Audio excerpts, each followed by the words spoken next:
expectations obviously higher for that group, and they have sorely disappointed. I mean, they're coming off a road trip 5 games away from here. They were 1-4, and the only win, they squeaked it out against Chicago.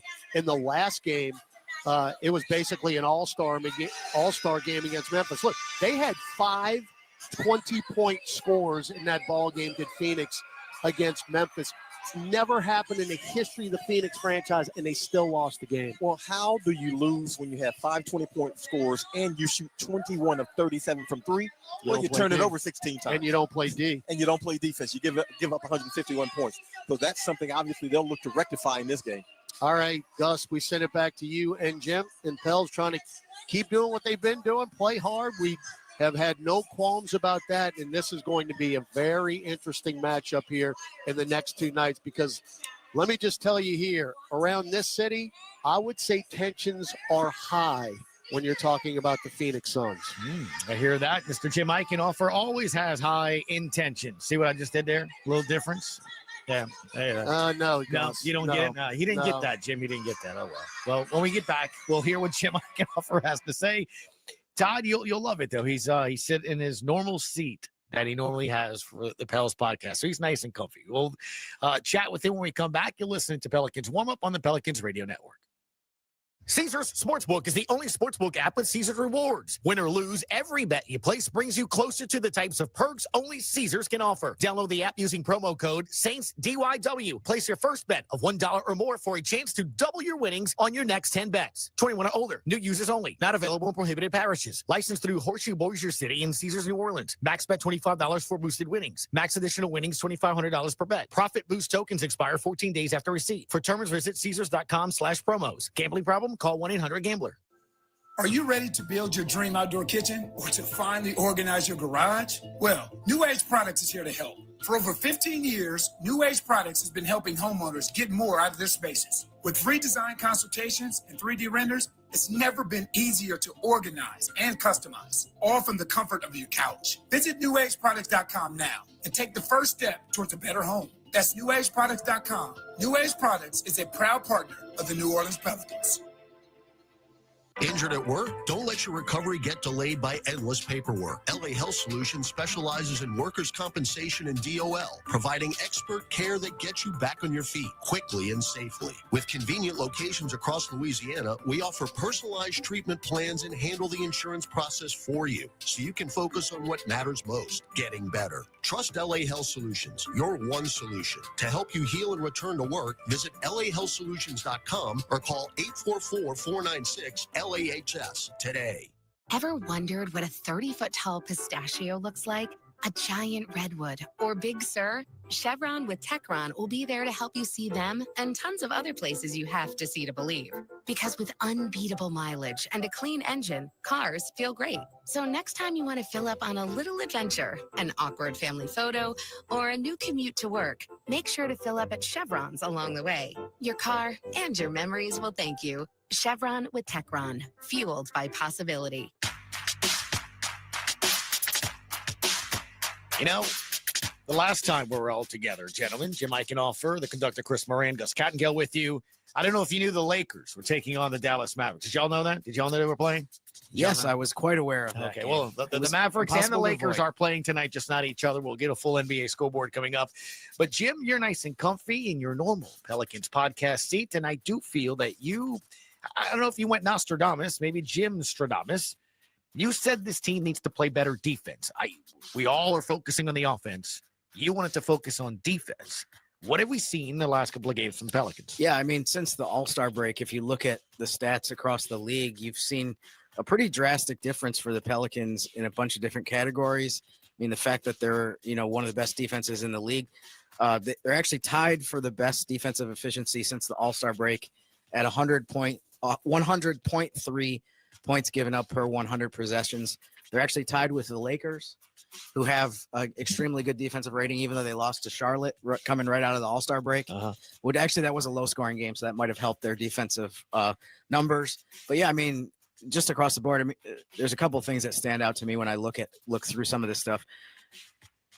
In the 3 games that the Pelicans have played, they're second in fast break points allowed only 11 points per game that they're giving up in transition. Miami's the only team that has allowed less. They're second in points in the paint allowed. We know we saw earlier in the season that there were a lot of games where they were getting outscored there. Right. But they've only given up 38 points per game in the paint in these 3 games since the All-Star break. The Lakers are the only team that have allowed fewer than that. And the Pelicans also have the most defensive rebounds per game since the All-Star break at 41.7. So, I mean, they're doing a lot of things really well. Mm-hmm. And I think one of the things that stands out too about the fast break points allowed is interesting because there's been a debate from coaches the last few years in particular of, do you send guys to offensive rebound or you make sure guys get back? Because you kind of have to pick one of the two. But this is a really big positive for the Pelicans. The Pelicans are actually 7th in offensive rebounding this season. And then in this recent sample, like I said, they're doing a great job of preventing the other team from getting fast breaks. So I think they're kind of doing both. They're rebounding really well, and they're not allowing teams to run out against them. Yeah, makes a lot of sense. One of the other things you and I have been touching on too is today's NBA, the game. How is it? Things of that nature. We love to talk about the 3-point shot. Another thing, though, is look at this team in Phoenix. It seems just like yesterday, and Monty Williams, the head coach, his team was in the finals. It was a great first-round series between the Pels and Suns with Chris Paul and all that. And things have not gone according to plan, right? Getting Bradley Beal over there with Booker and Kevin Durant. Everyone thought that they were going to be a contender. Mm-hmm. What do you see when you see the Phoenix Suns? I mean, one thing that stands out, too, is from the 2022 series that the Pelicans played against Phoenix in the first round, Booker's the only player left from that team. So if you remember that series vividly and you look at the roster from that squad, they're all gone. I mean, and they've given up guys that were really good pieces. They gave up Mikal Bridges, who's in New York right now. Cam Johnson is in Brooklyn. DeAndre Ayton is in Portland. I mean, these guys, they traded all these guys to form the big three that they have of Booker, Durant, and Bradley Beal. But I think one of the things that always happens when there's a new CBA in place is that you have to – you know that there's going to be some lessons learned from it, and there's going to be some things that you don't foresee, and there's going to be some teams that maybe make mistakes because you can't totally anticipate the way that a CBA is going to affect roster management and the league overall. You just don't want to be the team that is the one that makes the biggest mistake and doesn't factor in maybe the circumstances around the new CBA. And I think that's, unfortunately for the Suns, I think that's part of what's happened is that I think one of the biggest lessons from the big three that they have right now with those 3 guys is that you can't miss on a guy who's making $50-60 million a year in the CBA because there's just so less wiggle room than there was before. And B, I think that they've kind of duplicated. They have too much of the similar skill set between those 3 guys.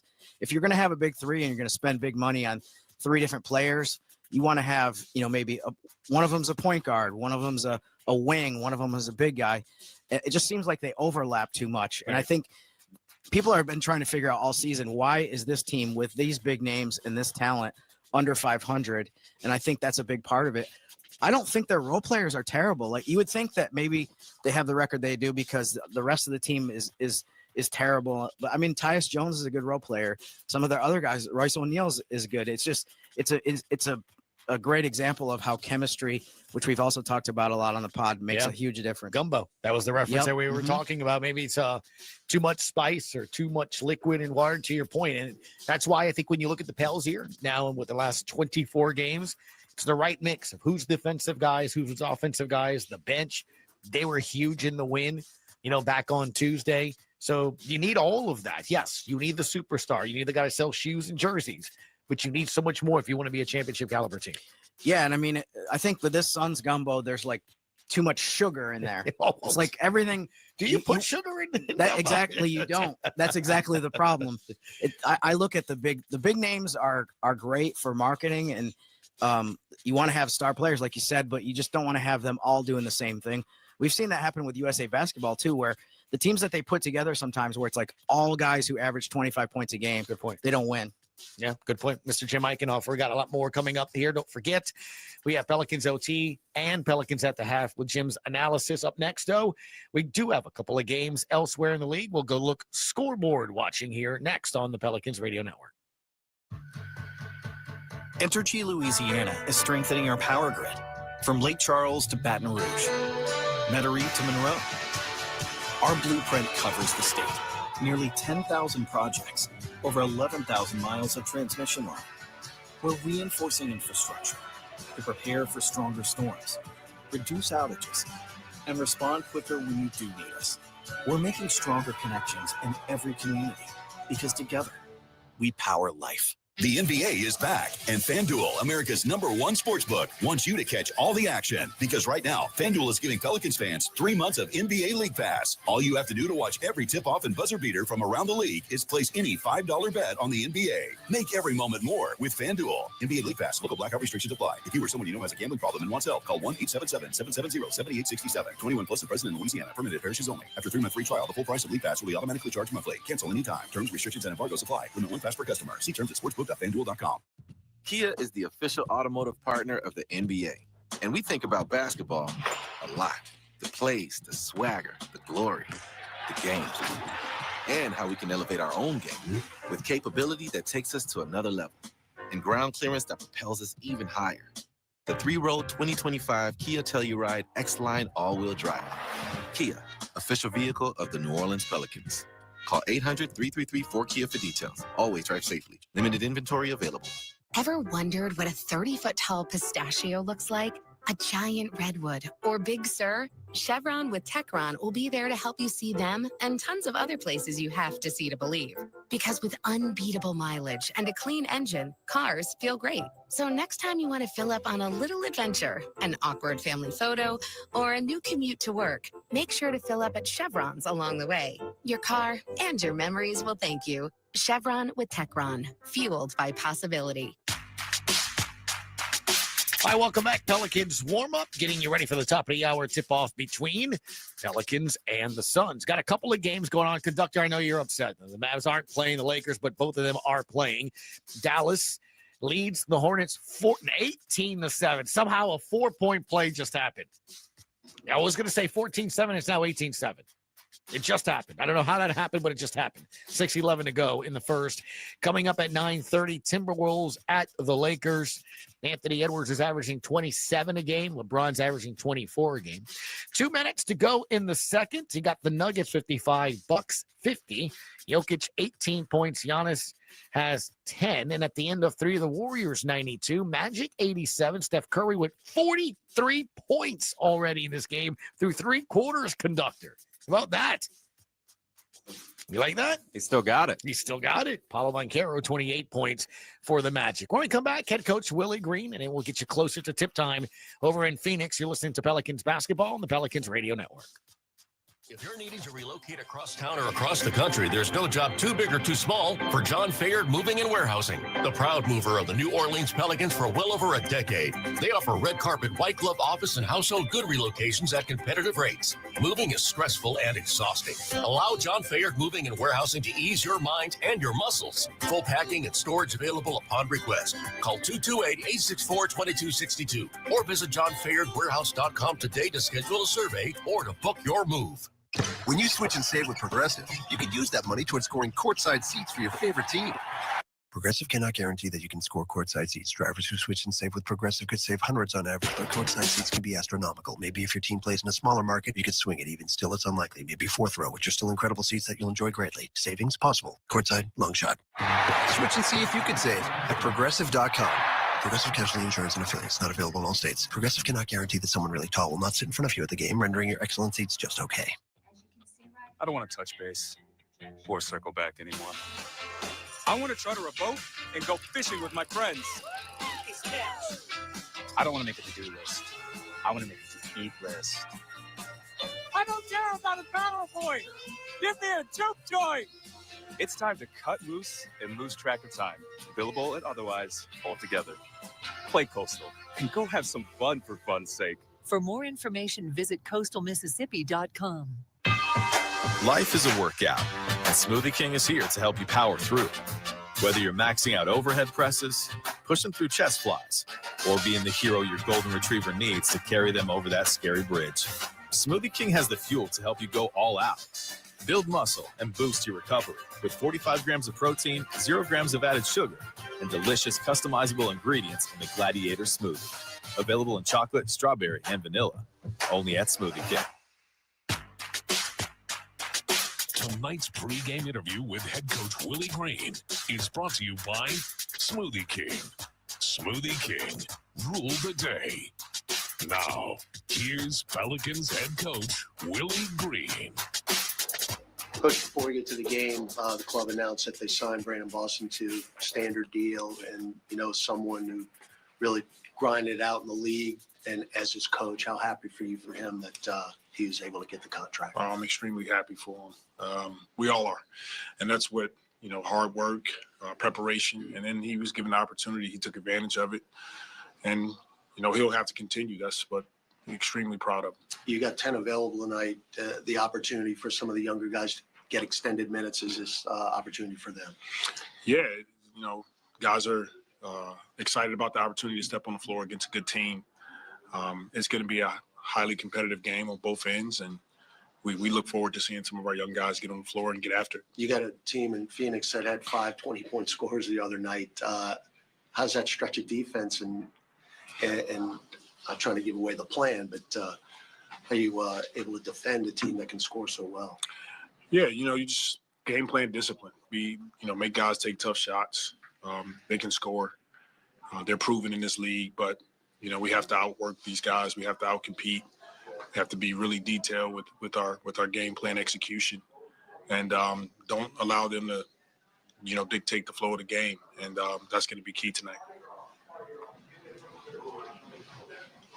I would also ask, they're a bit unusual in the NBA team because they're really effective from the mid-range and they take a lot of mid-range. Mm-hmm. Does your defense change in any way to try to stop those mid-range attempts? No, just make them take tough shots. We know that, Durant, Booker, they can get to their spots. They can pull up. They can shoot over the top of guys. So just make it tough for them, for sure. Willie, for you this season, you've been facing all kinds of challenges from the jump. How have you approached this season as a coach in terms of what you've tried to learn and grow and apply that with your players, teaching them that you can't get caught up in the record, can't get caught up in the things that are going on? Yeah, I think, when we didn't come in with the expectation that this is what we were going to face. But that's life. Sometimes you're thrown some curveballs and some adversity, some difficulty in life or in your career. And, just talking to our guys about what a blessing it is to continue to walk onto an NBA floor and have an opportunity to go out and compete each and every night. Even though the results aren't always there, these are moments where it teaches you humility, it teaches you togetherness, how to continue to stay consistent throughout it all. And I'm extremely proud of this group. And so we'll continue to attack the season with that mindset. That is head coach Willie Green. Up next, it is basketball between the Suns and Pelicans. John the Shazer, Todd Graffanini with the call. We'll see you Pelicans at the half along with Jim Eichenhofer on the Pelicans Radio Network. Pelicans warm-up was brought to you by Morris Bite. If you know, you know. Oshner Health, the official healthcare provider of the New Orleans Pelicans. SeatGeek, get your seat in a seat. And by Smoothie King, rule the day.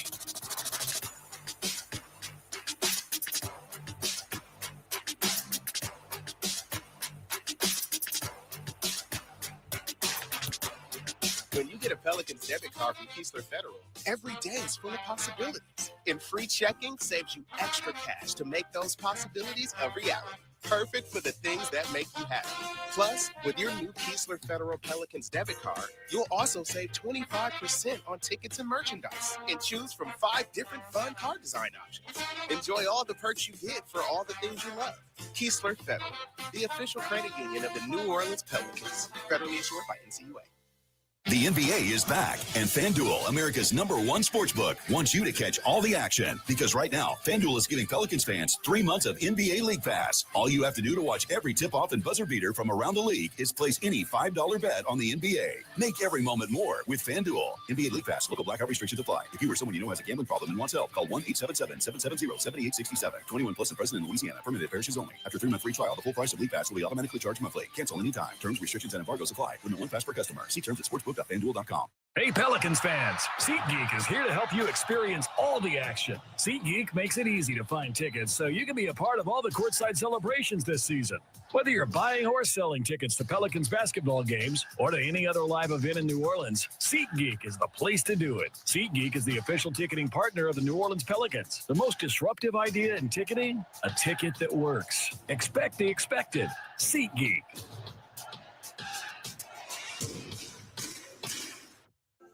Are you ready to build your dream outdoor kitchen or to finally organize your garage? Well, New Age Products is here to help. For over 15 years, New Age Products has been helping homeowners get more out of their spaces. With free design consultations and 3D renders, it's never been easier to organize and customize, all from the comfort of your couch. Visit newageproducts.com now and take the first step towards a better home. That's newageproducts.com. New Age Products is a proud partner of the New Orleans Pelicans.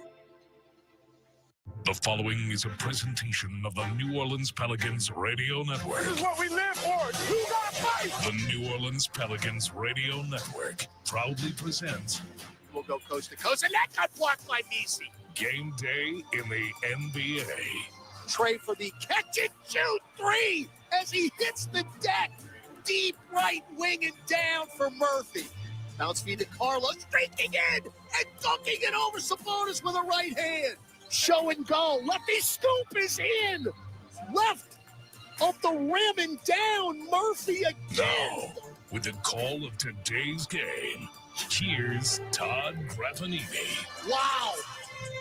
From PHX Arena, downtown Phoenix, Arizona, New Orleans Pelicans basketball is once again on the air. Hi again, everybody. Todd Graffanini with you along with John DeShazier here to bring you all the exciting action. It's the New Orleans Pelicans with a record of 15-43, taking on the Phoenix Suns. They are 27-31 overall. First of a true back-to-back with New Orleans and Phoenix. We'll be right back in this building, same time here tomorrow night. Pels have won 3 out of 4 going back to the game prior to the All-Star break, including back-to-back wins against the San Antonio Spurs. On Tuesday night in the SKC, 109-103 the final score. Pels were led by Trey Murphy. He had 24 points. Yves Nisi, his 9th double-double. Kelly Olynyk had 12 rebounds, but it was the Pelicans bench that really stepped up in it, led by Jordan Hawkins, 12. 38 points total off the bench. Head coach Willie Green said that was big. They were huge. It gave us a huge lift when we needed it. Jose was a spark. Jordan Hawkins, good to see him get into a rhythm. But we're trying to make sure we have some consistency with his play.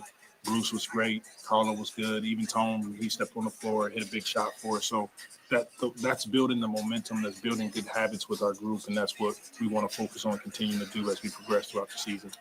And John, that pretty much summed it all up in that one bite. When the Pels win games, it takes everybody. Yeah, and they're going to need everybody in this one because Kelly Olynyk isn't going to play. Cowboy Bruce Brown is not going to play. Zion Williamson is on a minutes restriction. So Jamal Cain, Jordan Hawkins, those guys have to give you some big minutes and some production. As far as Phoenix goes, we talked about it in the pregame. They are 27-31 right now. They're on the outside looking in, even in the play-in. And it is not going over well in this city who had very high expectations before the season started. I mean, they need to get on a heater. They've got 3 guys who are Hall of Famers, and they're not getting the job done in terms of wins. So it'll be interesting to see if they can rally down the stretch. All right. It is going to be a very, very curious 24 hours in this building tonight and tomorrow night. Pels trying to keep the winning streak going. Let's take a break. Come back. Pelicans and Suns Part 1 coming your way on the Pelicans Radio Network. In basketball, it takes the right team to win. That's why you need a partner like Marsh McLennan Agency. We've been providing business insurance, employee health and benefits, and private client insurance solutions to Southeast Louisiana for 80 years. Marsh McLennan Agency combines the personalized service model of a local consultant with the global resources of the world's largest insurance firm. At Marsh McLennan Agency, we know more than just insurance. We know New Orleans. Marsh McLennan Agency is a proud partner of the New Orleans Pelicans. Visit marshmma.com today. I don't want to touch base or circle back anymore. I want to charter a boat and go fishing with my friends. I don't want to make a to-do list. I want to make a to-eat list. I don't care about a PowerPoint. Give me a juke joint. It's time to cut loose and lose track of time, billable and otherwise, altogether. Play Coastal and go have some fun for fun's sake. For more information, visit coastalmississippi.com. So, what'd you do this weekend? Well, just took the Tacoma off-road, deep into the woods, got to this hidden campsite only it could reach. Nice. I hooked up the boat to the Tundra and hit up the lake. Towed it like a pro. Had the whole lake to ourselves. Hey, wait, did I mention I went rock climbing too? Uh-huh, yeah, thanks to the Tacoma's crawl control. Well, sounds like we both had fun weekends. Mine was better. The Toyota Tundra and Tacoma are built for all the fun. Test drive at your local Toyota dealer or visit Toyota.com today. Toyota, let's go places. Feature availability differs based on trim. See Toyota.com for details.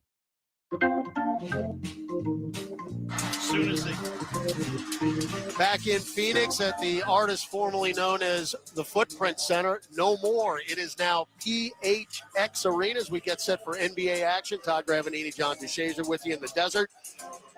Game 1 of 2 between the Pelicans and the Suns. Time now for your starting lineup. First for the visiting Pelicans, 15-43 on the year.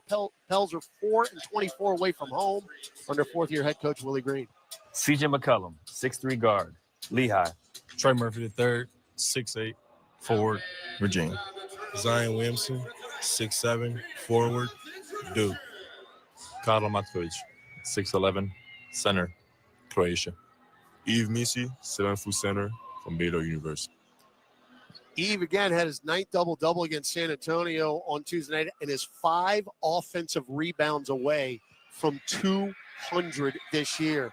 Just remarkable stuff. He is 6th in the league in total offensive rebounds. For the Phoenix Suns, they are 27-31 overall.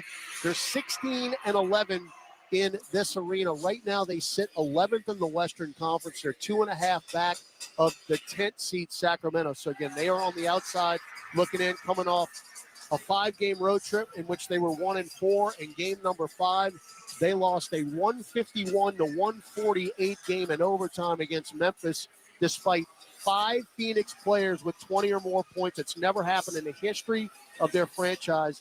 They were not able to pull out the win. Mike Budenholzer is in his first season as the head coach here in Phoenix. Tyus Jones is going to start at point tonight. Bradley Beal got put on the injured list during the day. He is out tonight with left calf soreness. Devin Booker, who owns the Pelicans, averaging 43.5 points per game in his last 5 against us. He'll be the 2. Kevin Durant now over the 30,000-point mark in his NBA career. Bol Bol.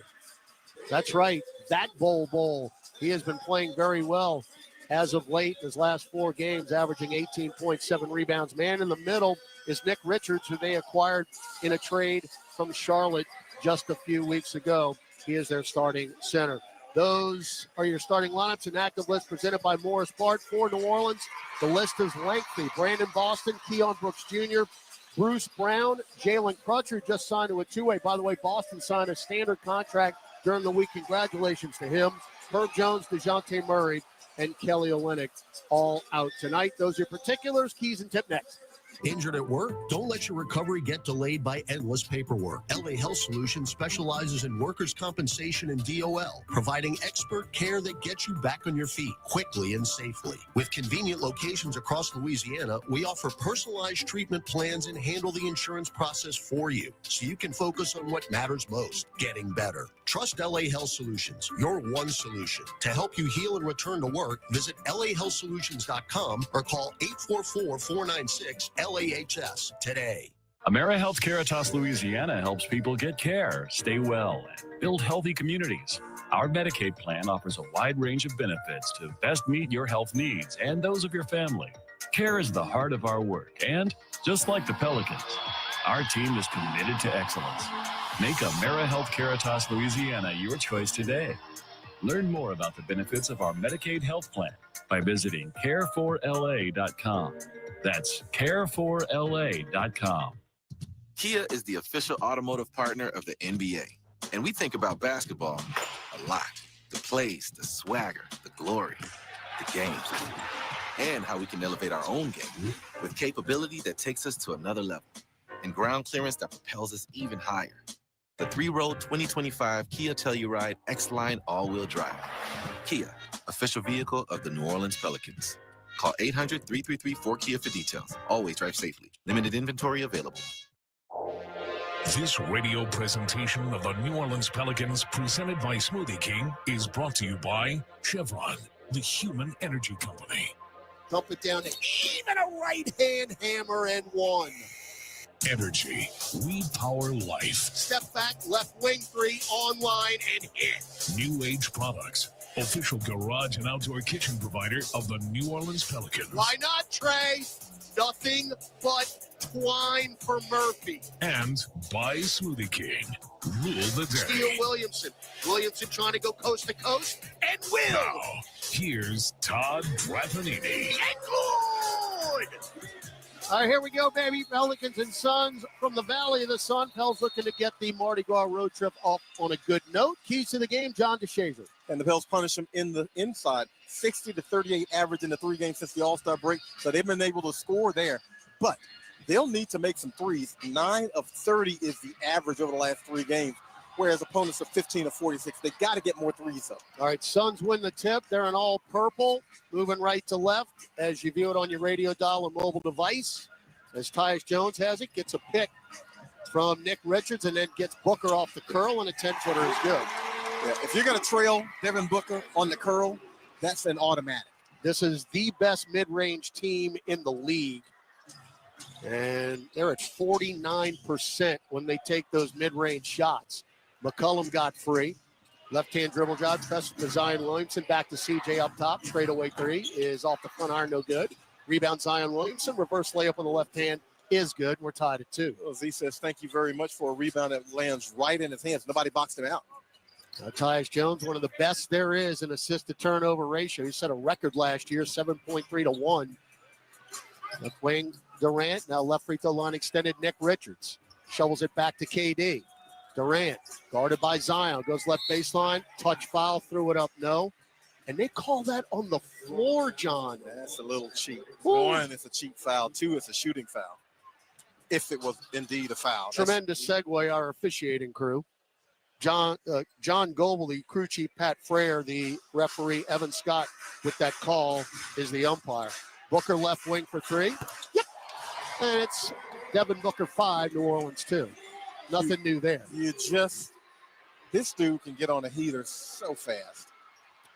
46.5 points against the Pels the last 4 games.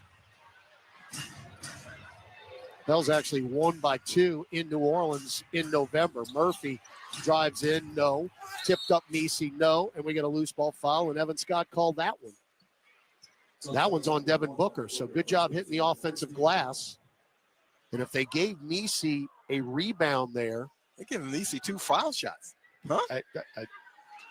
Hey, man, what did we talk about the other night? You have no idea if it's shooting or it's not. We saw him get fouled on catching a lob, and he didn't get foul shots. No, he missed the free throw.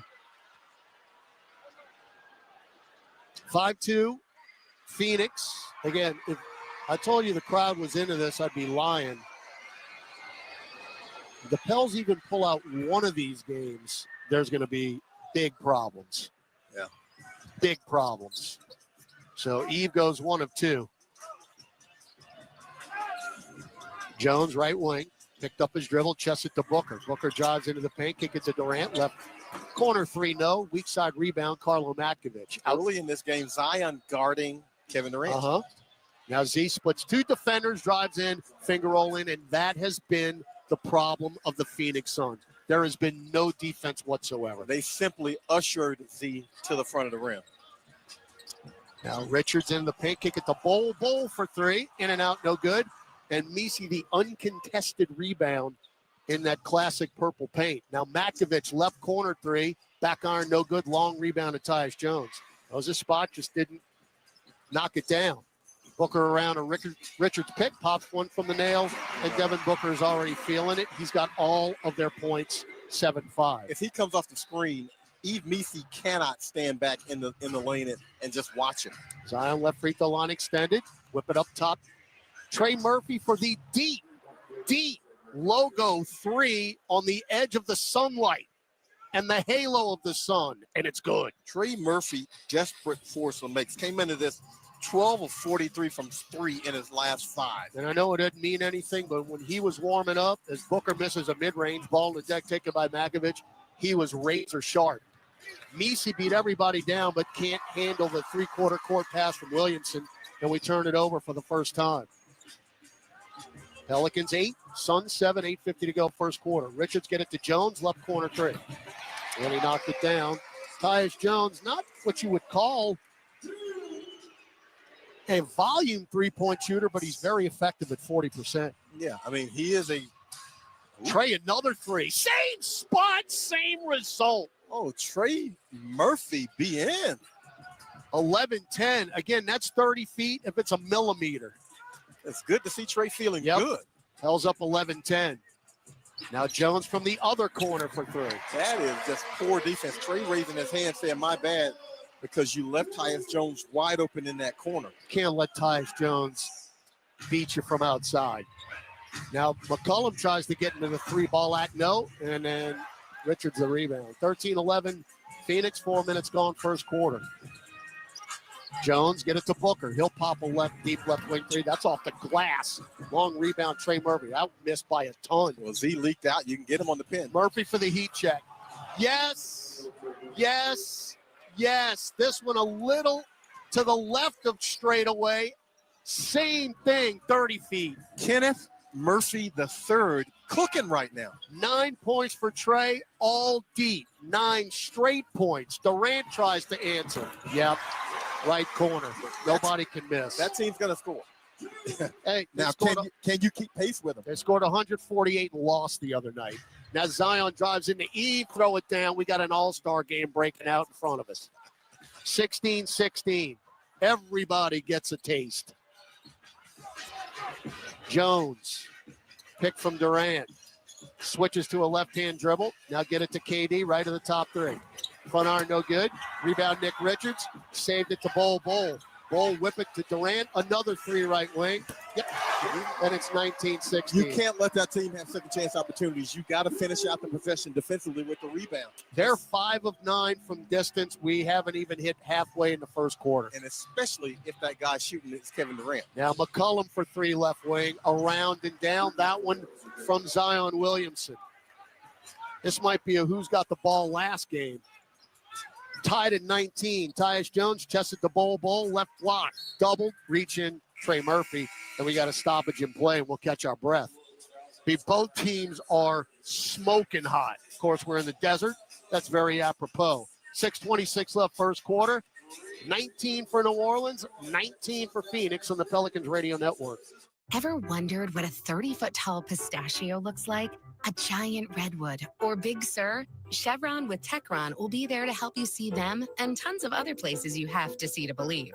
Because with unbeatable mileage and a clean engine, cars feel great. So next time you want to fill up on a little adventure, an awkward family photo, or a new commute to work, make sure to fill up at Chevron's along the way. Your car and your memories will thank you. Chevron with Techron, fueled by possibility. The NBA is back, and FanDuel, America's #1 sportsbook, wants you to catch all the action. Because right now, FanDuel is giving Pelicans fans 3 months of NBA League Pass. All you have to do to watch every tip-off and buzzer beater from around the league is place any $5 bet on the NBA. Make every moment more with FanDuel. NBA League Pass. Local blackout restrictions apply. If you or someone you know has a gambling problem and wants help, call 1-877-770-7867. 21 plus and present in Louisiana. Permitted parishes only. After 3-month free trial, the full price of League Pass will be automatically charged monthly. Cancel anytime. Terms, restrictions, and embargoes apply. Limit 1 pass per customer. See terms at sportsbook.fanduel.com. Injured at work? Don't let your recovery get delayed by endless paperwork. LA Health Solutions specializes in workers' compensation and DOL, providing expert care that gets you back on your feet quickly and safely. With convenient locations across Louisiana, we offer personalized treatment plans and handle the insurance process for you, so you can focus on what matters most, getting better. Trust LA Health Solutions, your one solution. To help you heal and return to work, visit LAHealthSolutions.com or call 844-496-LAHS today. Lob it up to Carlo! Yes, sir, Z. With 1/10 of a second left. What a pass and finish by Makovich. Now, here's Todd Graffanini and John DeShazer. Couldn't make it to last week's Fam Jam theme night, but still want one of those collectible Pierre figurines. We're giving them away to 50 lucky fans. Enter to win now by visiting pelicans.com/win. And be sure to check out all our upcoming themes and giveaways that you won't want to miss. Graf and JD back at PHX Arena here in downtown Phoenix. We got 6:26 left in the first quarter. We're all tied at 19. Bell's 4 7 from 3, but really happy to see Trey Murphy kind of reemerge because he's been struggling. I don't know if it maybe was a little bit of fatigue or the way teams were defending him, but he's really come out in this game. And look, where he's shooting them from, you don't guard people out that far. And so that's why he's been wide open. No, again, pregame warm-ups, he goes with Corey Brewer. And at the end of the three-point perimeter shooting, they go out to center court and they start jacking up threes as Phoenix can't inbound the ball. Bol trying to get Tyus Jones, and Jones, it goes off his left hand out of bounds. But the funny thing is they both shoot half-court shots, and Trey makes the majority of them, and the loser's got to do push-ups. And I was joking around with Corey Brewer. That guy does so many push-ups, it's like he's in the Marines. Yeah, Brew is. Now, I will say this. When they're in practice, Brew does cook them. Now Trey steps back, got Durant up in the air, get it to Hawkins right side, guarded by Devin Booker. Reverses course, get it back to Trey. Another logo three around and out. That one nearly went down. My goodness. But again, Kevin Durant not going to guard him out that far. Who will? So Tyus Jones got away with a double dribble. Yo-yoing it with a left hand. Jordan Hawkins picks him up, dump it off to Devin Booker. Back to Tyus Jones. Runner from the right elbow, no good. Long rebound to Hawkins, and you got numbers. McCollum crosses over Booker, gets to the rack. I mean, like a hot knife through butter. Lay in good, 21-19. Phoenix playing the Red Sea defense right now. Well, the Purple Sea. Count the lanes. Nick Richards somehow got it back after fumbling the ball. Now Durant left wing. Looking for a Richards pick, and said, get it up top. Bol. He'll take a rainbow three and rattle it in. Oh, these teams, this is just going to be a three-point shooting contest, it looks like. Bol is 31% from beyond the arc, and he just knocked down his 18th three of the year. McCollum off the curl, left angle three, back to iron, and a strong side rebound, Kevin Durant. Outlet pass to Booker. Booker, one-on-one with McCollum, crosses it over, throws it out of bounds. That's off of Bol's right hand and on the baseline line. And look, if you can get them to turn it over, because they turned it over 16 times for 23 points in that Memphis game. So if you can get them to turn it over and help you out, it'll go a long way towards staying in this game. Now, Phoenix is fourth in the league in three-point percentage at 37.5%. So this is what they do. They're 6 of 10 already in this game. But 10 of their 14 attempts have been threes. Well, they're coming off of 21 to 37. Macy guarded by Mason Plumlee, who just checked in. And now Trey Murphy gets to the dotted line, and shot puts it up with a right hand and in, and Trey's in double figures with 11 points. Trey deep in his bag right now. Everything working. Royce O'Neal also in for Phoenix. Booker pops right elbow. Good. That Booker going to be making that shot for the next 5, 6, 7 years. Booker, the all-time scoring king now in Phoenix at over 13,000 points. We got a turnover as Jeremiah Robinson Earl. Hawk asking for a replay on that for challenge. And Willie Green said, no. Excuse me, I don't want a short book. Booker now at 15,900 points. Because we got number one all time. We've had 10 lead changes in this game. 24-23 Phoenix. 4:10 to go first quarter. Booker, Plumlee, Grayson Allen, Kevin Durant, Royce O'Neal on the floor. Allen chests it over to Durant, goes right baseline. He stepped out of bounds, and my partner shakes his head. I mean, how'd that guy know where he is? I mean, how does that guy not know he's out of bounds? That just irks me. I mean, how do you? That's just recognition. How do you not know where you are?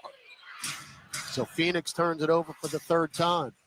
Pels with McCollum, Nisi, Murphy, Hawkins, and JRE. Again, Pels 10 available tonight, so it's going to take everybody. Murphy get it to Eve. One dribble, he walked, got away with it. Up top, McCollum, extra pass, Hawkins, right wing three, long rebound off the back iron to McCollum, splits defenders, no look pass to Misi, who is in the dunker spot, right restricted arc and slams it in. Well, right now, neither one of these teams expending a great deal of energy guarding.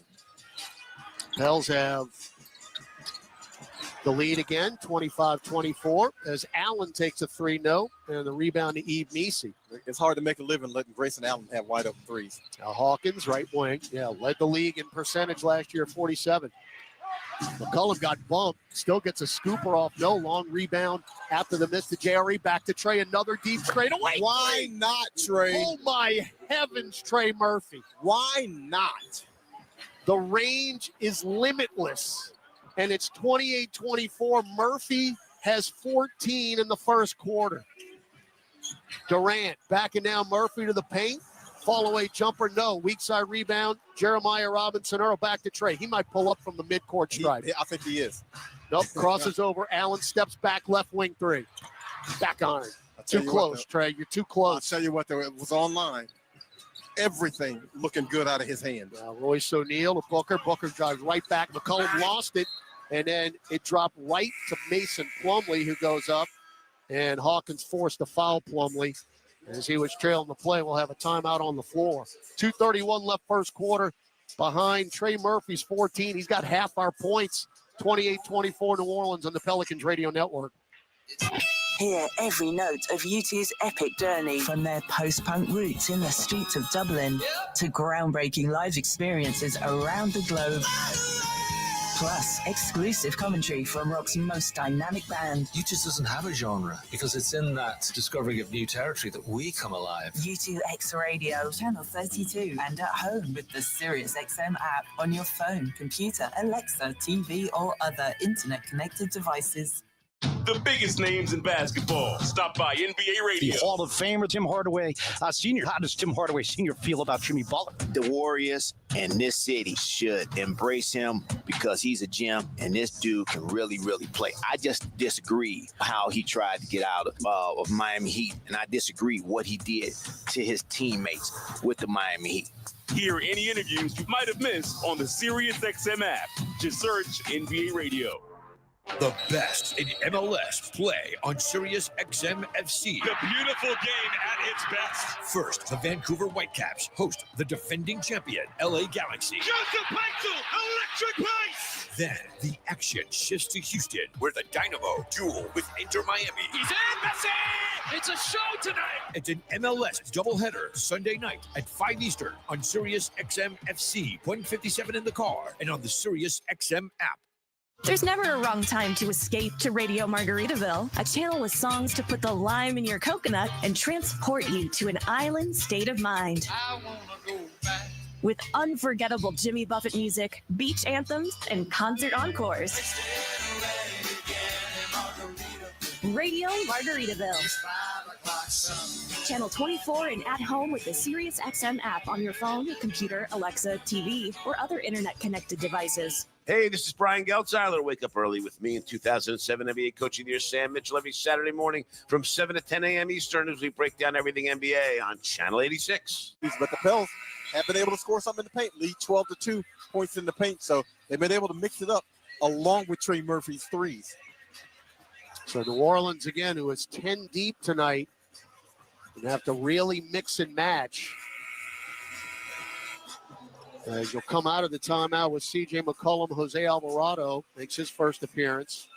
Jordan Hawkins, Jeremiah Robinson Earl, and Carlo Matkovich. Mason Plumlee will go to the line out of the timeout. Colin Gillespie is checked in for Phoenix. He's a two-way player. As Plumlee's lefty free throw is in and out. That is about as ugly a form as it gets. I'll give him props, the fact that he was so bad shooting right, he just went, let me try lefty. Exactly. And he got that one. And it's pretty, in hindsight, I guess it's pretty phenomenal to be able to switch around like that. Now, not very efficient, but still. 62% is Plumlee. Pels ball up three. Matkovich hounded by Plumlee. Handed off to McCollum. McCollum chests it over to JRE. close out Royce O'Neal, gets to the rim and blows the finger roll. Point blank. Now Plumlee alley-oop to Durant and a loose ball foul. Ooh, they got a push off on Durant as he pushed Jordan Hawkins in the back. Yeah, well, Hawk was fronting him on that one, and Durant tried to clear some space, push Hawk in the back. All right, Zion will check in from McCollum. CJ 1 of 4 from beyond the arc. We got to get him going again. Now Alvarado on court to Z. Durant backing off. Dribble handoff Hawkins. Tried to get it down low. Deflected and stolen by Gillespie. Euros in. Oh, Hawk. And a foul. Oh. Yeah, the foul's on Jose Alvarado. Hawk with the chase down block. So Gillespie doesn't play a whole lot. Averaging 3 points a game. This is the 10th game he's played the entire season. All off the bench. That reeks of desperation. That's I got to try something. Will anything work? So Gillespie 2 below his average now after the first free throw is good. Where's number 12? His season high is 9, so he might be on the court for a little bit. Second one good as well. His second year out of Villanova. 28-27, New Orleans with the lead. 1:45 left first quarter. Zion, get it to Hawkins, wide open. Left wing 3, got it. These are wide open looks. Zion is halfway to 10 with assists already. You're making them right. Now Gillespie, left-hand dribble, picked it up, guarded by Alvarado. Nowhere to go. Get it out long to Durant, between circles. Durant with Z on him, still dribbling, shot clock at 5. Durant whips it over to Royce O'Neal, shot clock at 2. O'Neal double dribble, got away with it, throws up a prayer, and that's a shot clock violation. That was UGLY. Yeah, and that really starts with Kevin Durant fumbling the basketball, being guarded by Zion Williamson, and they get into a bad situation offensively, and they can't get off a decent look. You talked about them turning it over against Memphis the other night. They got 5 turnovers already in this game. Now Z, guarded by Grayson Allen. That ain't going to work. Get it to Makovich. Now back to Hawkins. Hawkins one-on-one with Durant. Whip it to Z. Z shovels to Alvarado. Allen on the switch. Now Hawkins with 5. Hawkins got Durant up in the air. Thought he drew a foul, threw it up, didn't get the call. Hall of Fame call right there. Back the other way, Royce O'Neal. Post up Durant, right block. There's the double team. And now they'll get it to O'Neal. Back to Durant, knocked out of bounds by Jeremiah Robinson-Earl. That's a very good job against Durant on that particular play. And actually, so far in this game, they've done a pretty good job against Durant, even though he's 2 for 4 from 3. 31-27 New Orleans, 45.8 seconds left in the first. And look, on the other end, Z being guarded by Grayson Allen, he's got to take that. Gillespie left corner, O'Neal for 3. Yep. They're 7 of 12 from beyond the arc. That is literally the only thing keeping Phoenix close right now. Now Alvarado trying to go 2 for 1. Gets to the baseline, throws it off the glass and in. That was just a desperation toss. And he got it off the box and down. He just threw it up. First 2 for Alvarado, and you got a 2 for 1. It almost didn't even look like a shot. Shot clock, game clock, 10 seconds apart. 33-30 New Orleans. Durant guarded by JRE. Pulls up from 3. Short, long rebound, JRE. And now you can hold it. Shot clock off. Good first quarter for the Pels. That's 4 straight 30-point quarters going back to the last San Antonio game. Z with 6, guarded by Grayson Allen. Royce O'Neal shoved Jordan Hawkins. Yep, and that's the foul. Well, that's the first and the last 2 minutes there. Yeah, he pushed Hawk into Grayson Allen. Actually, now that's 7 straight 30-point quarters going back to the first San Antonio game. As Chris Dunn will check in. Ryan Dunn, also out of Villanova. He is a rookie. He's a 28th pick in the draft this year. So 5.2 seconds left in the quarter. Alvarado will inbound to Z. Z with 3, with 2, drives in, floats it up left-hand note, tipped up and in by Jeremiah Robinson. That's good. JRE. Let's see if it counts. That's a basket. It should. They'll check it, but it should be an offensive rebound and bucket for Jeremiah Robinson-Earl. And we'll update you when we come back. But as of now, it's 35-30 New Orleans as we'll go to the second quarter on the Pelicans Radio Network. So, what'd you do this weekend? Well, just took the Tacoma off-road, deep into the woods, got to this hidden campsite only it could reach. Nice. I hooked up the boat to the Tundra and hit up the lake. Towed it like a pro. Had the whole lake to ourselves. Hey, wait, did I mention I went rock climbing too? Uh-huh, yeah, thanks to the Tacoma's crawl control. Well, sounds like we both had fun weekends. Mine was better. The Toyota Tundra and Tacoma are built for all the fun. Test drive at your local Toyota dealer or visit Toyota.com today. Toyota, let's go places. Feature availability differs based on trim. See Toyota.com for details. Over the last century, United Way of Southeast Louisiana has been the force for good in our community. We've been at the forefront of improving outcomes in education, income, and health for every person everywhere. Together, with you and our partners at the New Orleans Pelicans, we're rolling up our sleeves and mobilizing the power of people, offering ways for you to create a community strong enough for the next 100 years. Visit UnitedWaySELA.org to join us today. Have you heard that you can watch Pelicans games for free on the Gulf Coast Sports and Entertainment Network? All you need is a flat antenna from Channel Master.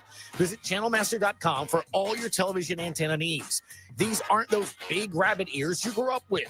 Channel Master can set you up with a sleek new flat antenna for as low as $35. For a limited time, use code PELS20 to save 20% on your entire purchase. That's PELS20 to save 20% at Channel Master. I don't want to touch base or circle back anymore. I want to charter a boat and go fishing with my friends. I don't want to make a to-do list. I want to make a to-eat list. I don't care about a PowerPoint. Give me a tube toy. It's time to cut loose and lose track of time, billable and otherwise, altogether. Play Coastal and go have some fun for fun's sake. For more information, visit coastalmississippi.com. Alvarado bounce feed to McCollum. Hard drive to the rack and a two-hand dunk for CJ. A little Charmin flush from Mr. President. Now, here's Todd Graffanini and John DeShazer. Hey, tomorrow's Mega Millions jackpot, an estimated $197 million. Got till 9 o'clock tomorrow. Drawing is at 10. They'll start the second quarter, moving left to right with a 35-30 lead. Alvarado at the nail. Floats one up short. And rebound Mason Plumlee. So the Pels shot 52% in the first quarter with a 5-point lead. And as good as they've been from three, they've been even better in the paint, 16-2. Booker got blocked at the nail by Zion Williamson. Tell you what, Z's been defending, no doubt, so much better this season. Hawkins to Matkovich up top. Jerry trying to get free. Instead, Hawk off the curl. Matkovich back to Carlo. Floats one up and in with two hands off the box. That had intentions. Yeah, I think he almost went in. That's a 6-0 run for the Pels. I thought he went in to dunk that one and just left too soon. Now Dunn for three, left corner. Air ball drops in Matkovich's lap. 37-30 New Orleans. Alvarado. Then it's a Carlo. Wide open. Straightaway three. Around and down for Carlo. Plumlee, I think, was supposed to be guarding Carlo. He's down helping out with Z against Grayson Allen. And that's a wide open look for Carlo. Gillespie, Plumlee, Booker, Dunn, and Allen for the Suns. Booker, left shoulder lean. Kick it out to Gillespie. Nearly traveled. Drives into the lane. Throw it out into the corner to Dunn. Dunn guarded by JRE. Reach in Hawkins. Oh, don't bail him out. Another touch foul. 1.8 on the shot clock. Don't bail him out. You've done 22 seconds worth of really good work on defense, and you bail him out. To say that Phoenix is discombobulated is an understatement. Yeah. See, a team like that, the fear is, obviously, they'll start making shots at some point. Yeah, but they've already been making shots. They're 7 of 14. Yeah. Pels are 7 of 15, though, from beyond the arc. Inbound to Gillespie. 10 on the shot clock. Gillespie, one-on-one with Hawkins. Left-hand dribble drive to the purple paint. Goes up and under. Hawkins blocked it. Gillespie got it back and short from the nail. Rebound Z. Z outlet past Alvarado. Pels running. Jose will go all the way in and get fouled from behind Alvarado out of a cannon saw the lane part and took it to the rack. And that is another blocked shot. This time Jordan Hawkins to initiate that break. And Jose should have made that layup. Yep. He should have been an and one situation. Fouls on Grayson Allen. Alvarado knocks the free throw down. Jose, 83%. I mean, you could hear a pin drop in here right now. Pels up 41-30 with 2 minutes gone in the second quarter. I mean, Phoenix just pushing buttons, trying to figure something out. Jose got them both. 11-0 run for New Orleans since the 143 mark of the first, and a 12-point lead. Tyus Jones did it to Devin Booker. Booker doubled. Now Jones whipping around left corner. Dunn drives into the lane to Plumlee, spins, kick it back out to Booker. Booker one-on-one with Hawkins. Don't bail him out here. 5 to shoot. Now Allen, deep straightaway three. Around and out. Rebound Z. That's his third board. Williamson, chest it to Jose. Pop a right wing three. Yes. Make him right. Yes. Make him right. That is 6 assists for Zion Williamson. And 5 straight for Alvarado. And Mike Budenholzer says, I got to talk about this with the Suns team. 14-0 run New Orleans, 45-30 Pelicans, 9:33 left second quarter. Gus Kattengell will update you on the NBA scoreboard when we come back on the Pelicans Radio Network. When you get a Pelicans debit card from Keesler Federal, every day is full of possibilities. And free checking saves you extra cash to make those possibilities a reality. Perfect for the things that make you happy. Plus, with your new Keesler Federal Pelicans debit card, you'll also save 25% on tickets and merchandise and choose from 5 different fun card design options. Enjoy all the perks you get for all the things you love. Keesler Federal, the official credit union of the New Orleans Pelicans. Federally issued by NCUA. When you switch and save with Progressive, you can use that money towards scoring courtside seats for your favorite team. Progressive cannot guarantee that you can score courtside seats. Drivers who switch and save with Progressive could save hundreds on average, but courtside seats can be astronomical. Maybe if your team plays in a smaller market, you could swing it. Even still, it's unlikely. Maybe 4th row, which are still incredible seats that you'll enjoy greatly. Savings possible. Courtside, long shot. Switch and see if you can save at Progressive.com. Progressive Casualty Insurance and Affiliates, not available in all states. Progressive cannot guarantee that someone really tall will not sit in front of you at the game, rendering your excellent seats just okay. Hey, Pelicans fans, SeatGeek is here to help you experience all the action. SeatGeek makes it easy to find tickets so you can be a part of all the courtside celebrations this season. Whether you're buying or selling tickets to Pelicans basketball games or to any other live event in New Orleans, SeatGeek is the place to do it. SeatGeek is the official ticketing partner of the New Orleans Pelicans. The most disruptive idea in ticketing? A ticket that works. Expect the expected. SeatGeek.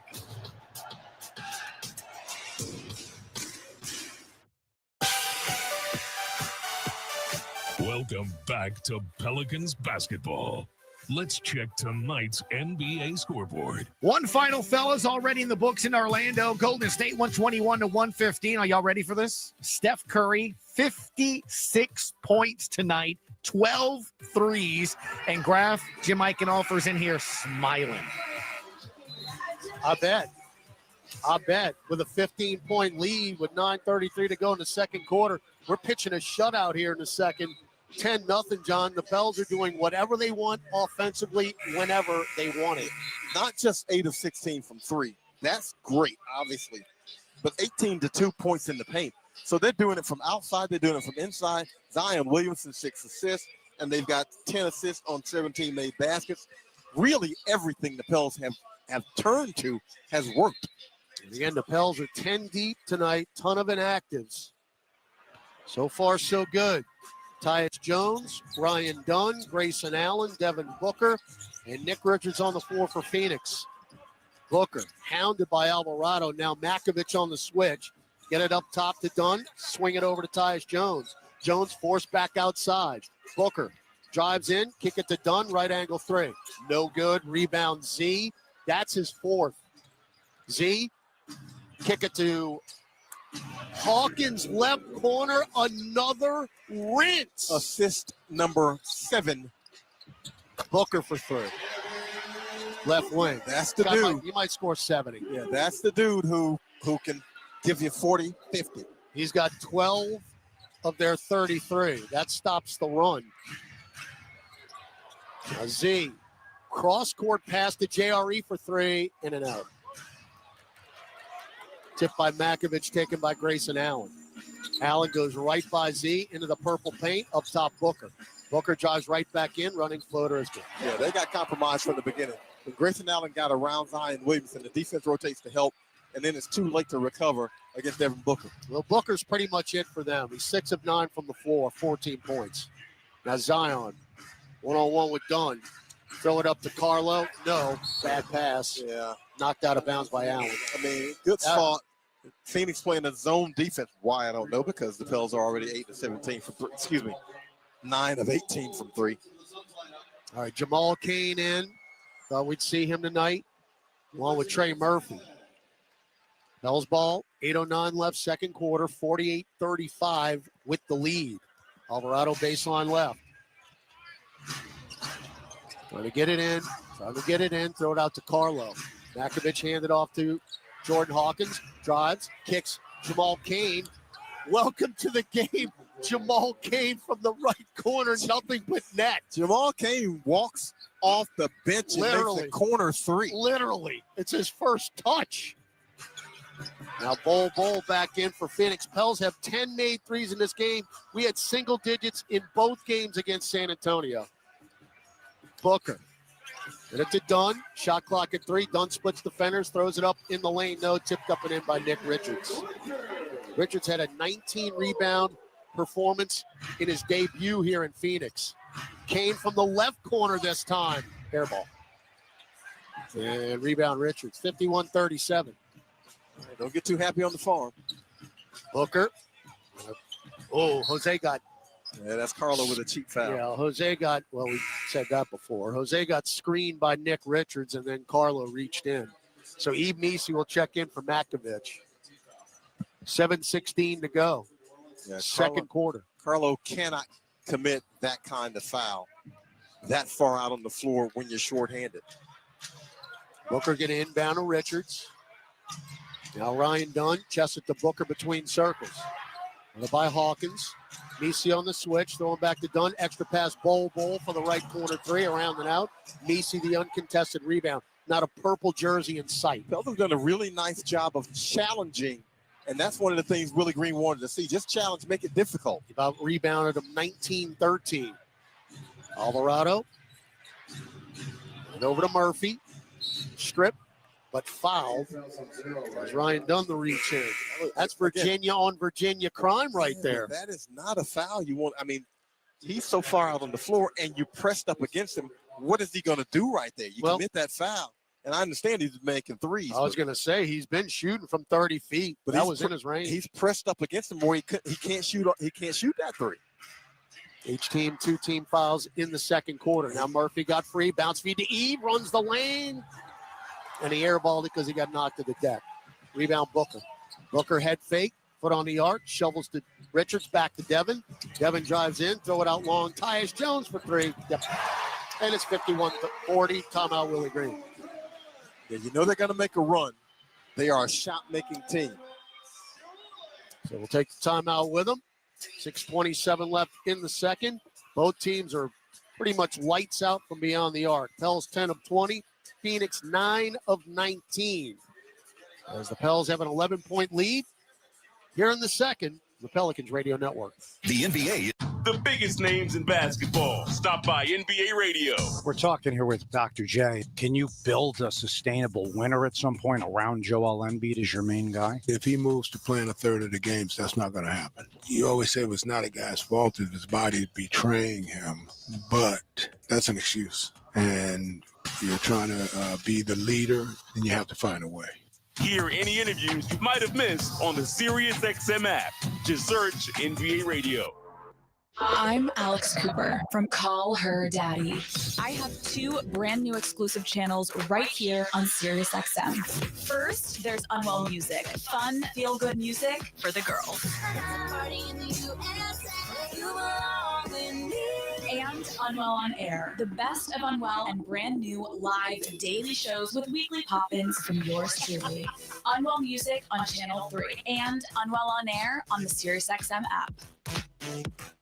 Embrace the power. Start your engine. And speed of the NTT IndyCar Series on Sirius XM. Side-by-side battle, the start-finish line. Alexander Rossi goes to P1. Hear every thrilling moment of the 2025 IndyCar season, including the greatest spectacle in racing, the Indy 500. The green flag flies. They reach the yard of bricks. The season kicks off Sunday at noon Eastern on the streets of St. Petersburg, live on IndyCar Nation Channel 218 and the Sirius XM app. NBA Radio on Sirius XM is available on your connected devices. Listen at home anytime you want with Amazon Alexa, Google Assistant, or however you stream in the house. To the latter stages of the first quarter, and then proceeded to go on a 17-0 run to take a 48-30 lead. And Phoenix started to knock some shots down again, and here we are with 6:27 left in the second. New Orleans still up double digits, 51-40. Yeah, Phoenix on a 10-3 run. If you're the Pelicans, you've had some pretty good defensive stands. What you don't want to do is get so wrapped up in making shots that you forget to defend. And you're playing a team that really can put the ball in the basket, especially a Devin Booker, a Kevin Durant. So you have to be careful with allowing your offense to dictate your defense. Pels have gone 9 deep to this point. Everyone who has touched the floor has scored at least 2 points. Alvarado, Kane, Messi, Murphy, McCollum on the floor for New Orleans. Eve above the right elbow. Now backs it beyond the arc. Chests it over to Alvarado. Jose with Dunn on the switch. Pick from Eve. 2-man game. Jose gets to the rim, throws it up and in. I mean, are you serious? That was over Bol. Look here. He got an elbow in Nick Richards' chin, I believe, and that allowed him to get enough space to make that shot. 9 off the bench for Alvarado. 53-40. Bol, left corner 3. And it looks like it's one of those nights, folks. Everything's going in. 53-43. Yeah, gonna have to outscore him. Both teams 10 of 20 from beyond the arc. Murphy tries to answer. That's a brick. Then Trey's too close. You got to back it out to 30 feet. Now Booker, round a Richards pick, stops right elbow. That's a sweet spot. Now Booker will back it out. Booker one-on-one with Murphy. Bounce feed to Tyus Jones. Pop another 3. You know the result. 53-46. As Phoenix has cut now the 17-point lead down to 7. As both teams' 3-point defense is not very good. Alvarado misses a left wing 3. So the run is on. Phoenix looking to get it even closer here. As Booker ran into his own screen and Richards throws it up. No, Richards the follow-up and in. So Phoenix has now cut it to 5. And exactly. You knew it was going to happen. Yeah, you knew it was going to happen. If you're the Pelicans, again, you don't want your offense to dictate your defense. 18-5, Phoenix run. Messi, bounce feed to McCollum. CJ weaves through to the right elbow, pop a 15-footer. That's no good. Knocked off the rim, long run down by Tyus Jones. So Phoenix will look to cut into it even further. Right here, Booker. One-on-one with Kane, whip it over to Jones, touch pass, Bol, Euros in, floats it up and in. And it's 53-50. Oh, you chased him off the 3-point line, but Bol shows he's got enough game to get to the mid-range. Bol with 8 points. 3 ball right corner, Kane, no.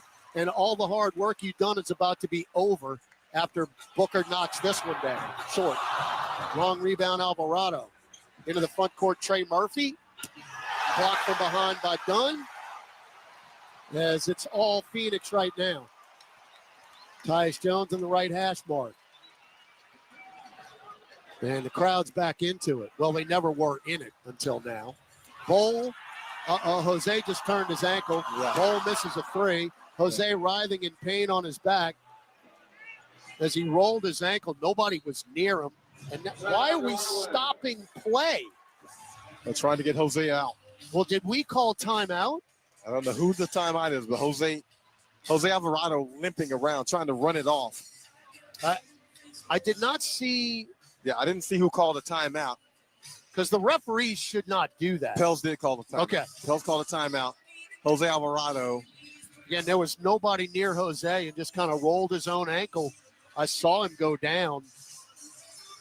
That right ankle. And again, we're already wafer thin. And Jose making his way to the locker room. Well, that is not very advantageous. 53-50 New Orleans, 3:32 left in the second quarter. Again, you had a 17-point lead on cruise control, and now you're up 3. Yeah, I mean, this is a team that can score tons of points. They're on a 10-0 run right now. They have 20-5 without Kevin Durant and really have gotten a great chance to get Durant basically off the court and let him come in and be your cleanup hitter. So now you wonder about the availability of Jose Alvarado moving forward and who would be the backup point. And remember, Zion Williamson is not playing more than 28 minutes tonight. Yeah. So you are very shorthanded. Well, it's going to have to be point by committee, and Jordan Hawkins might have to run a little bit of point. Trey Murphy have to run a little bit of point. Maybe even Jamal Cain. And, of course, you have Antonio Reeves. So you have to do it by committee because, and look, I don't think the Pels wanted to go that deep, obviously, because those guys have not played yet. But now, desperate times call for desperate measures. All right, so you come off the bench with McCollum, Messi, Williamson, Makovich, and Murphy. M's galore down there. Durant back on the floor for Phoenix after a lengthy rest, along with Devin Booker, Tyus Jones, Bol, and Nick Richards. So Phoenix with their starting 5 on the floor. Bradley Beal out of the lineup tonight with left calf soreness. So Pels trying to snap a 10-0 run here. Makovich, sideline right, get it into McCollum. McCollum between circles, bounce feed to Z, right elbow. Now Eve shovels it to Murphy. Head fake back to Eve. Missed the finger roll. And a rebound, Nick Richards. Look right at the front of the rim. It's 2 point-blank layups. Messi's missed. So they'll tie it up with a made 3 here. As Booker picked up his dribble, cross court over to Bol.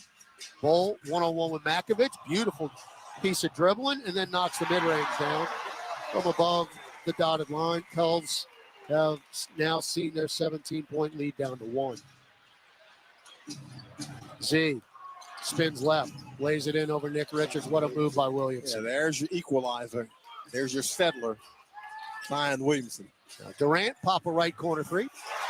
And we're tied at 55. That man has scored 30,000 career points in the NBA. Came in with 30,135. 8th all-time. 8th all-time. T-shirts all over the place for him. Now Z into the paint.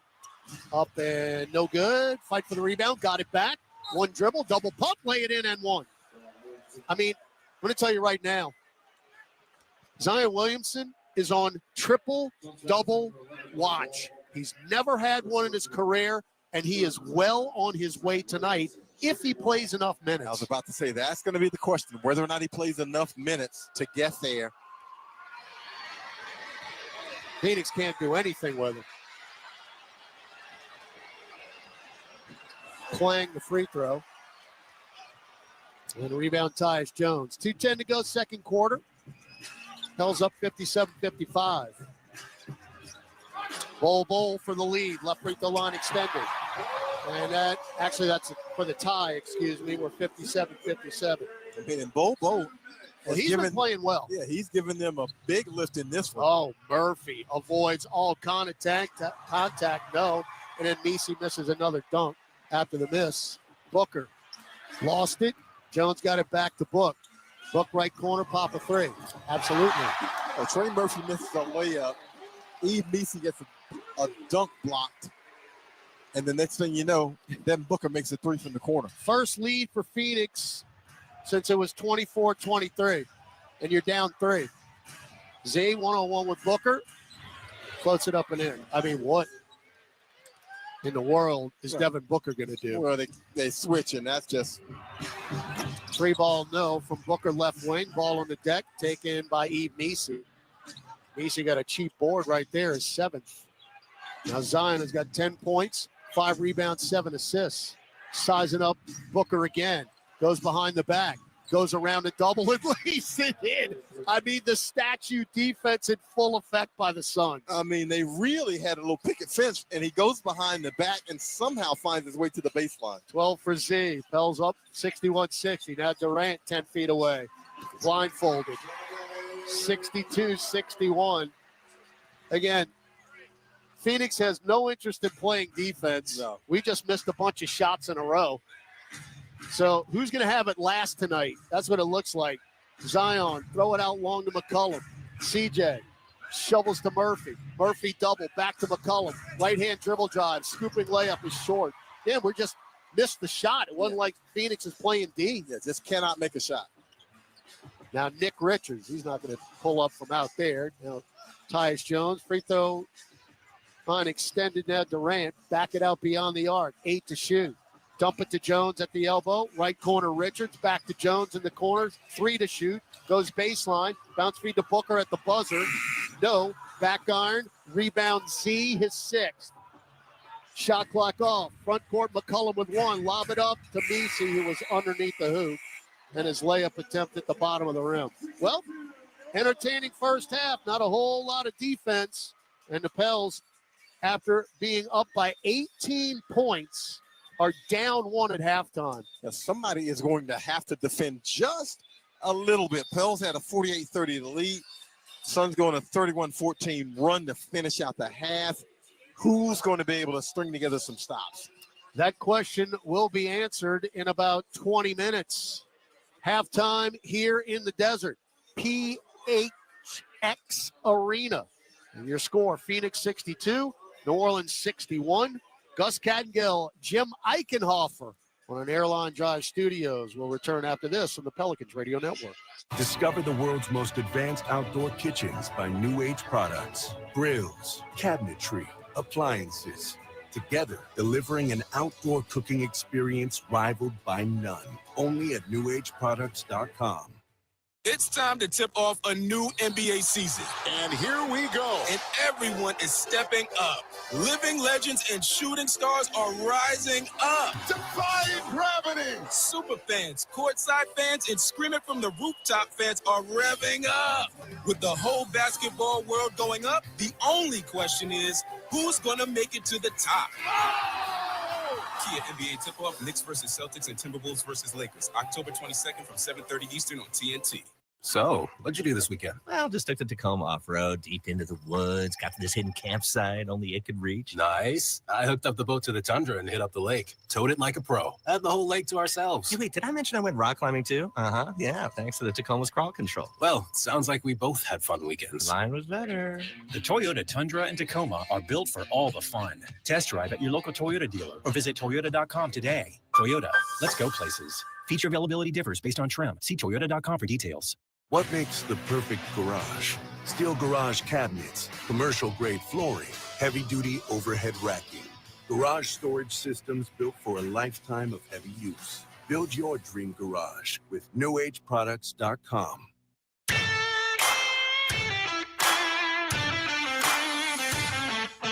Time now for Pelicans at the half. Scores, highlights, stats, and more. Here's your host, Gus Kattengell.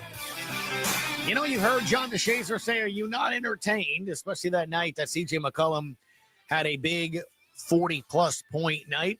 I don't know. You can't be entertained watching this. I don't know if Jim Eichenhofer will be entertained. He loves defense. 62-61 is your halftime score. Suns with the lead.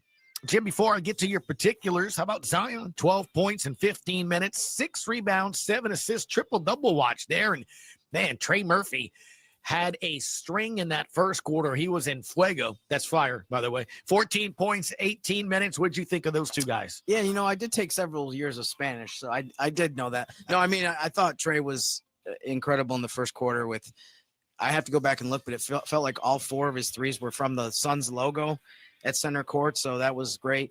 And then Zion, it just seemed like he was unstoppable in the second quarter. It didn't matter what the Suns tried to do. On the TV broadcast, Antonio Daniels was laughing at a couple of the plays. It's always a good sign when AD is laughing at some of the highlights that Zion produces. We talked about it in pregame about the Suns team and your thoughts on them. It's crazy. They have 4 of their starting 5 players with double figures. Pelicans only have 2 players, and that's Zion and Trey Murphy. Durant has 11. Bol has 12. Yeah, Booker with 17 and Jones with 12. This team, you said it, this team has a lot of offense. They have talent. I mean, they shot 13 for 27 from 3-point range.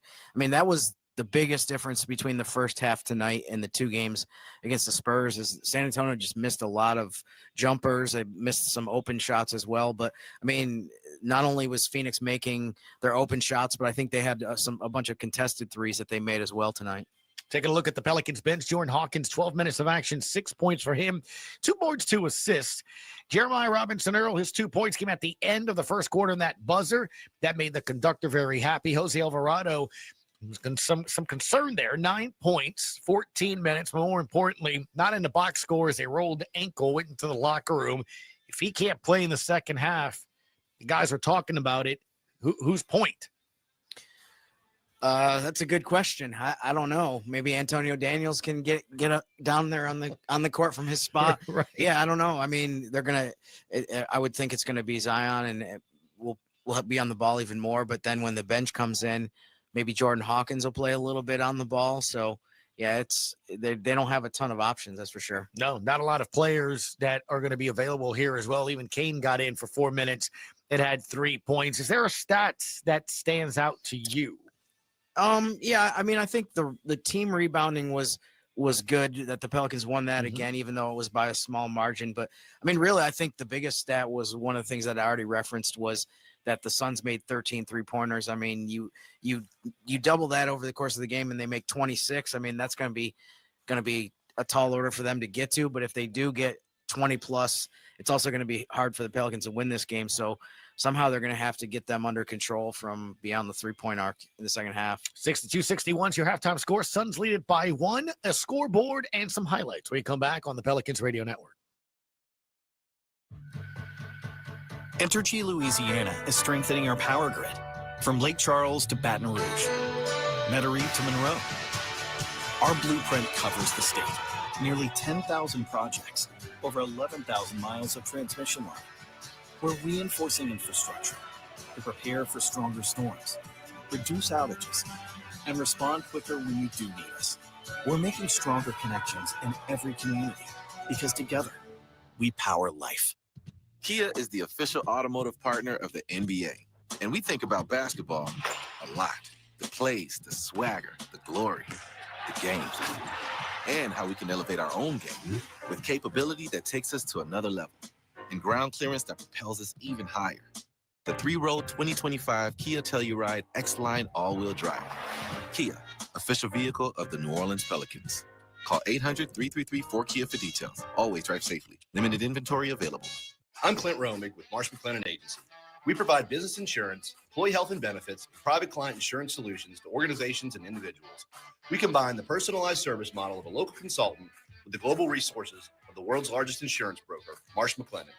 Here in New Orleans, we have deep roots throughout Southeast Louisiana that go back over 80 years. At Marsh McLennan Agency, we know more than just insurance. We know New Orleans. Marsh McLennan Agency is a proud partner of the New Orleans Pelicans. Visit us today at marshmma.com. I don't want to touch base or circle back anymore. I want to charter a boat and go fishing with my friends. I don't want to make a to-do list. I want to make a to-eat list. I don't care about a PowerPoint. Give me a joke toy. It's time to cut loose and lose track of time, billable and otherwise, altogether. Play Coastal and go have some fun for fun's sake. For more information, visit coastalmississippi.com. Welcome back. Your halftime score is 62-61. Jim Eichenhofer, an NBA scoreboard, and then we'll get your final thoughts going into the second half. Nuggets and Bucks in Milwaukee, 109-97. You got Giannis with 21 and 17 rebounds, 21 points. Jokic, 29 points, 14 rebounds, 9 assists. He's almost at a triple-double. Those two bigs, man, going back and forth, huh? Yeah, I mean, you're talking about two guys that have won MVP in the last few years. And so, I mean, but that would be that'd be a really good win for Milwaukee if they can get it. Kyrie Irving has 16 points as the Mavericks lead the Hornets in the third, 69-65. You and I have been talking about the Hornets, 131 points combined the last 3 losses. That they've lost by. Yeah, so, man, this is an outstanding performance by them. They're still crazy. Within a couple baskets of the Mavericks. T-Wolves and Lakers still to come at 9:30. Warriors and Magic, that is your final right now. 121-115, Golden State wins it. Jim, Steph Curry had 56 points. Paulo Banchero had 41. Yeah, I caught some of that first half. I saw Steph had a shot from half court at the buzzer in the second quarter. So it's like I always say, man, you got to heave at the end of quarters. So 3 of his 56 came from that. How many points do you think Jimmy Buckets got today? 15? 5. Really? Yeah. Wow. Look at conductors like that team's going to be interesting as we get closer. It sounds like Steph looked around and was like, all right, it's going to be on me tonight. Let me see if I can get 50 if everyone else is struggling. So, and it worked. He is something else. When you take a look at that box score, by the way, 3-pointers, Steph Curry, 12 of 19. 12 of 19. I think the NBA record is 14, I think, for one game. So Klay Thompson. He's pretty good. Yeah, came close to that. Quick break. We come back. Jim's final thoughts going into the second half on the Pelicans Radio Network. Injured at work? Don't let your recovery get delayed by endless paperwork. LA Health Solutions specializes in workers' compensation and DOL, providing expert care that gets you back on your feet quickly and safely. With convenient locations across Louisiana, we offer personalized treatment plans and handle the insurance process for you, so you can focus on what matters most, getting better. Trust LA Health Solutions, your one solution. To help you heal and return to work, visit lahealthsolutions.com or call 844-496-LAHS today.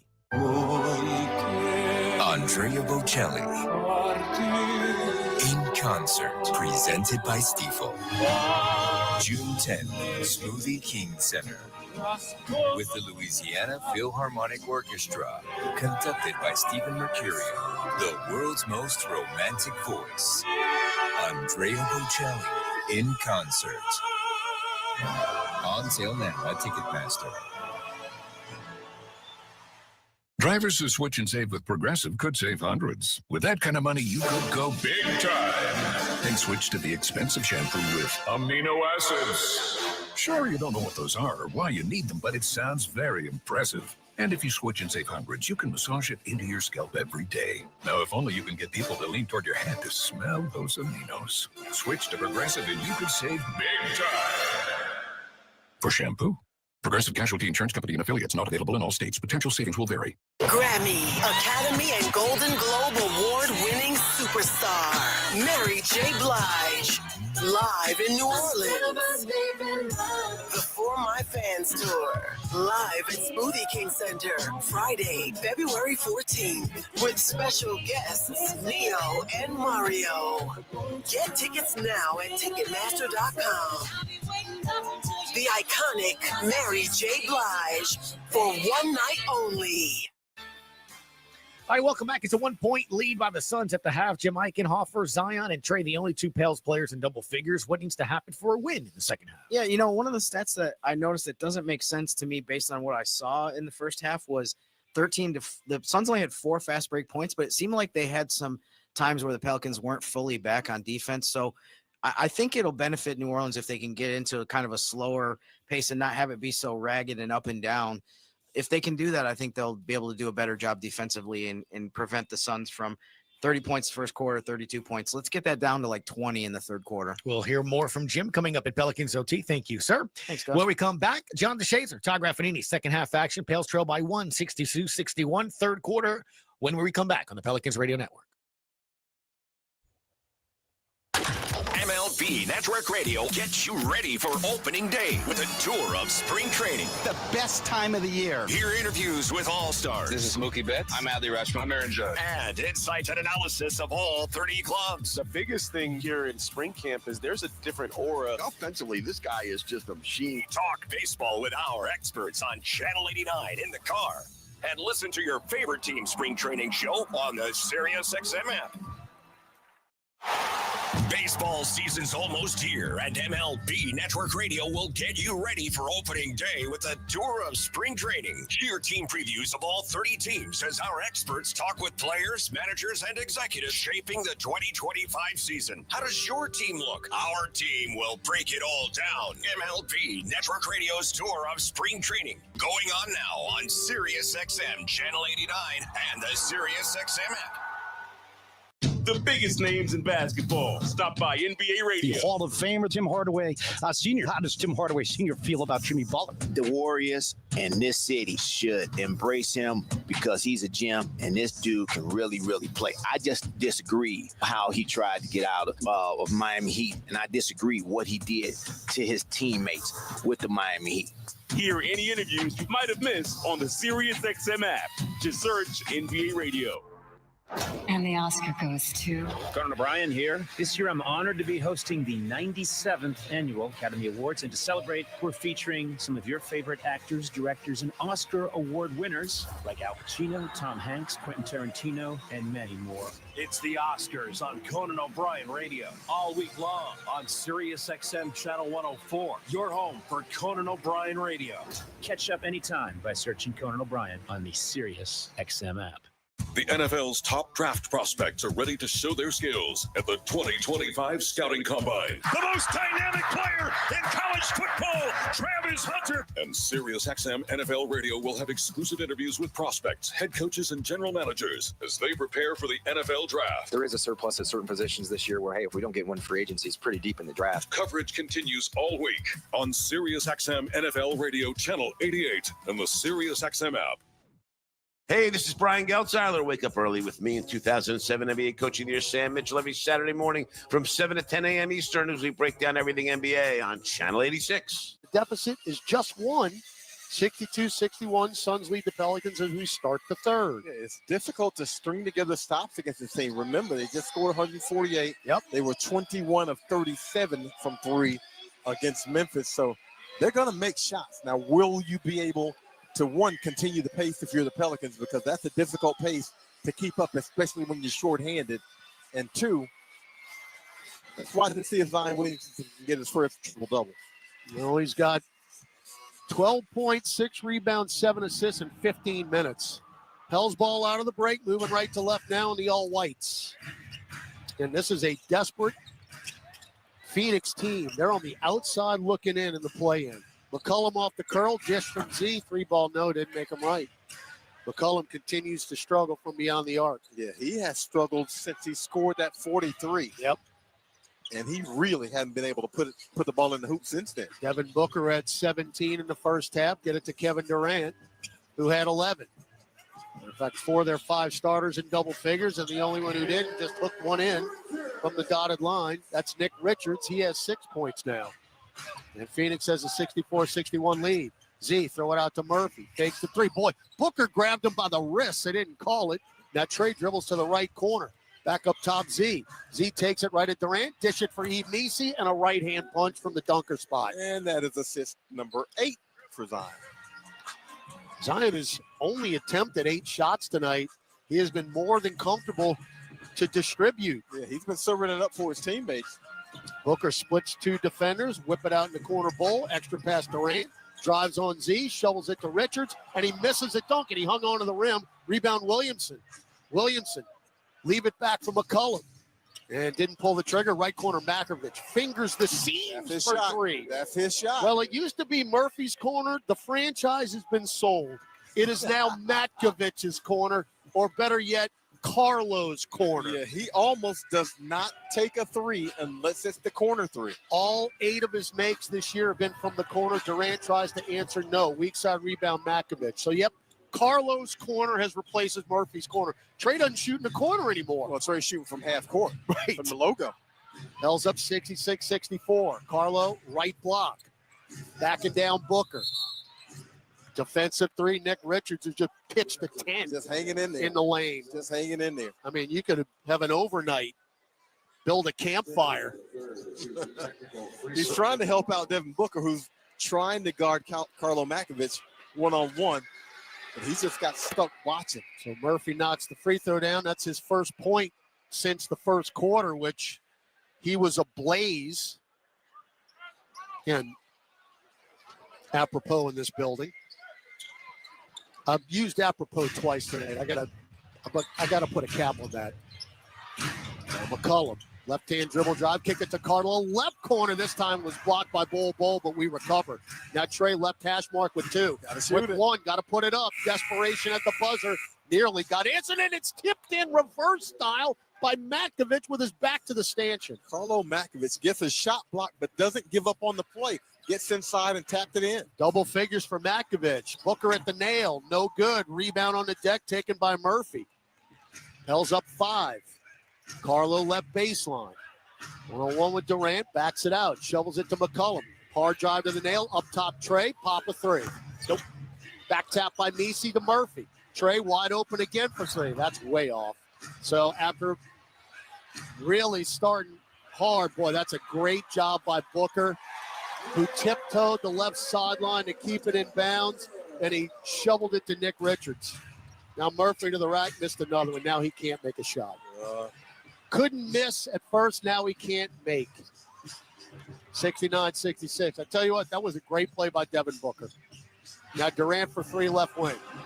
Back iron, back tap by Richards to Booker. He's wide open, straight away to him. Yeah, he's going to make it hurt. He's going to hurt you when he gets that wide open of a look. He can make that shot with his eyes closed. Trey Murphy looking for a foul on that layup. He didn't get the call. And Willie Green protesting as well, but Murphy hadn't made a shot since the first quarter. So we're all tied again, 69-69, 8:39 to go third quarter on the Pelicans Radio Network. Injured at work? Don't let your recovery get delayed by endless paperwork. LA Health Solutions specializes in workers' compensation and DOL, providing expert care that gets you back on your feet quickly and safely. With convenient locations across Louisiana, we offer personalized treatment plans and handle the insurance process for you, so you can focus on what matters most, getting better. Trust LA Health Solutions, your one solution. To help you heal and return to work, visit lahealthsolutions.com or call 844-496-LAHS today. This is old number 8, Archie Manning. Join me at Manning's Sports Bar and Grill with award-winning burgers, 24 beers on tap, craft cocktails, 13-foot mega screens, plus recliners. Manning's Sports Bar and Grill is where you'll catch me watching the games. Ready to be a legend of your own game? Head on over to Caesars for 24/7 action-packed gaming, where the tables are hot, the dice are fast, and the slots are generous. Remember, you can't win if you don't play. Must be 21 or older to enter casino and gamble. Know when to stop before you start. Gambling problem? Call 1-800-GAMBLER. So, what'd you do this weekend? Well, just took the Tacoma off-road, deep into the woods, got to this hidden campsite only it could reach. Nice. I hooked up the boat to the Tundra and hit up the lake. Towed it like a pro. Had the whole lake to ourselves. Hey, wait, did I mention I went rock climbing too? Uh-huh, yeah, thanks to the Tacoma's crawl control. Well, sounds like we both had fun weekends. Mine was better. The Toyota Tundra and Tacoma are built for all the fun. Test drive at your local Toyota dealer or visit Toyota.com today. Toyota, let's go places. Feature availability differs based on trim. See Toyota.com for details. What's happening, brother? This is Trey Murphy, and you're listening to Pelicans basketball on the Pelicans Radio Network.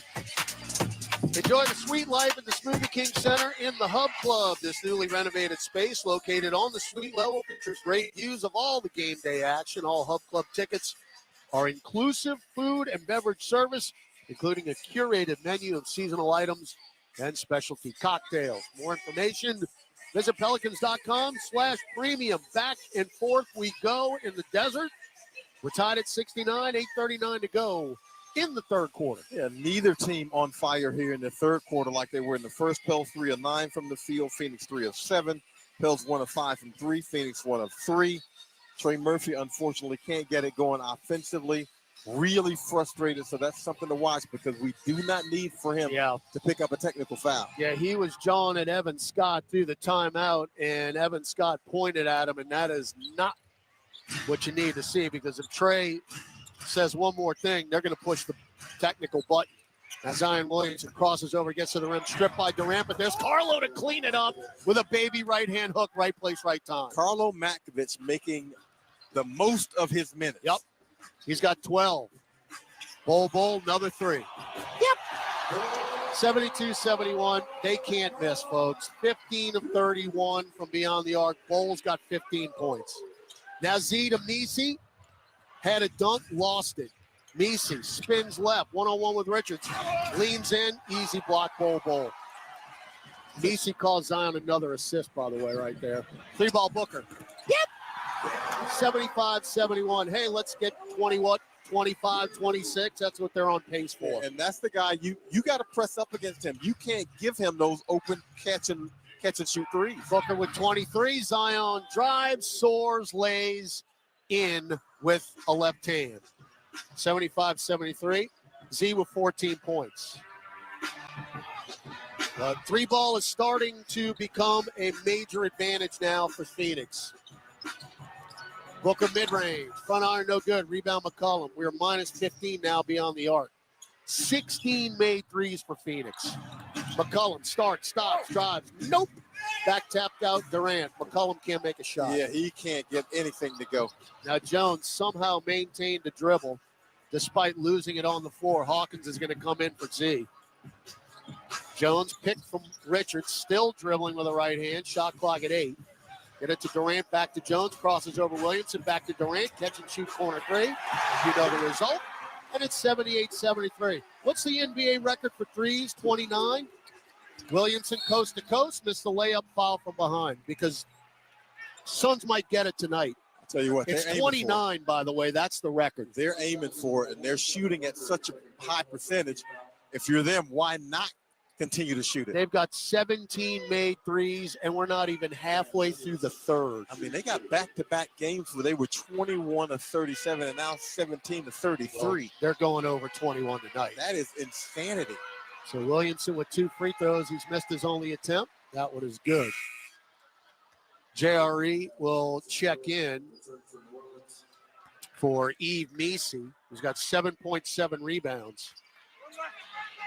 Pels just stopped making shots, period. Because, again, Phoenix is not doing anything defensively. No, and that's a tough We're just team. missing shots. Yeah, that's a tough team to keep up with offensively if you don't make those shots. Second free throw, no chance at short. Z got the rebound, though, and then throws it out to Murphy.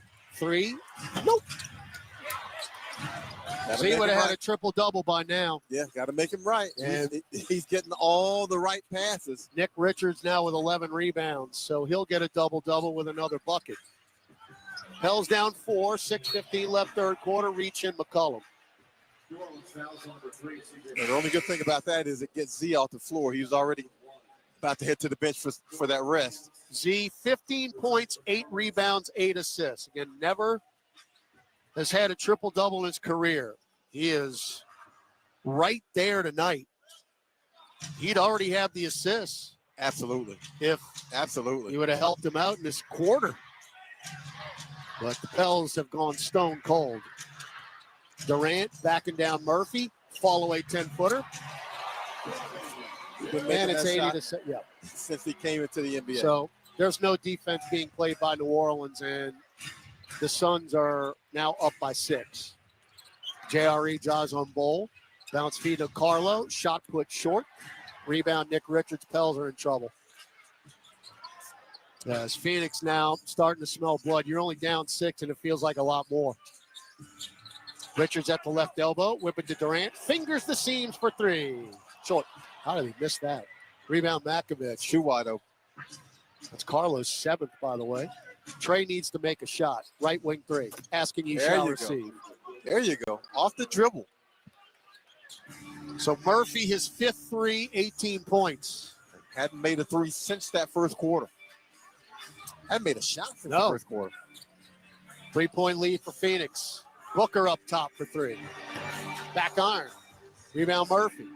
Devin Booker keeps popping wide open, and it's hard to make a living like that defensively. Trey 1-on-1 with Durant. Crosses him over. Get it to JRE. Left wing 3. Nope. Rebound Durant. Booker. Drop it off for KD. Back to Book. Goes behind the back. Now tries to split it double. Drives to the block. Floats it up. And in. 25 for Booker. Booker is such a gifted offensive player. Well, and then you got him and Durant. I mean, it's just.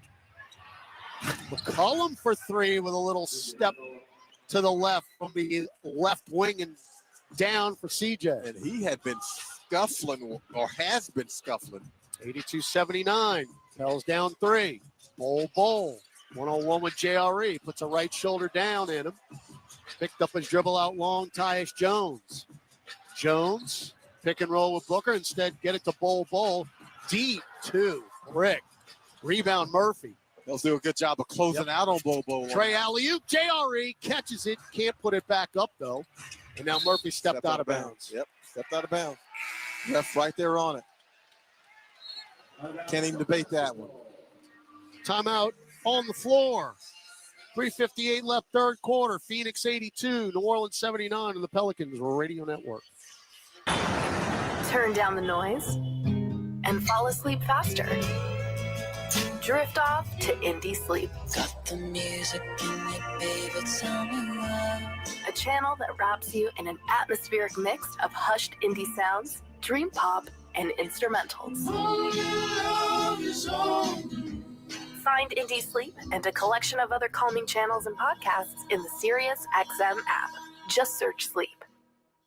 The biggest names in basketball. Stop by NBA Radio. We're talking here with Dr. J. Can you build a sustainable winner at some point around Joel Embiid as your main guy? If he moves to playing a third of the games, that's not going to happen. You always say it was not a guy's fault if his body betraying him, but that's an excuse. And you're trying to be the leader, and you have to find a way. Hear any interviews you might have missed on the Sirius XM app. Just search NBA Radio.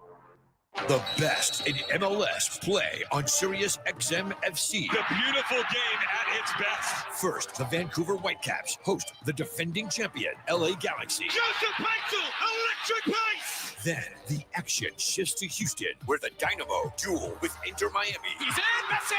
It's a show tonight! It's an MLS doubleheader Sunday night at 5 Eastern on Sirius XM FC, 157 in the car, and on the Sirius XM app. Hear every note of U2's epic journey, from their post-punk roots in the streets of Dublin to groundbreaking live experiences around the globe. Plus, exclusive commentary from rock's most dynamic band. U2 doesn't have a genre because it's in that discovering of new territory that we come alive. U2 X Radio, Channel 32, and at home with the Sirius XM app on your phone, computer, Alexa, TV, or other internet-connected devices.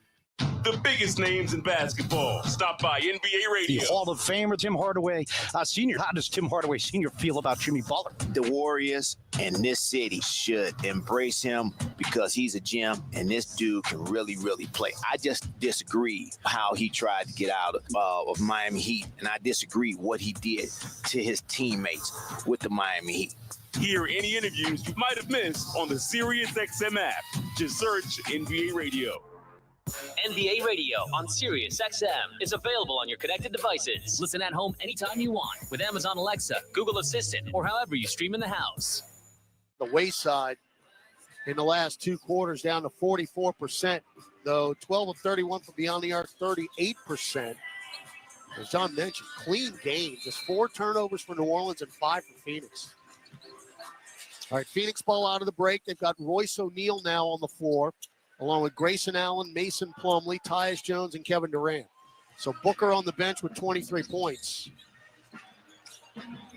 Pels with McCollum, Hawkins, Murphy, Matkovich, and JRE. Durant at the nail, pop the mid-range, blindfolded. That's just a little too much space. He comes off the curl, and Trey Murphy trailing him, but he doesn't close that space enough to force him to put it on the floor. 18 for Durant, 5-point lead for Phoenix.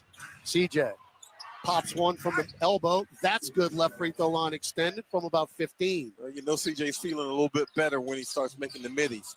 He's got 9 now, 84-81. Durant guarded by Murphy. Sizing him up now. Give him a head fake, drives in, and lays it in with unbelievable English.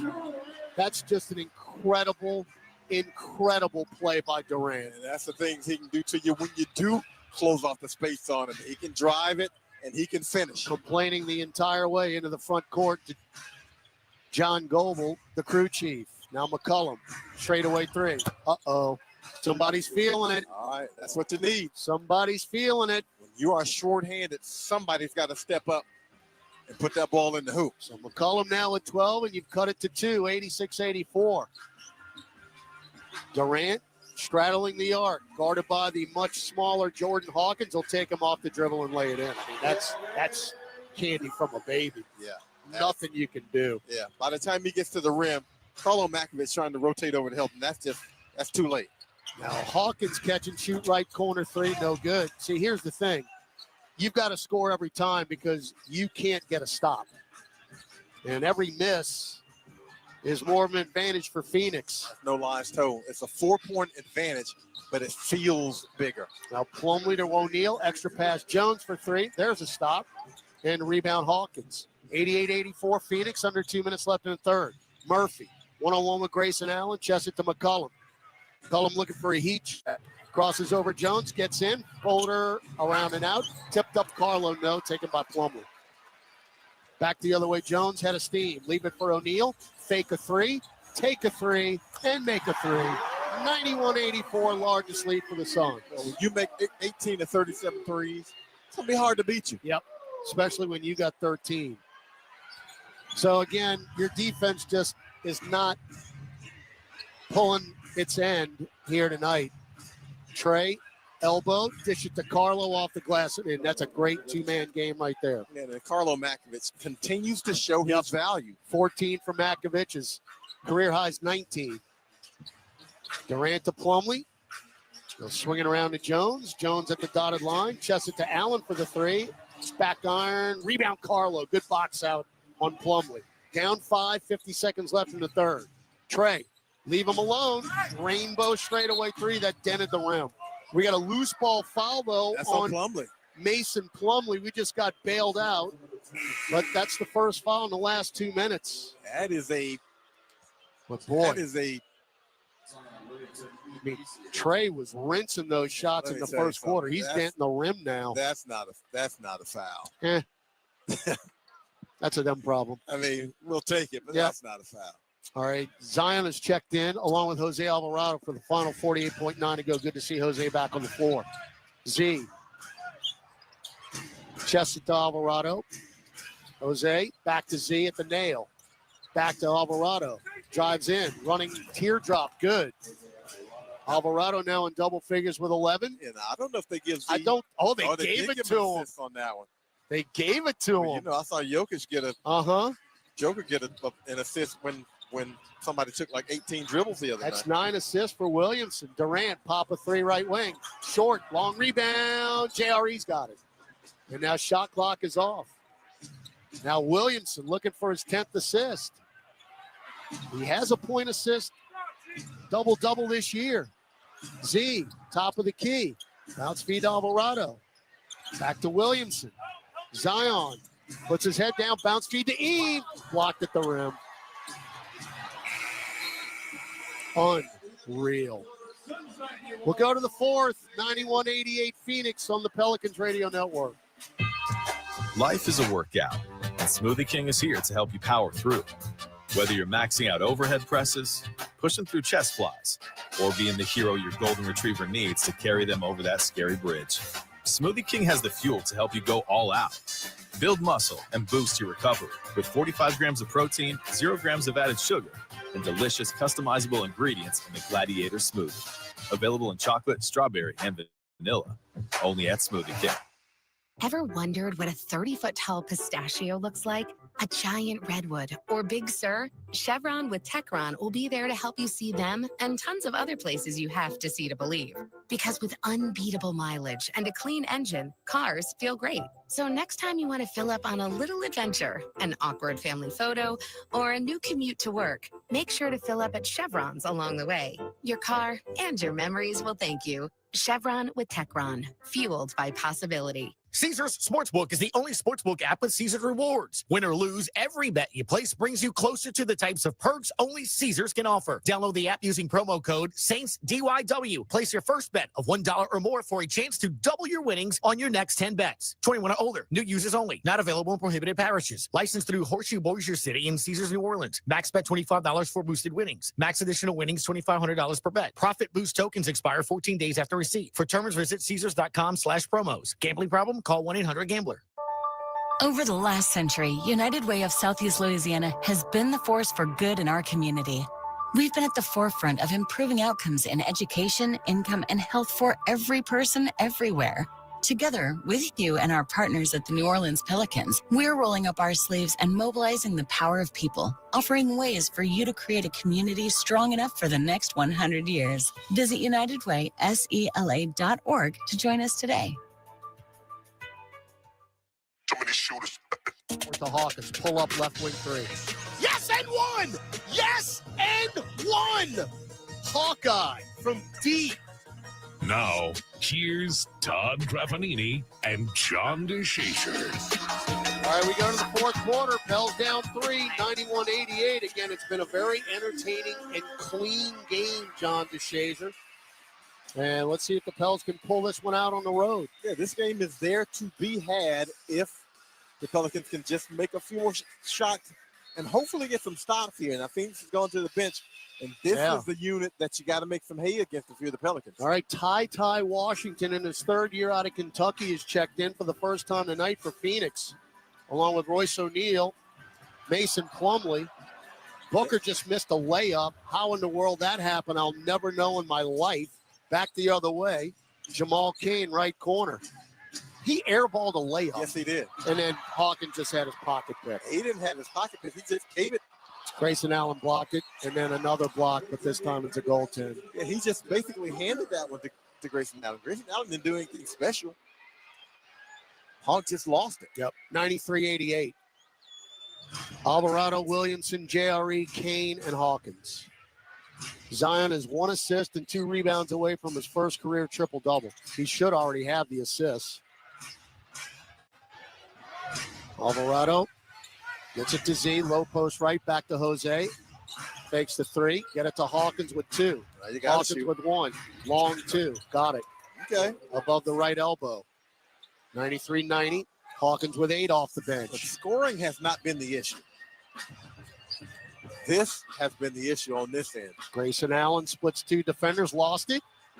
Bodies everywhere. Ty Washington just threw himself right at Jordan Hawkins and commits the loose ball foul. And that's one of those plays that can be a little bit dangerous when you lay out and you hit some legs. Second two-way player to take the floor for Phoenix tonight, Colin Gillespie, played 4 minutes in the first half, and now it's Washington's turn.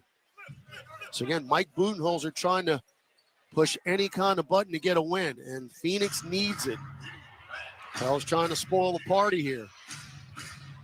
New Orleans down 3. Z, guarded by Ryan Dunn. Puts his shoulder down. Kick it to JRE. Right corner 3. Make him right. There's your 10th assist.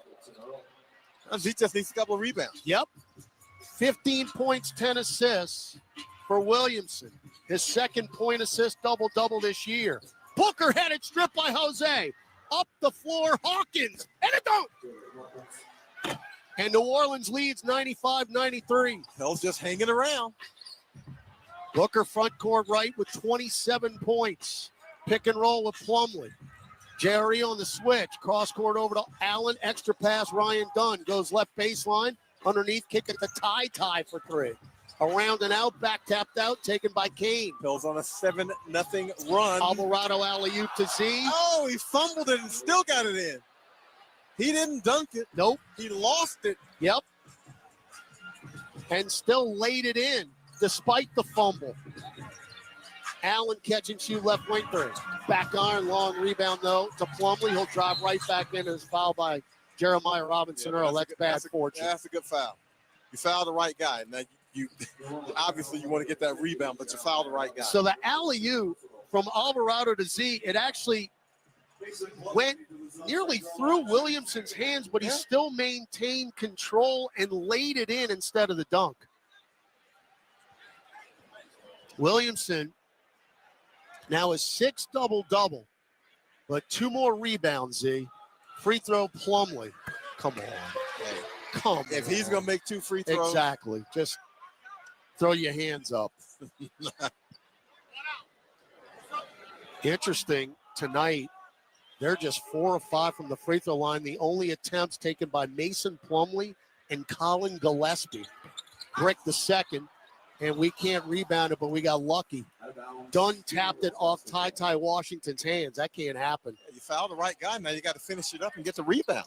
That's a team rebound, but fortunate. Up 3, 9:30 to go in Phoenix.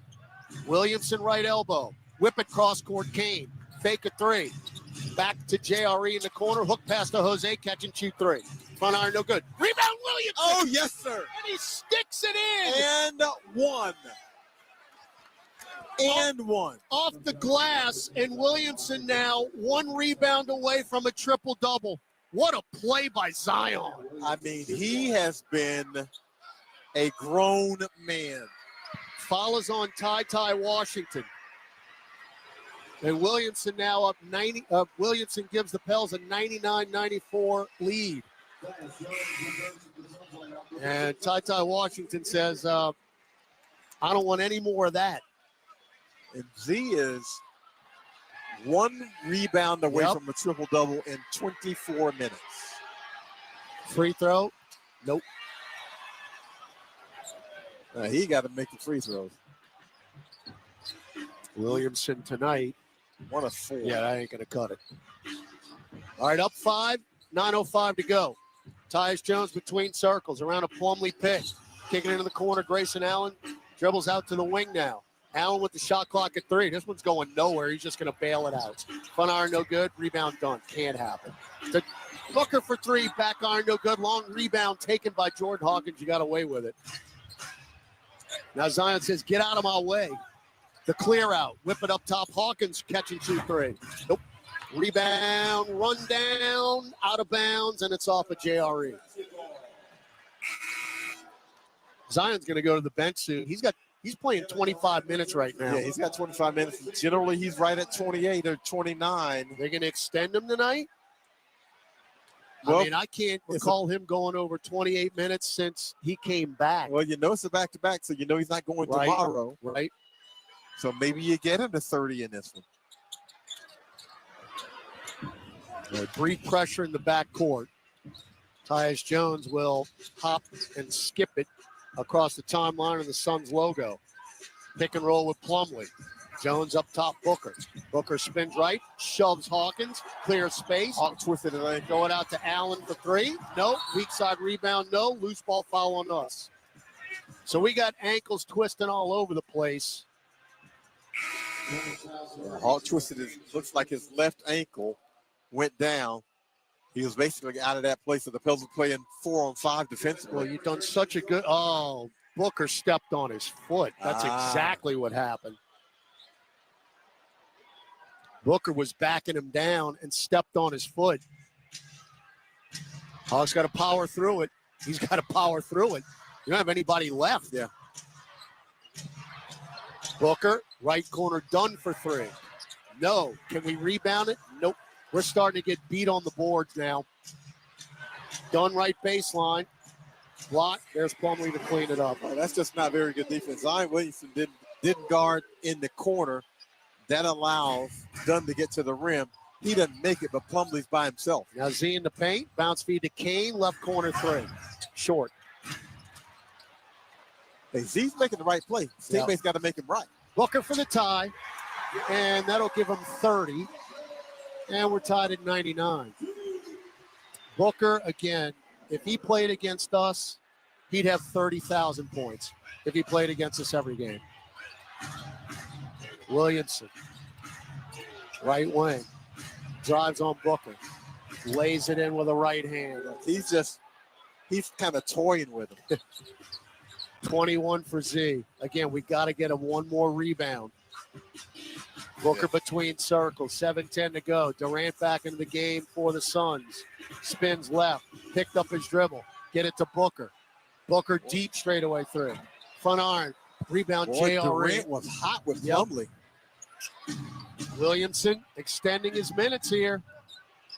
Left elbow, hook it over to Hawkins. Fake a 3, take a 3, back on. Rebound Booker. Booker just got GTA'd. Oh, Hawkins. give it up, give it up, give it up. Up the floor to Z. Double clutch dunk. Jose Alvarado. The Phoenix fans have seen that before. Yes, they have. He was very contentious. in that playoff series with Chris Paul, and now GTA comes up with one. You know what's unbelievable, John, as we take it to a break? Devin Booker is the only Sun player on that roster that is still on the team. That is amazing. It's amazing. Amazing. That's amazing. 2 years ago. 6:40 to go. Pels 103, Phoenix 99. Gus Cattengill, NBA scoreboard after this on the Pelicans Radio Network. If you're needing to relocate across town or across the country, there's no job too big or too small for John Fayard Moving and Warehousing, the proud mover of the New Orleans Pelicans for well over a decade. They offer red carpet, white glove office and household good relocations at competitive rates. Moving is stressful and exhausting. Allow John Fayard Moving and Warehousing to ease your mind and your muscles. Full packing and storage available upon request. Call 228-864-2262 or visit johnfayardwarehouse.com today to schedule a survey or to book your move. Andrea Bocelli in concert, presented by Stifel. June 10th, Smoothie King Center with the Louisiana Philharmonic Orchestra, conducted by Stephen Mercurio, the world's most romantic voice. Andrea Bocelli in concert. On sale now at Ticketmaster. So, what'd you do this weekend? Well, just took the Tacoma off-road, deep into the woods, got to this hidden campsite only it could reach. Nice. I hooked up the boat to the Tundra and hit up the lake. Towed it like a pro. Had the whole lake to ourselves. Hey, wait, did I mention I went rock climbing too? Uh-huh, yeah, thanks to the Tacoma's crawl control. Well, sounds like we both had fun weekends. Mine was better. The Toyota Tundra and Tacoma are built for all the fun. Test drive at your local Toyota dealer or visit Toyota.com today. Toyota, let's go places. Feature availability differs based on trim. See Toyota.com for details. Welcome back to Pelicans basketball. Let's check tonight's NBA scoreboard. The Bucks beat the Nuggets 121-112. Giannis with 28, Jokic 32. It's the Mavs over the Hornets 103-96. And Steph Curry dropped 56, and the Warriors win over the Magic. Full scoreboard after the game. All right, thank you, Gus. As the Pels start the Mardi Gras road trip off here in Phoenix. One more tomorrow night with the Suns. We'll be in Salt Lake City against the Jazz Sunday night. Then we'll wrap up the trip on Mardi Gras night in L.A. against the New Look Lakers. Here, Pels have a 103-99 lead over Phoenix with 6:40 to go. And the Pels really have done a nice job of hanging around in this game. Now, there have been some opportunities for them to kind of let go of the rope, and they've been able to withstand it. All right, Bol. Tyus Jones, who's got a double-double, by the way, is 6th of the year. 12 points, 12 assists. Nick Richards, Devin Booker, and Kevin Durant on the floor. So they've got their starting five in for the final 6:30. Booker drives in. Touch foul, Eve Vesey. Touch foul. And 2 free throws for Booker. This will be just the 7th and 8th free throw attempts tonight for the Suns, and the first for Booker, who's got 30.6 rebounds, 7 assists. But they're a team that's been shooting a lot of jump shots. Yep. Booker 90% at the line. That's his 328th make. They're at 47 3 attempts. Now the Pels are at 40, which is what we needed to see them get to. 7-3 when we have 40 or more attempts this year. Booker got them both.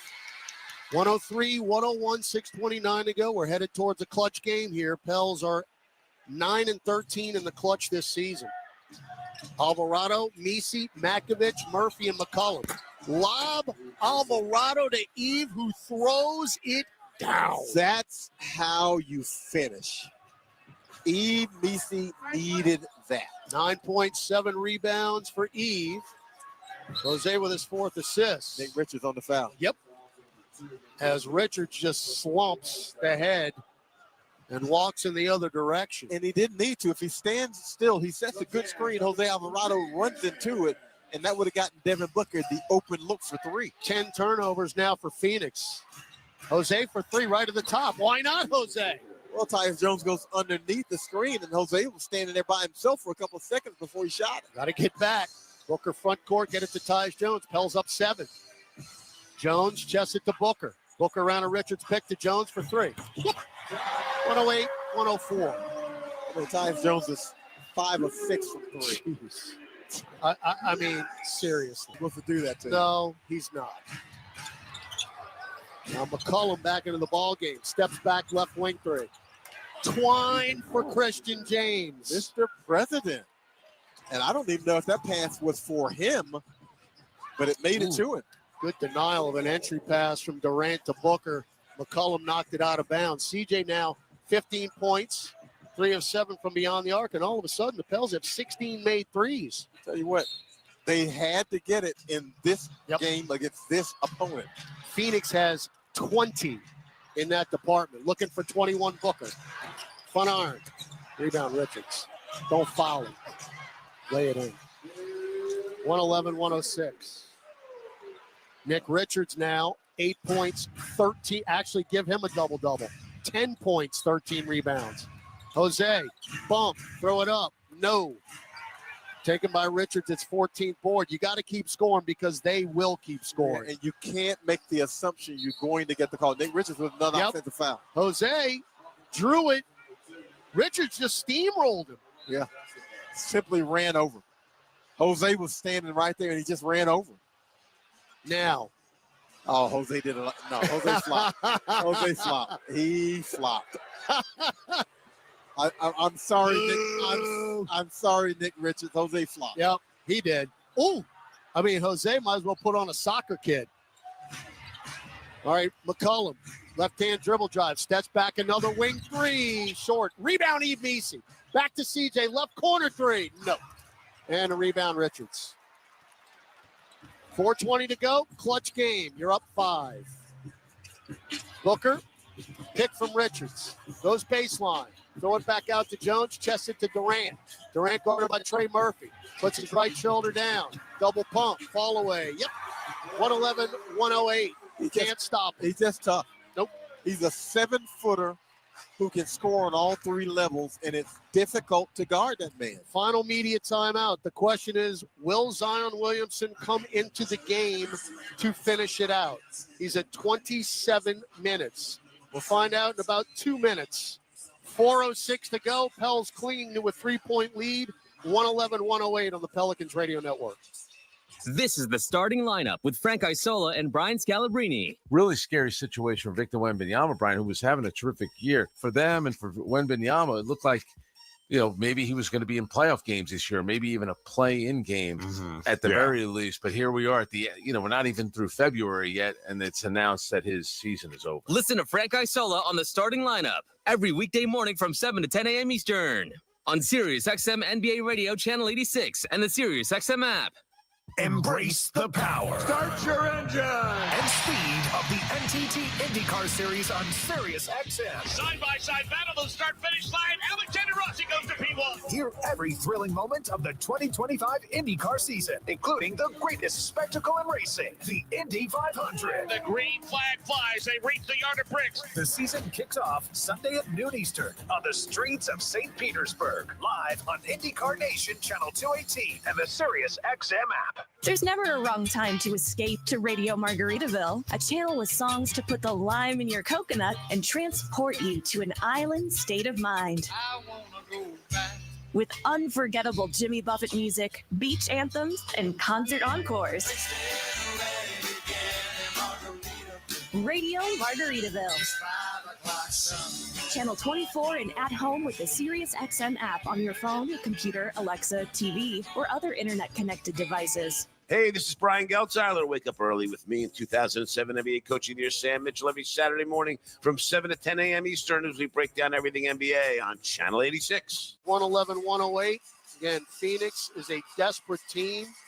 2.5 out of 10th place in the West. Pels trying to play spoiler. You have outscored them 23-17 in the fourth quarter, but there's a long way to go, John. And when you've got scores out there like Devin Booker and Kevin Durant, it's going to be tough to finish this one out. Yeah, but you can see why they're in the position they're in. They do not defend. No. They have no dedication to defending, and the Pels are shorthanded and yet are able to basically have a great handle on this game. Zion Williamson back in for the last 4:06 of this game, so he's going to go over 30 minutes. And again, 1 rebound away from his first career triple-double. Williamson, McCollum, Murphy, Nisi, Matkovich on the floor. Up 3. Z, pick from Eve. Drives in, missed the layup. And a follow-up partial dunk by Nisi. It wasn't flushed. It got a couple of bounces on the rim, and it still went down and won. But that is the magnitude of Zion Williamson. He drives to the basket. Phoenix collapses. Then Eve, all he has to do is run to the front of the rim. It should be an assist for Williamson. No, it's a missed shot. Excuse me. Would be assist. All right, now Eve at the line. This is a big and one here. You got a 5-point lead with 3:55 to go.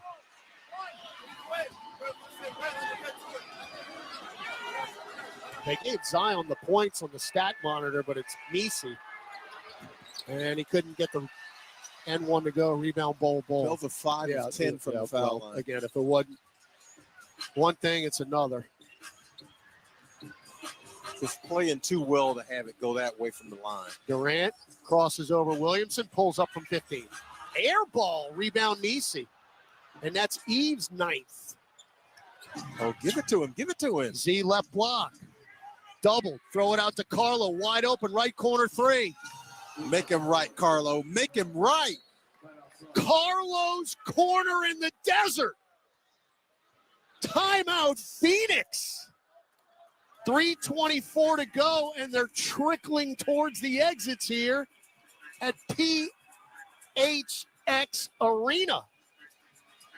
60-second break. Back in the studio. 116-108 New Orleans, 3:24 to go in this ball game on the Pelicans Radio Network.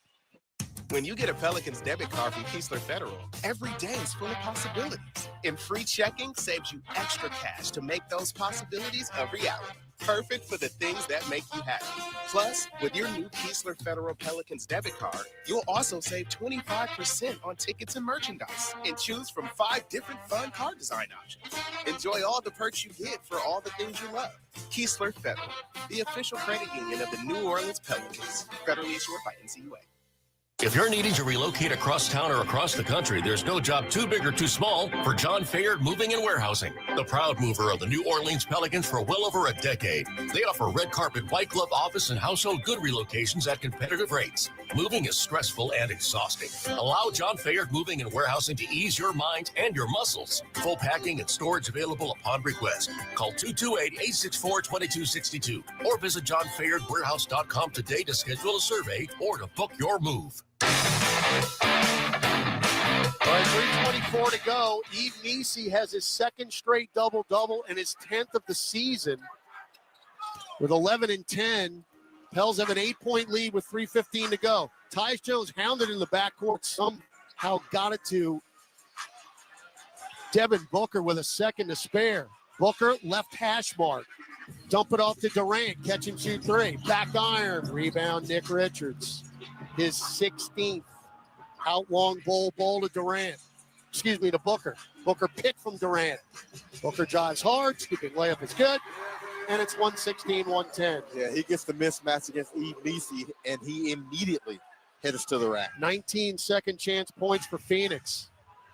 Pels with a 2-possession lead at 6 points. Z to McCollum. Z still looking for that elusive rebound. McCollum between circles. Rip it to Matkovich. Another corner 3. Short. Rebound Ball. That might, well, it wouldn't have sealed it, but that would have helped. Matkovich has 17 points, by the way. 17 and 8. Durant right of the lane. Well, you got to send some help. There's the double. Nowhere to go. Don't bail him out. Turnaround jumper. What do you do? What do you do? Well, you get the double team, and then he kind of pivots around, and you get loose, and then, I mean, that dude can score. 116-112, 2 minutes left. Durant's got 26. Williamson sizing up Nick Richards. That's what he wants right there. Head of there. steam, lays it in. Yeah, that's what he wants right there. Candy from a baby. Yeah, you saw that one immediately. He got Nick Richards, and that is exactly what he wants. 25 for Z. Pels up 6. Booker had it poked into the backcourt. No backcourt. Trey saying he didn't touch it. Evidently not. Durant for 3. No. Z with the rebound. That's it. There's the triple-double. First career, 90 seconds to go. And on a minutes restriction. Yep. Z maintains the dribble. Sizing up Richards again. That's what he wants. Right shoulder down, lefty layup. That's good. what he wants. He sees Nick Richards, and it's like, let me eat. 120 to 112. You get a stop, and it's lights out, folks. Booker. Chest it to Durant, head of steam. Just don't foul him. Laid it in anyway, despite the contact by Makovich. That's 28 for Durant. Look, Booker's got 34. You're in great position. You're 2 possessions up with a minute left. You can milk the clock. And Kevin Durant says, look, we got to play the foul game. Well, they got a foul to give. Yeah, they got to play the foul game. They got to do something. 60 seconds remaining. Zion Williamson, his first career triple-double in 30 minutes. 27 points, 10 rebounds, 11 assists. I mean, it's awesome. 10 players. You know, John, and we got the action here. I just thought of something. Z picked up by Booker. Chested over to Carlo, right corner 3. Short, got his own rebound. You don't need to. Back it out. Yep. Now Zion, right free throw line extended, lost it. Booker stole it. Dump it to Jones. Extra pass down low, done to Durant. Fake a 3. Good closeout, Trey Murphy. Throw it out in the corner. Booker for 3. That's a rainbow. Hit the backboard. Got his own rebound. And a foul on Makovich. I don't mind that. Yeah. I don't mind that. Yeah, that's okay. We've got a foul to give. That's okay. That's okay. 120 to 114, 30.8 to go. John, remember last April when we came here after a Friday night loss to San Antonio? Yes. We started that long West Coast trip the last week of the season. Zion Williamson played the best game of his career that Sunday afternoon. It was topped in the play-in game by the Lakers, but he loves this floor. I'll tell you what. First career triple-double, shorthanded, 10 players. One of those players didn't play, Antonio Reeves.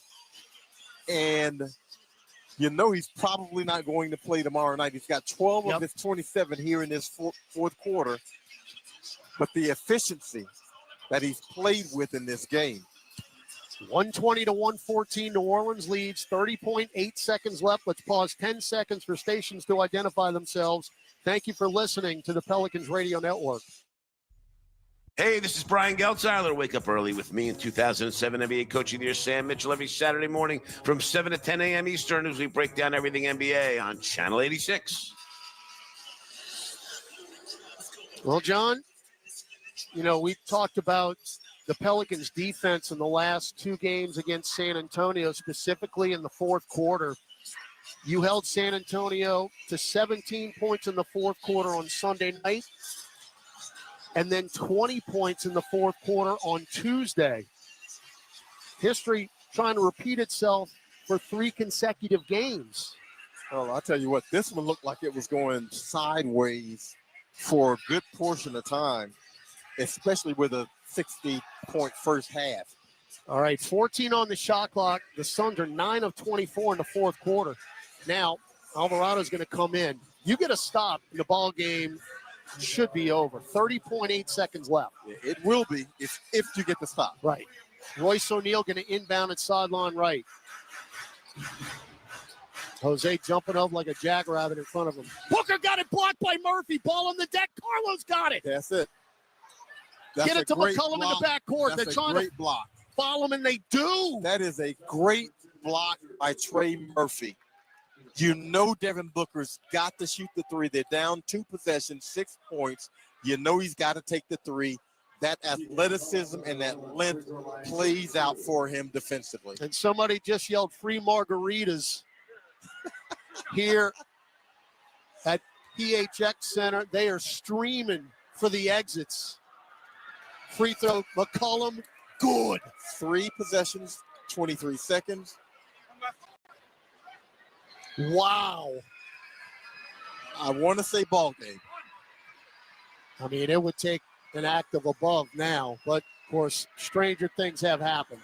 McCollum got them both. Really a fantastic showing by the Pels. Inbound to Booker. Booker front court, just don't foul him. What are we doing? Why are you fouling? It's a touch foul. As soon as my partner says don't foul him, you foul. That's on Murphy. Now, the only good news there, and it's not really good news, is it wasn't 3. Yeah, the best he can do is make 2, but still, you just want the clock to run. You don't. By the way, Matkovich now has a double-double. 17 points, 10 rebounds. First career double-double for Carlo. What an effort. He put up big in the start. Free throw, Booker. Good. Now, you do have 2 timeouts, so after Booker makes this free throw, you can advance it.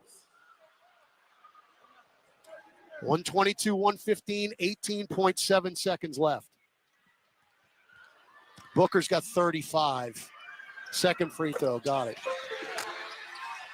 We don't take a timeout. Inbound to McCollum. That's okay. Now Trey. Got to get it over. Got to get it over. Threw it up for grabs. Oh, my goodness. Matkovich caught it. We nearly went backcourt.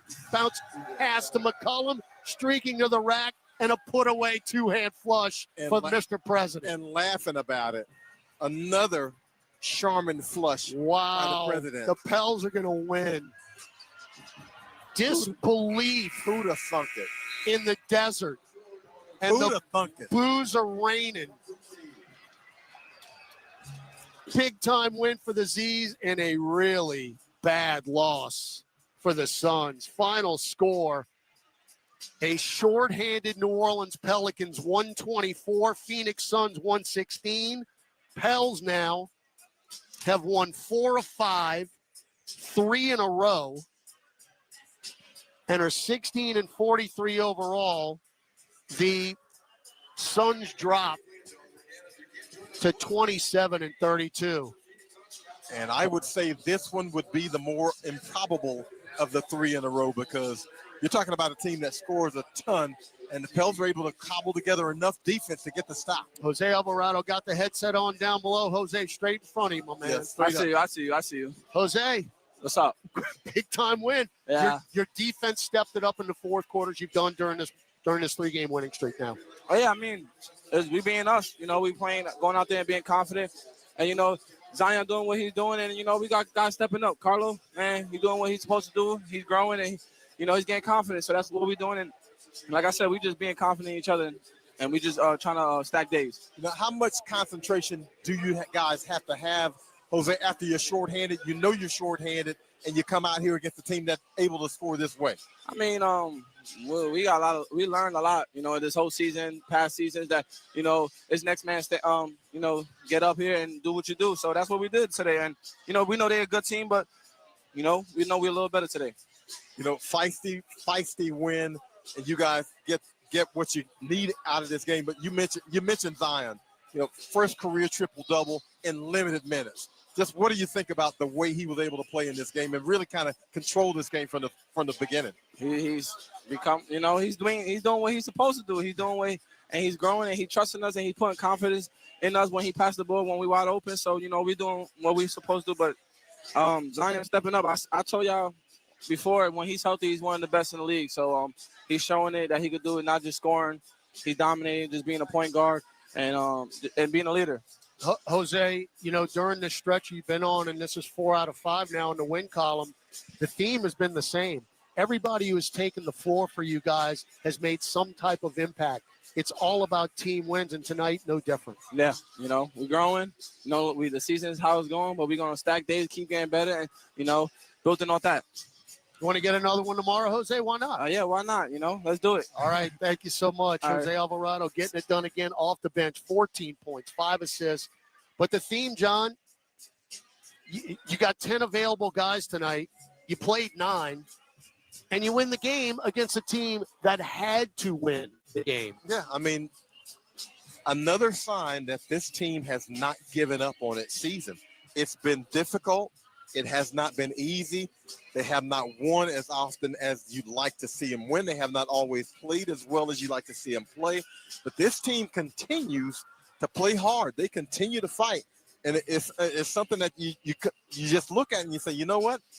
Okay, they will not let go of the rope. 9 guys played, 7 of them in double figures. Huh? I didn't even see that.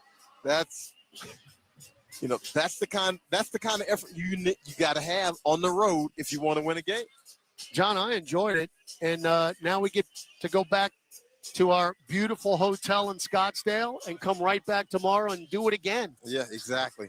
And hopefully be able to take another one tomorrow night. We know that, you'll get maybe Kelly Olynyk and Bruce Brown back. You probably won't have Zion Williamson out. But, hey, you've already shown that you can beat this team. And again, kudos to Zion Williamson, who in 31 minutes and 3 seconds, and that's the most he's played since he's returned from injury, his first career triple-double, 27 points, 10 rebounds, 11 assists. You could say, John, we were here when it happened. And we've seen some electric performances out of Z this season, 40 points in 28 minutes. We've seen 29 points in 28 minutes.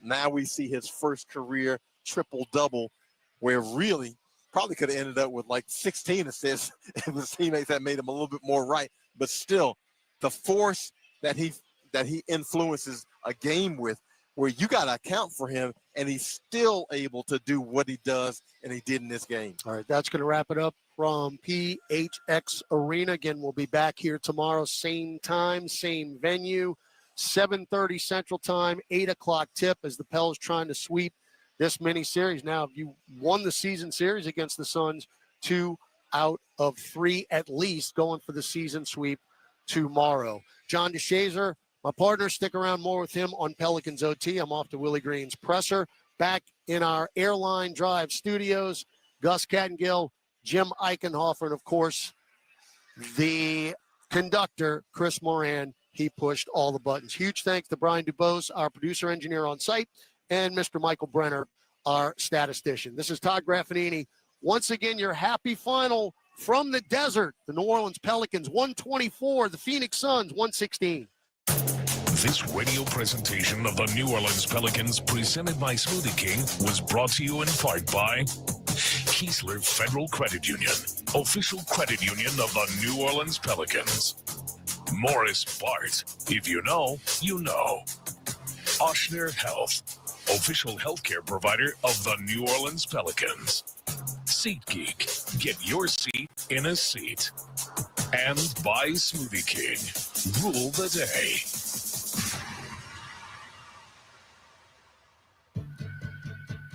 Entergy Louisiana is strengthening our power grid from Lake Charles to Baton Rouge, Metairie to Monroe. Our blueprint covers the state. Nearly 10,000 projects, over 11,000 miles of transmission line. We're reinforcing infrastructure to prepare for stronger storms, reduce outages, and respond quicker when you do need us.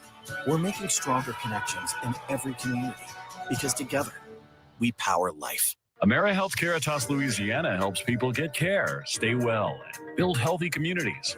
Our Medicaid plan offers a wide range of benefits to best meet your health needs and those of your family. Care is the heart of our work, and just like the Pelicans, our team is committed to excellence. Make AmeriHealth Caritas Louisiana your choice today. Learn more about the benefits of our Medicaid health plan by visiting care4la.com. That's care4la.com. Hey, Pelicans fans, SeatGeek is here to help you experience all the action. SeatGeek makes it easy to find tickets so you can be a part of all the courtside celebrations this season. Whether you're buying or selling tickets to Pelicans basketball games or to any other live event in New Orleans, SeatGeek is the place to do it. SeatGeek is the official ticketing partner of the New Orleans Pelicans. The most disruptive idea in ticketing? A ticket that works. Expect the expected. SeatGeek.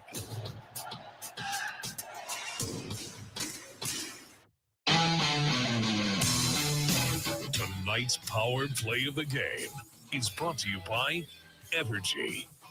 Evergy, we power life. Durant for three. No. Z with the rebound. That's it. There's the triple-double. First career, 90 seconds to go. And on a minutes restriction. Yep. Z maintains the dribble. Sizing up Richards again. That's what he wants. Right shoulder down. Lefty layup. That's what he wants. He sees Nick Richards, and it's like, let me eat. Well, he ate a lot tonight. 124-116. The Pelicans with the win. Jim Eichenhofer can't wait to tell you his 3 things. I got some 3 things here as well. Head coach Willie Green, you'll hear his 3 things, maybe even more. What a win by the Pels. And again, history being made.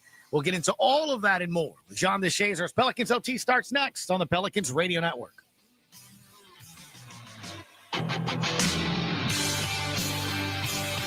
What makes the perfect garage? Steel garage cabinets, commercial-grade flooring, heavy-duty overhead racking.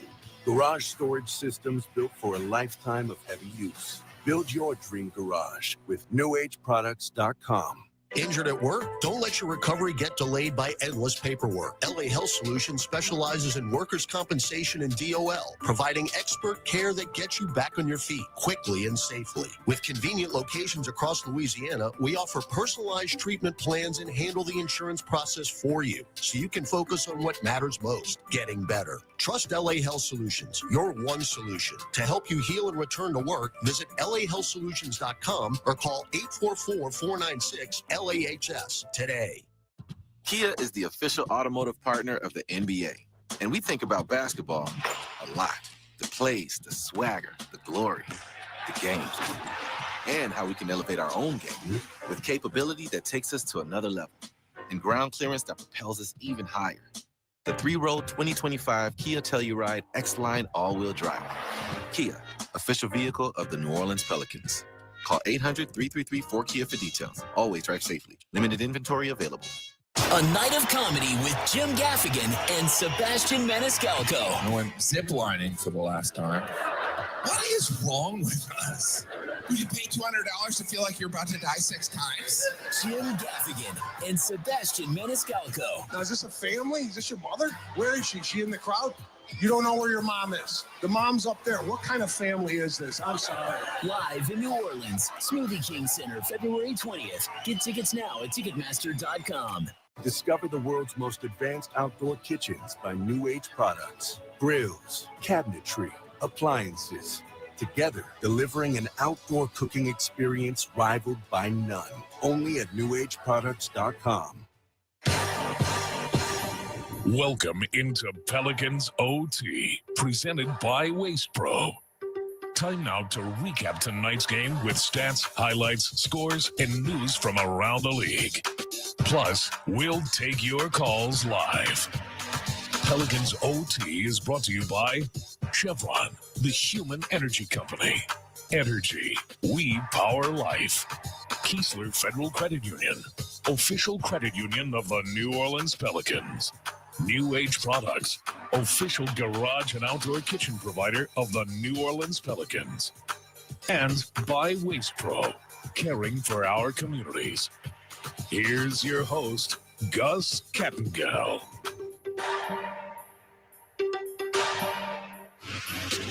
Give it to him. See, left block. Double. Throw it out to Carlo. Wide open. Right corner 3. Make him right, Carlo. Make him right. Zion Williamson passed, rebounded, and shot. Did everything he needed to do to get a triple-double. His first career triple-double, 124 to 116 is your final. John DeShazer, we go back to you in Phoenix. Jim, I can offer to my left here as well. Man, where do you start? So many first, so many big moments tonight by this Pels team. Well, I mean, again, the team is 16-43, and so a lot has not gone right for the Pelicans this season. But they go on the road against a team that really is desperate for a win, and they're able to hold it together. I mean, Pels went up 48-30 in this game before Phoenix came back and took the halftime lead, and then finished out the game 36-25 in the fourth quarter. I mean, something's got to be said for this team to be able to finish out a game that way on the road after this difficult season. So, yeah, it's great to see Z get his triple-double, his first.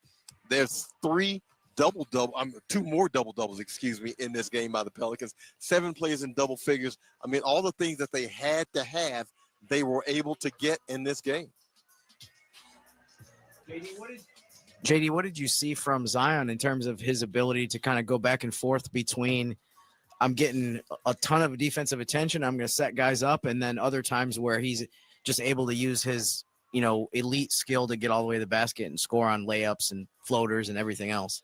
Well, I mean, it really was like early, he just wanted to set the table for his teammates, because I don't know that necessarily Phoenix was double teaming him, but I think he just wanted to make sure his teammates got set up. And that's really the hardest part of the triple-double, is getting the assist, because your teammates got to make shots for you. Mm-hmm. They got to make you right with the assist. And so early on, I think he might have had 5-6 assists in the first quarter, maybe 7, something like that. But I mean, his teammates are making the shots.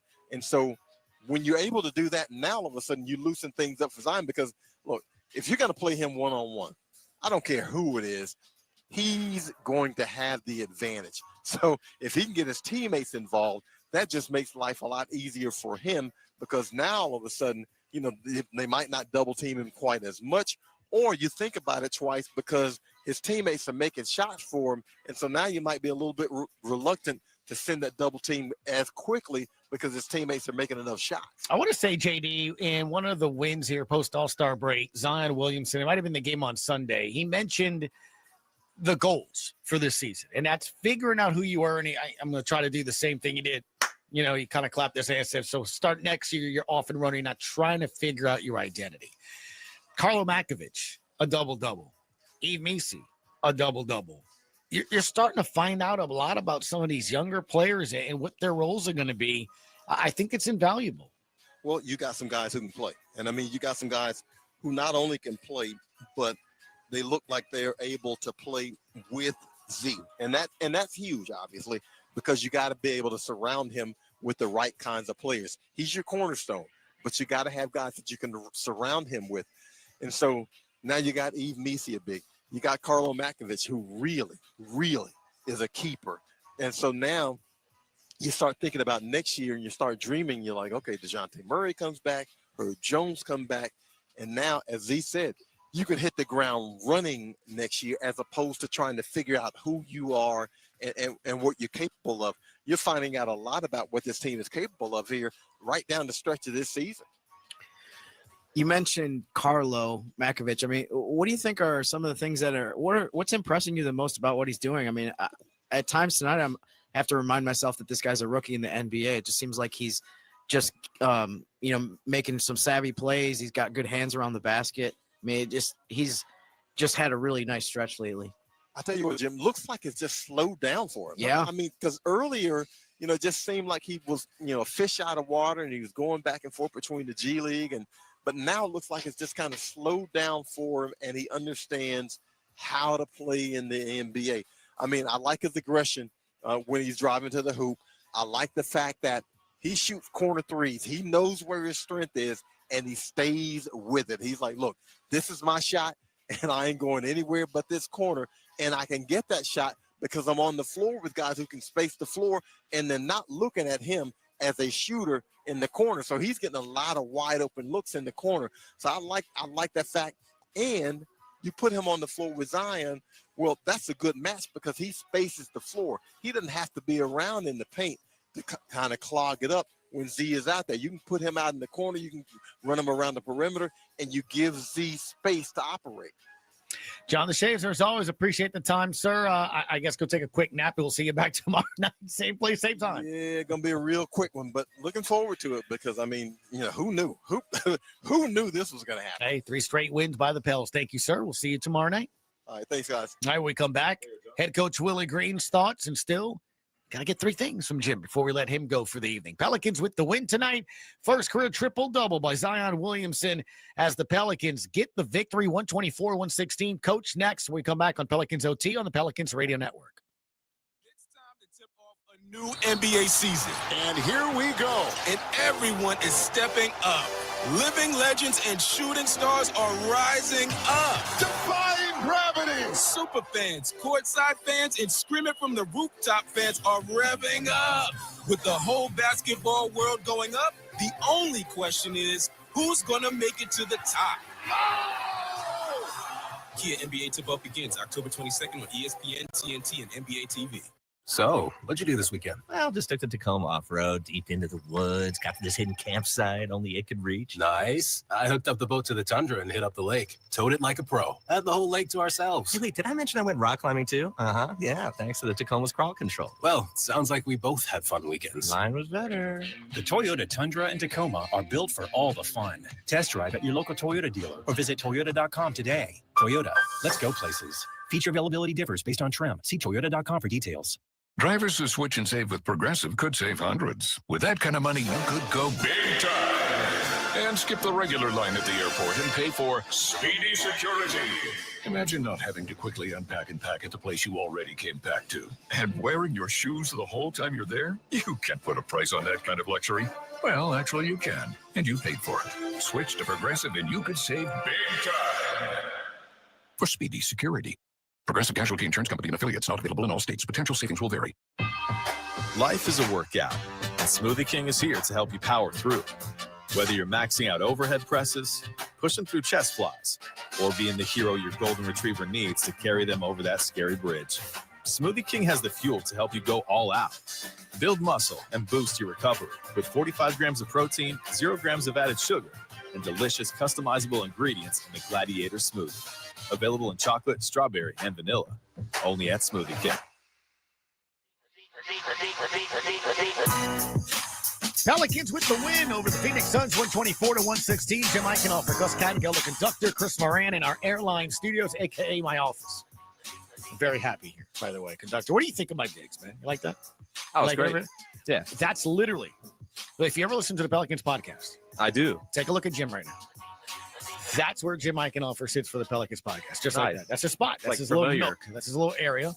It's nice. We're going to get to head coach Willie Green just in 10 seconds. What does this win, a third in a row for the Pelicans, do for you?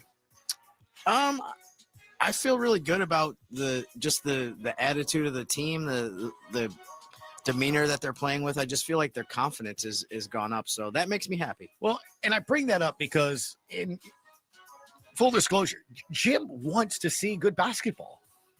We talk Very about this controversial. all the time in the hallway with the graph, with JD, with all of it. And Jim, it's not the Bills, it's the Hornets, it's everybody. You're like, it's the NBA. I mean, he says this so frequently. It's the NBA. It's a professional basketball league. Teams losing by 30, by 40, not playing plays like that's not what this is supposed to be about. So you have to be happy by this. 4 good games by the Pels out of the All-Star break in the season, which you're not going to play in the postseason. And if I'm a Pels fan, it does say something about my organization. I have to say, too, that it feels pretty good to ruin other teams' season a little bit. I mean, just spoiler scale. Yeah, with the fact that they beat this. I mean, you might look back at it and say that this, both for the San Antonio and Phoenix, that this was kind of the realistic end of their chances for the play-in tournament. So that feels good. It's been a brutal season. It's been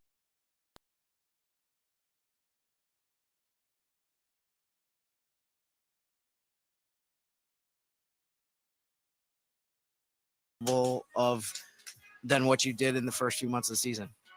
What are you laughing at? You just found out right now why the Players Association came out with their report card on teams.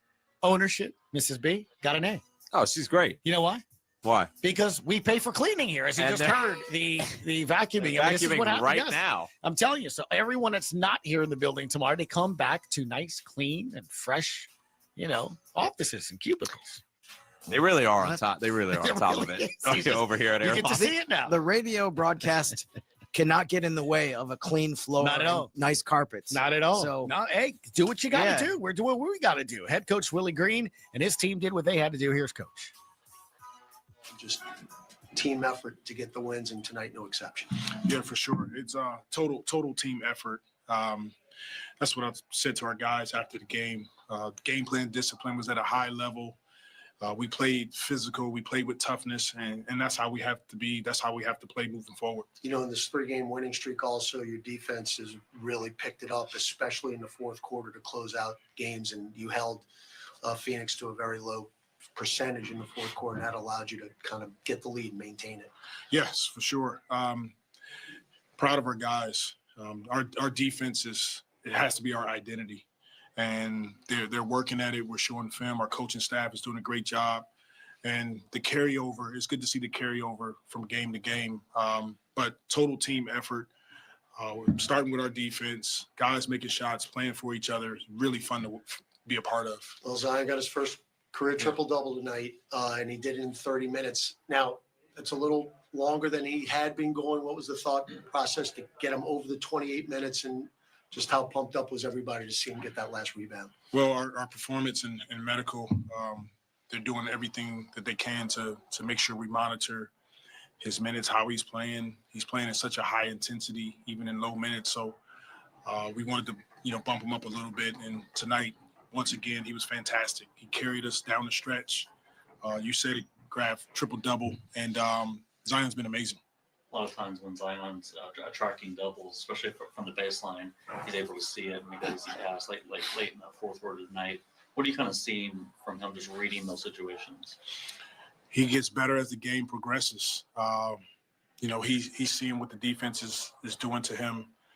He's making kick-out passes to his teammates. He made a couple wide dunker passes to our bigs.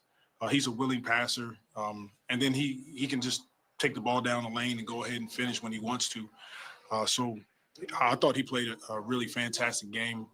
And then his defense on both ends of the floor, I thought, Z, he was really good guarding, contesting shots, boxing out, finishing possessions with rebounds, and then he's pushing in transition. He's tough to stop when he's playing like that. To your point on the drives, Nick Richards a couple times, backed off and like kind of dared him to shoot, but he doesn't take that bait. He goes right full force to the rim. I mean, what's that say about him that he's not going to, give in to what the defense is trying to dictate?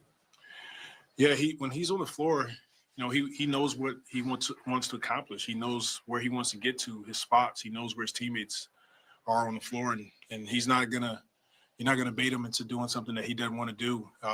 And look, he was great.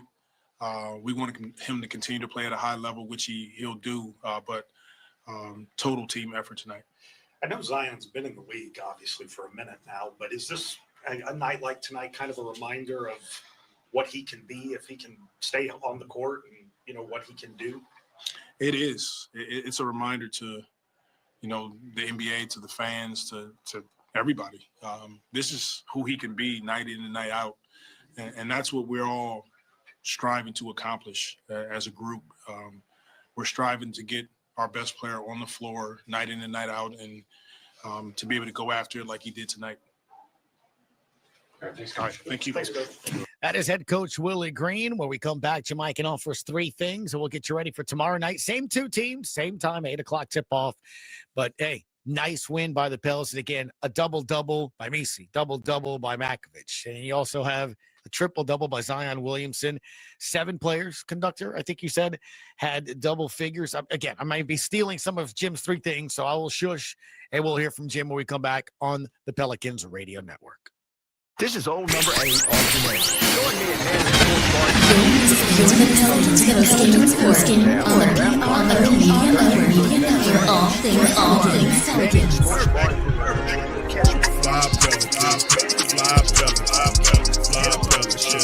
Can I tell them that? Fly down, Pelicans forever. Yeah, ain't gon' lie, I feel flyer than I ever been. We stay ballin', this New Orleans, I'm a Pelican. It's going down in the nest, wild, wild west. Come in town and you best show us some respect. 3-point threat, I better make it rain. If it's something, don't jump stupid like your ankle sprain. Always said, never hate the player, hate the game. Jumpin' where the dame late, punch a train. Post game, big Q, talking about business. Bird gang, YouTube, they ain't flocking with us. Lock up the division mission, get into the finals. Finish competition, then it's going win the title. I know this flyer than you can get. Such a threat that the refs just might call a tag. You could double, you could press, but you can't check. Right, left, slide by you like a Eurostep. Fly Pelican, fly Pelican, fly Pelican. And I tell them that birds of a feather flock together. Fly down, I'm a Pelican forever, Pelican forever. And never, and never, and never, and never, and never, and never say birds of a feather flock together. Yeah, fly down, I'm a Pelican forever, Pelican forever. Yo, what's up, family? We back in the building. Pels pull off a awesome win tonight. And you know that mean a lot coming from me because I don't be want to say that shit. You know what I'm saying? They were tremendous. Really, Zion was tremendous. You know what I'm saying? Probably the best game I've seen from him. But you know, you got DC up in the building. Had a little technical difficulties early, but we here. You know, welcome to the Pelicans post-game report where we provide you with all things Pelicans. You know, funny, entertaining, educational basketball talk. And we got my girl Lex riding shotgun with me. You know what I'm saying? Co-host. What's going on, Lex? You saw what you wanted to see tonight? Are you still ready to chop up Willie? Both. I can't be mad with that answer. I mean, yeah. I just look at this team. When you add better coaching to this team can be way better than what they are. No doubt. I'm looking at the fact when they go up against better competition. No, because Phoenix, they're struggling on the defensive end. They really don't have a strong defense at all. So, I mean, they shoot the lights out, but they can't stop anybody. So it's kind of like it's been like that all season. But yeah, just looking at this situation, I still feel the same way. I want to see the Pelicans win. Like I said before, I'm not dialed into losing. I've said many times before, if you keep this same coaching staff, Griff in the building, you know, you still need to change all that. And it didn't matter whether the team was losing or winning. They were still going to keep Willie, y'all. They were still going to keep him. It's only been like 3 games. I mean, I think it's safe to say that they're going to be, you know, out for the most part. But I don't really care. If you still have a crappy foundation, it doesn't matter who you draft. You still have to level up. So and you think Michael Jordan couldn't help change a crappy foundation, or LeBron James, or a bunch of other players? You don't think? Not with Griffin Green. I don't think they can stomp out a great. I don't think they can stomp out a great player totally, but they definitely would impact the win totals, and you wouldn't be as impactful as you should be. I don't know, Lex. I don't think you could ever pass up good to great players. Like, no, I'm not saying to pass them up. You're missing what I'm saying. Okay. It makes no sense to draft a top pick when you have this foundation. Get the top pick, get rid of the foundation, change it. Yeah, that's the way. Well, it's the right way. Well, you know, we've been around and we know what's gonna happen. So maybe that's why I feel a little. We just said a hit dog gonna holler, right? Because I know they're not about to change the foundation this year. Well, I mean, that's what's hurting this organization, though. Mm-hmm. This is what I've noticed. Everything about this organization, this was before Zion even got here. It's systematic. The infrastructure is not where it needs to be at. You have an owner who does not care about basketball, who doesn't care about winning, right? Right. Have a VP who is power struck. He micromanages very badly. And then you have Willie Green. Willie Green, like, this is talent. And you can tell. Sit Zion down. What happens when he sits down? Like, they lost an 18-point lead. Okay? Zion was sitting down.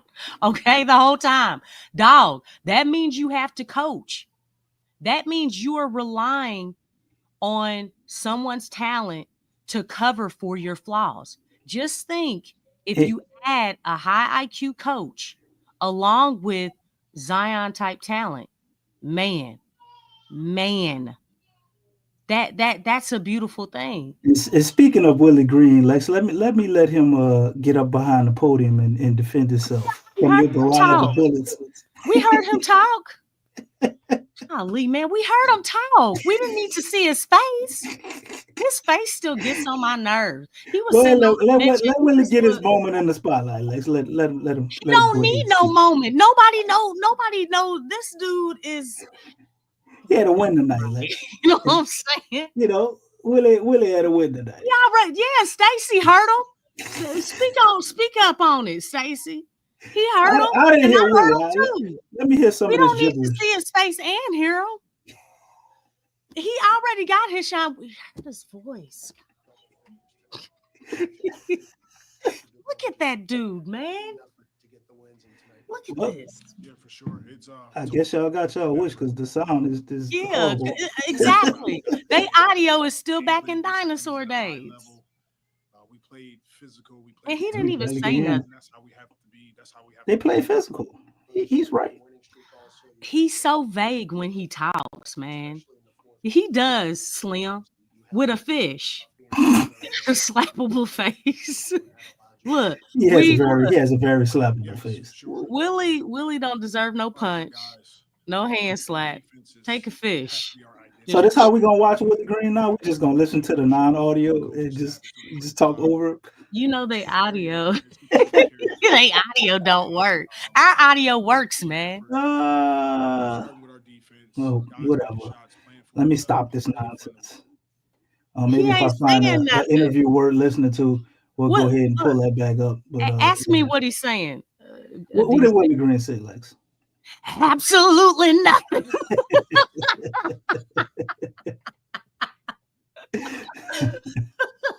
But we got to do the team statistics. So, but before we do that, I just want to point out Who's it watching brought this game, by? huh? Who are the stats brought by? The stats are brought to you by none other than the Pelicans' own Zion Williamson. Yeah. Triple double, baby.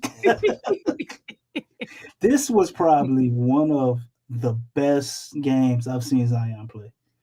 I mean, he had a triple double. Obviously, that's great. First career triple double, which was weird to me because I remember so many games where I felt like he had triple double. I guess it was like almost triple doubles. I don't know. It just felt kind of weird. They were saying this is his first triple double. I was like, man, I felt like I watched at least 4 or 5 games where Zion had a triple double. But nonetheless, I think this was one of his best games because of the impact he had, how impactful he was all over the court. Everybody look at the numbers. You know, he had 27, 11, and 10, I think it was, as far as his assists and rebounds, 11 assists, which is a career high, or ties his career high. But I think what's going to go unnoticed, unless you talk about it here, is Zion's defense. Down the stretch, Zion basically killed two. It was Devin Booker and a shot from KD. Blocked both of them. Crucial moments in the game. And Trey had a fire block in there too. And you know, those plays right there, we don't win this game probably without those plays. You know, and he just was all over court doing everything, man. Oh, y'all don't want me to score? Okay, well, I'm gonna facilitate. Oh, y'all backing up. Oh, y'all not gonna put a wall on me right now. Okay, let me take it to the paint. You know, he just was having his way with them, reading the offense. I don't think it had shit to do with plays they were running. It just looked like the Zion Williamson show to me out there. Went out there and helped Carlo get like 17 points because I like Carlo. I think he's playing phenomenal. But without all that goddamn space he was getting from Zion, I don't think Carlo gets 17 points. You know, he got at least three three-pointers wide open just from Zion and his gravity. You know, Trey Murphy had it going too. You know, I ain't going to put all that on Zion. Trey was doing this thing first quarter. I don't know what the hell happened after the first quarter because I thought I was about to see a 40 ball from Trey. But nonetheless, Zion, Trey, CJ did his thing as well. Yves, Jose, man, cannot forget Jose. Everybody had awesome games. You want to give some insight to what you saw as far as the game before I get to the team statistics, Lex? You want me to go over the I think in the first half it was a tale of two quarters because they lost an 18-point lead lead like in just one quarter, which is really crazy. But yeah, I do agree with Stacy.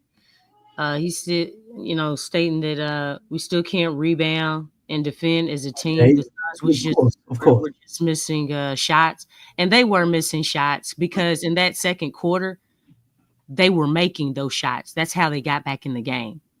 They started making their shots, and that they're not a strong defensive team. So offensively, you gotta be top notch.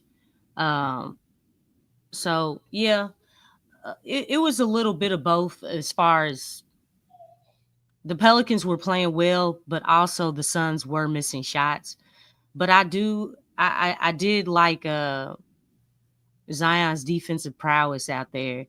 He was everywhere, hitting the boards. I know we've talked about Zion hitting those boards a whole lot more. And I think the fact that he is handling the rock more, and not being, just playing that 4 spot, I think as far as the angles and getting those rebounds, it's a whole lot better. Right. It's a whole lot better. I don't know if you all noticed, but like now the trends of like the league today, we see a lot of guards getting more rebounds than the big men, than the front court. Have you all noticed that around the league, like collectively? Yeah, that's been going on for some time now. Yeah. So we always had complaints about Zion not getting rebounds. Well, guess what? Now he's not in that 4 spot. Now he's out on the perimeter where he belongs with better angles to get rebounds in better situations. And it's almost like you predicted this, right, Lex? I remember you saying this a lot. Well, I mean, I know basketball. I'm not trying to boast or anything, but I do know the game. I mean, you give credit when it's due. You go ahead, toot your horn a little bit, because you were saying Zion need to play on the perimeter, put the ball in his hand a lot more, have him be pretty much a point guard or point forward or whatever you want to call it. And every time they do it, it looks awesome. Yeah, especially when we put shooters around him. And he's top 10.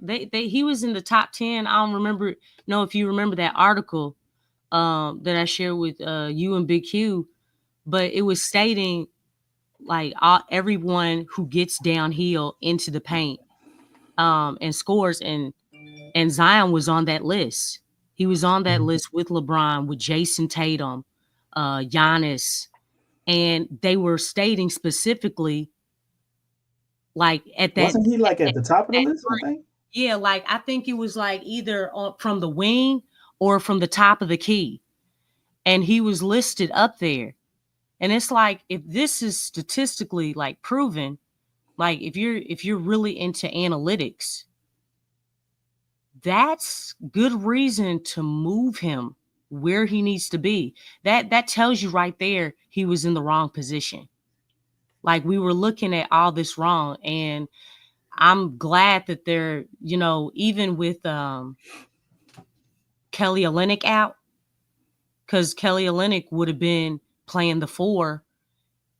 Willie Green still kept Zion at that 3. Mm-hmm. You see, and I'm glad he did that because I was concerned. I'm like, okay, what does this mean? you know what I'm saying? Because I'm just like, because Willie, he hasn't fully transformed. I'm not really dialed into that just yet. He's really gonna have to show that consistency. I don't think he is anything he can do to. It's a ship that didn't sail, Lex. Well, I he mean, can get out the way and let guys be what they're supposed to do, but it's still gonna be a cap on that. It's always gonna be a ceiling on it. It's a double whammy with that though, as far as him moving out the way, because him being in the way is a problem. Him being out the way, well, that's a good problem, but it's like look, you got to know what's going on out there, man. Because you can still see where he's lost and confused. And again, adjustments is a problem for that man. Second quarter, it's like, look, it wasn't a tale of two halves, y'all. It was a tale of 2 quarters within Man, we can't never have 4 quarters, Lex, to get a green dollar. Can't No. never. Always coming up with change. He played a lineup that was like a nail biter. And again, I've said this before. I think I know which lineup he talking about. Yeah. See, everybody knows. Hey, I'll be paying attention. I'll be like, I was like, why are you doing this, bro? What are you doing? What is this lineup that you have out here? You have Zion with a whole bunch of rookies, babies, little people. It's like, are we? They have length. You know what I'm saying? But it was Jose, Jordan Hawkins, JRE, and I hate JRE Jamal Cain. I hate the JRE minutes sometimes. Jesus. Man. Did y'all see that lineup? Yes, I saw. I thought it was horrible. Concerned. I'm like, I don't like Hawk and Jose right now. Their minutes, they don't really pair well together right now. I don't like them together. Like, you have to have size out there because they're still. This is how I look at that lineup. And Jamal Cain, he just got back because he hasn't been playing. But I was concerned about him because Zion looked at him and he was like this. And I'm like, you don't know what that means? You don't know what get out means. He wants you to clear out, dog. That's what that means. When a player's telling you to clear out when they have the ball. Look, he cleared out, right? Like, dude, he was telling you to clear out because he's going to attack and he's going to swing the ball opposite of the floor to get it to you. And your butt is not ready to shoot. You know what I'm saying? I was like, okay, does he not know what's going on? Look, anytime you attack that basket, or excuse me, Zion is attacking that basket, guys got to be ready to shoot at all times. Y'all getting practice shots. This is what you're going to be getting. Because look, they weren't even doubling Zion yet. And then once they started doubling him, which that was a huge concern because they were doubling and triple teaming him hard with that lineup. Mm-hmm. So you know what that means, right? Everybody get your shots. That means they didn't see anybody out on the floor as a true threat. Like, nah, okay, yeah, they can shoot. Let's just get this dude. You know what I'm saying? Like, we don't even know these people's names out here. JRE, how much playing time has he been getting? How much playing time has Jamal Cain been getting? It's like, yeah, they went to Zion immediately. They were like, oh, shoot, we just got one person to stop. That's why I was concerned. I mean, I think Jose held his own pretty well. And Jayhawk, he had his moments. Jose was nice. He was always finding ways to make impactful plays. He was bringing the energy. Yeah. But Hawk left a lot. He left a lot out there, though. Hawk, I thought he could have played a lot better. And Messi kind of getting on my nerves. I know he's a rookie, but I'm like, dog, you are missing a lot of dunks, a lot of bunnies, a lot of layups. Like, I mean, Zion had a great pass to him, and he had a reverse layup, but he was trying to take it up on that one side. Like, dude, why is it that when Zion is passing you the ball, that all of a sudden you don't know how to finish around the basket? He messed up so many awesome passes from Zion. And I think it's weird. Like, dog, he's not giving you difficult passes. Actually, his passes are nice. Why can't you? He a rookie, Lex. But it's like he's finishing with everybody else. Nah, I see him mess up other people. I've seen him mess up a lot over the last maybe 3-4 weeks offensively. It's like he's regressed because they didn't figure him out. You know what I'm saying? So it's like he's regressed over the last 3-4 weeks. Now I will say this: if we could take Carlo's offensive game and give him Messi's defense, man, we'll have something, Lex. we would have something. What We'd have a special player. What is he talking about? We need Like, two to make no. one. That Jose and Hawk are not stopping anybody. Okay. Oh, you talking about Stacy? Yeah. Hawk and Jose are supposed to be our defensive stoppers. Hawk concerns me because I'd be like, okay, just I too know you small. trying Hawk, but he's small. Yes, he is. And if he wasn't small, he'd be a lot better. No, because Jose is small. Jose plays big though, and he just he's not thin, no Lex. I mean, when I say small, Hawk is like thin. That's what I'm talking about. But Jose ain't bulky though. He don't get moved around like a paperweight. Yeah, that's because he's a dog. Hawk is not a dog. Hawk is he's a good guy. You know what I'm saying? I don't see him like that. I think he got tenacity and dog in him. He's like 100 and he probably about 140 pounds. Damn near look like it's just. Jose way more than him. I could bet you that. We can pull him up. Jose probably way more than him. It's Jose way. He probably way more than Hawk, man. I don't know. By how much? 2 pounds? He got more muscle. I could say that. That's definitely. Yeah, but he a little dude he's definitely, but he's stronger. I mean, PJ Tucker is a little dude, but he's strong enough to be able to play power forward and center in his heyday. I don't know. I just be so concerned because it's like you can't have two little people. There's size. The guards out here got size. You know what I'm saying? Like these opponent teams have size. They handle the rock, they can shoot, and they have size. And that's why them two being out there at the same time, maybe if it's Jose and what is that dude's name? CJ, okay? Or how I ain't gonna lie, Alex, that backcourt didn't look good either. I mean, I know, but I remember seeing that was bad too. Well, I don't like that either, but I'm just saying, I'm just trying to. Brandon Boston with one of them probably work a lot better. Yeah, he needs to get some muscles. Hawk is 190 pounds, and Jose Alvarado is listed as 180. Hawk is probably damn near a whole foot taller than Jose. Okay. So you say he's 190? He's 190. He's listed as 190. But 190 on the he's like 6'6", 6'5". That is who? Jordan Hawkins. He's tall.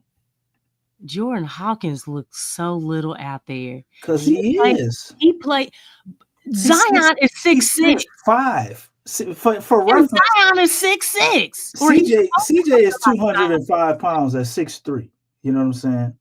He's 6'5", 190 pounds. That is little. No, but he looks. But there's a difference between like looking little and playing little, and he's both. He plays small. He plays like a little guy. This is the size Hawkins should be. Look at a guy we just brought out, Javonte Green, right?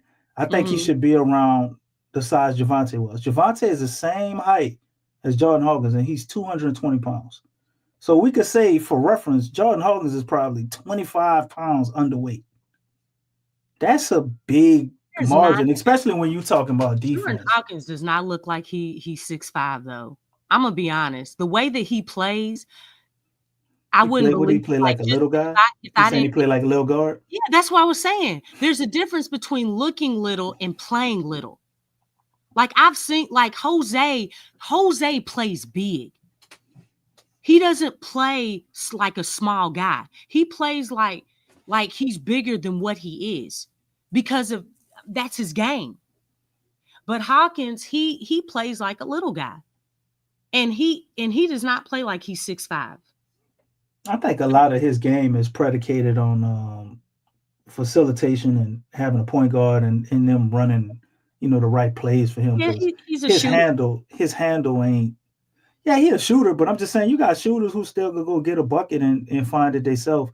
His handle is just not tight enough. Yeah, that's to me. That's when he be looking little. It's like I could tell in certain Man, situations he's uncomfortable. for on 'Cause- rebounds and everything. He just looks little out He there. look little on rebounds to you? Yeah. I mean, he has springs and stuff, but he still Yeah, he looks can get like up a there. little. I just see people move him around. He get moved around like a piece on a chessboard. They just move him around. Yeah, like he's really got to work on his balance, standing his ground. I mean, I think more so just strengthening his core and just upper body. Well, shoot, legs too. You know what I'm saying? So don't nobody move you. Get them He done legs. perfected them come behind blocks. He get it feel like almost damn near one of them every game or every other game. He getting to come from behind block. Yeah. But I guess that means you can't keep nobody in front of you, though, right? Yeah, but I was just concerned about with Jamal Cain being out there, JRE, because last year you got to think they haven't been playing a lot.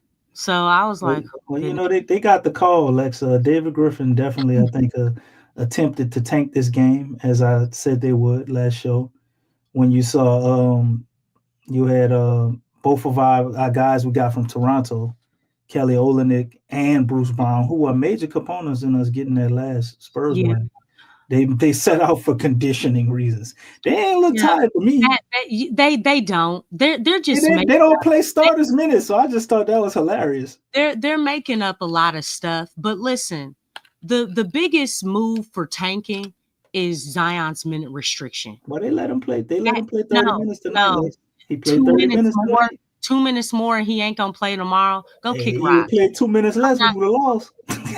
I mean, all I'm saying is that's the contingency plan for tanking, is by basically, Zion's minute restriction. That's what they're banking on. That's why they're so dialed into that.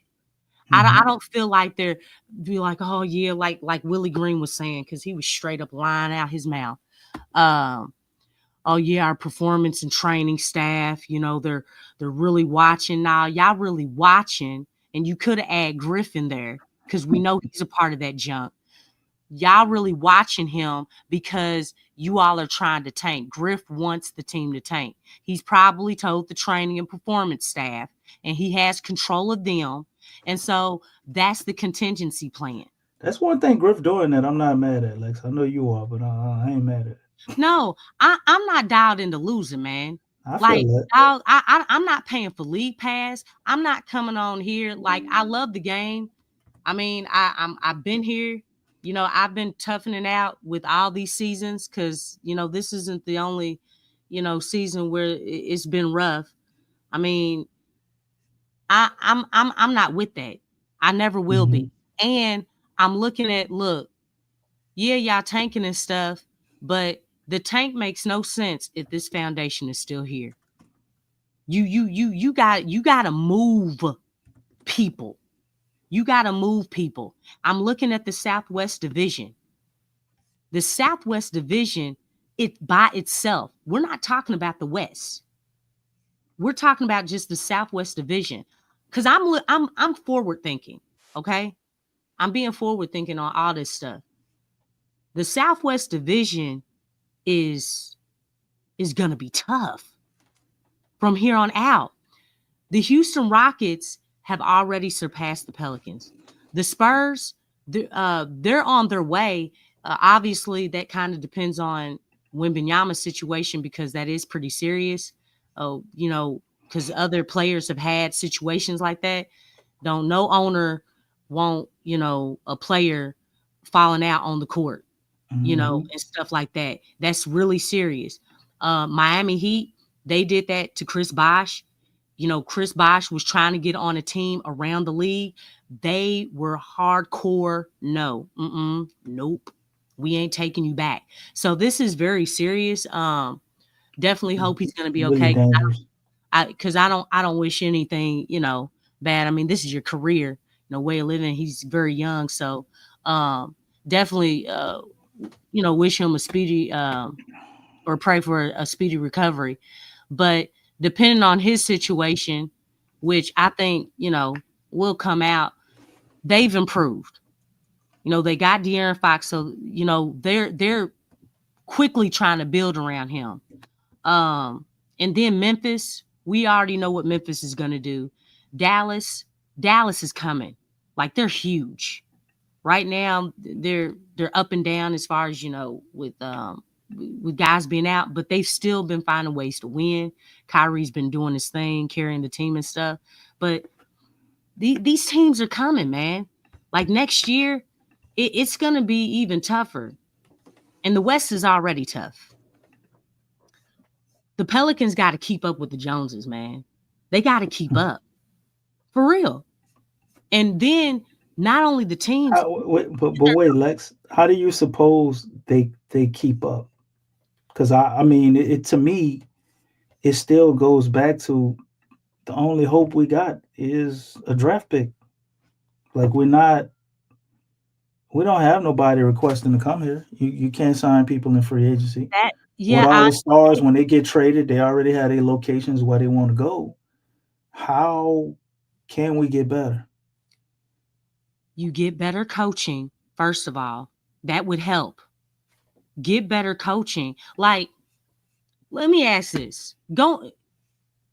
Throwing out this season right here, and this is for everybody in the chat. Going into next season, are you thinking a win now team? Is that the thought process that you have, or is this retooling or rebuilding? How are you looking at going into the 25-26 season?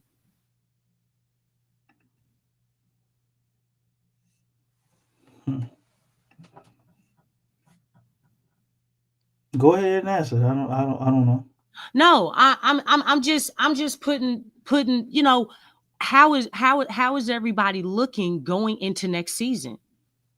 I don't know, because Stacey's confused. Say confused. Yeah. That's a perfect answer, because I am as well, because there is no clear direction. Thank you. Even right now, it's like would you always say, how much evaluating of talent do you need? You know what I'm saying? Exactly. We're always in the process of evaluating and gathering data according to the bullshit that they tell us. Now, according to what we see and what it should be, I could tell you a lot of stuff. But based on what the Pels are going to do, I don't know. But I do know a very good player that we had that just left here said we can't always win off of talent. And that was Brandon Ingram said that. But under this regime, the only hope we got is talent. You just keep putting talent around them until they decide to move on from that foundation, and then the next people that come in, they'll have something great to build upon. I really think that's the best case scenario you have. Other than that, there's no other alternative. So, well, that's the only reason I'm into, I guess, them tanking for the year, because I don't see a better way for them to do anything, because they're so incompetent. That's cool. But again, so tanking, we got that. But now looking at how are you going into next season? Are you trying to win now? Are you trying to be a mediocre team? Are you trying to tank again? And that's and I know to say, dag Lex, the beginning of the 25-26 trying to tank. Yeah. Because what phase are the Pelicans in? What are you trying to do? Because let me tell you something. With DeJounte Murray, they're trying to replace another star player, because we lost Ingram.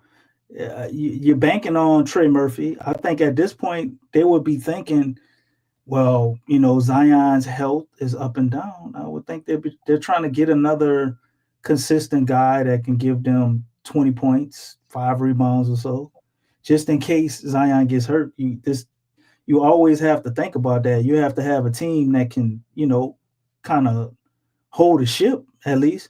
But I don't know how much they consider all the other things. The fact that they're looking at load managing Zion, I think says a lot. But let me go ahead and read the team statistics because these are got a bad thing. right, because you're going into something. You know what I'm saying? This is the conversation we're supposed to have after we go over this. Oh, my bad, man. I thought we went through it. I'm we like, didn't go through it. Let's speedball through this, and then we could get back on topic. Just try to remember some of your points because you had a lot of good points, good talking points for improving the team and just thinking about that direction of going at. And we're gonna keep talking to them. Let's give them some ideas. You know what I'm saying? Because they obviously need some help. Yeah, they don't know what the hell they doing. Look, they need to give us a job and pay us for ideas. I'll take at least 10 mil. You know what I'm saying? You want to go ahead and do the stats and statistics, or you want me to do it? Oh, you got it because you controlling the stuff. Okay, no problem. Pelicans win 124-116. And you see they won the first and the fourth quarter, 35-30 Phoenix, 26-32 the second quarter, 27-29 third quarter, 36-25 the fourth quarter. Just thought that was important to say because without that first and fourth quarter, we would have got our ass kicked. And for once, the Pels showed up in the fourth quarter. Golly, I don't know how long that can go on. Had to point that out. But let's go over the rest of the stats and statistics. The Pels win the field goal battle 50-104. They were 50-104. Phoenix was 44-94. Field goal percentage 48 for the Pels, 46.8 for Phoenix. 3-pointers, god damn, we took a lot of 3-pointers. 47 taken by the Pels, they made 17. Phoenix took 53 and made 20. So we also lost the 3-point percentage battle, which was 36.2. Phoenix had 37.7. Free throws, neither team really got to the line a whole bunch. I guess that's why this game was so entertaining. 12 free throws for the Pels, they made 7. 10 free throws for Phoenix, they made 8. Free throw percentage, 58.3 for the Pelicans, 80 for the Phoenix Suns. Not going to see a lot of teams win shooting free throws at 58%. Rebounding battle, we also lost that as well. 50-52 Suns. We had 16 offensive rebounds. They had 14. 34 defensive rebounds. They had 38. 25 assists for the Pels to 29 for the Suns. So we lost that too. 30 steals to their 4. They won that too. 6-6 blocks for both teams. That's an even deadlock tie. 6 turnovers. Only 6 turnovers for the Pels to 11 for Phoenix. Points conceded off the turnovers. We conceded 9. They conceded 14. 21 fast break points to their 14. So finally we're getting into some stuff we're winning.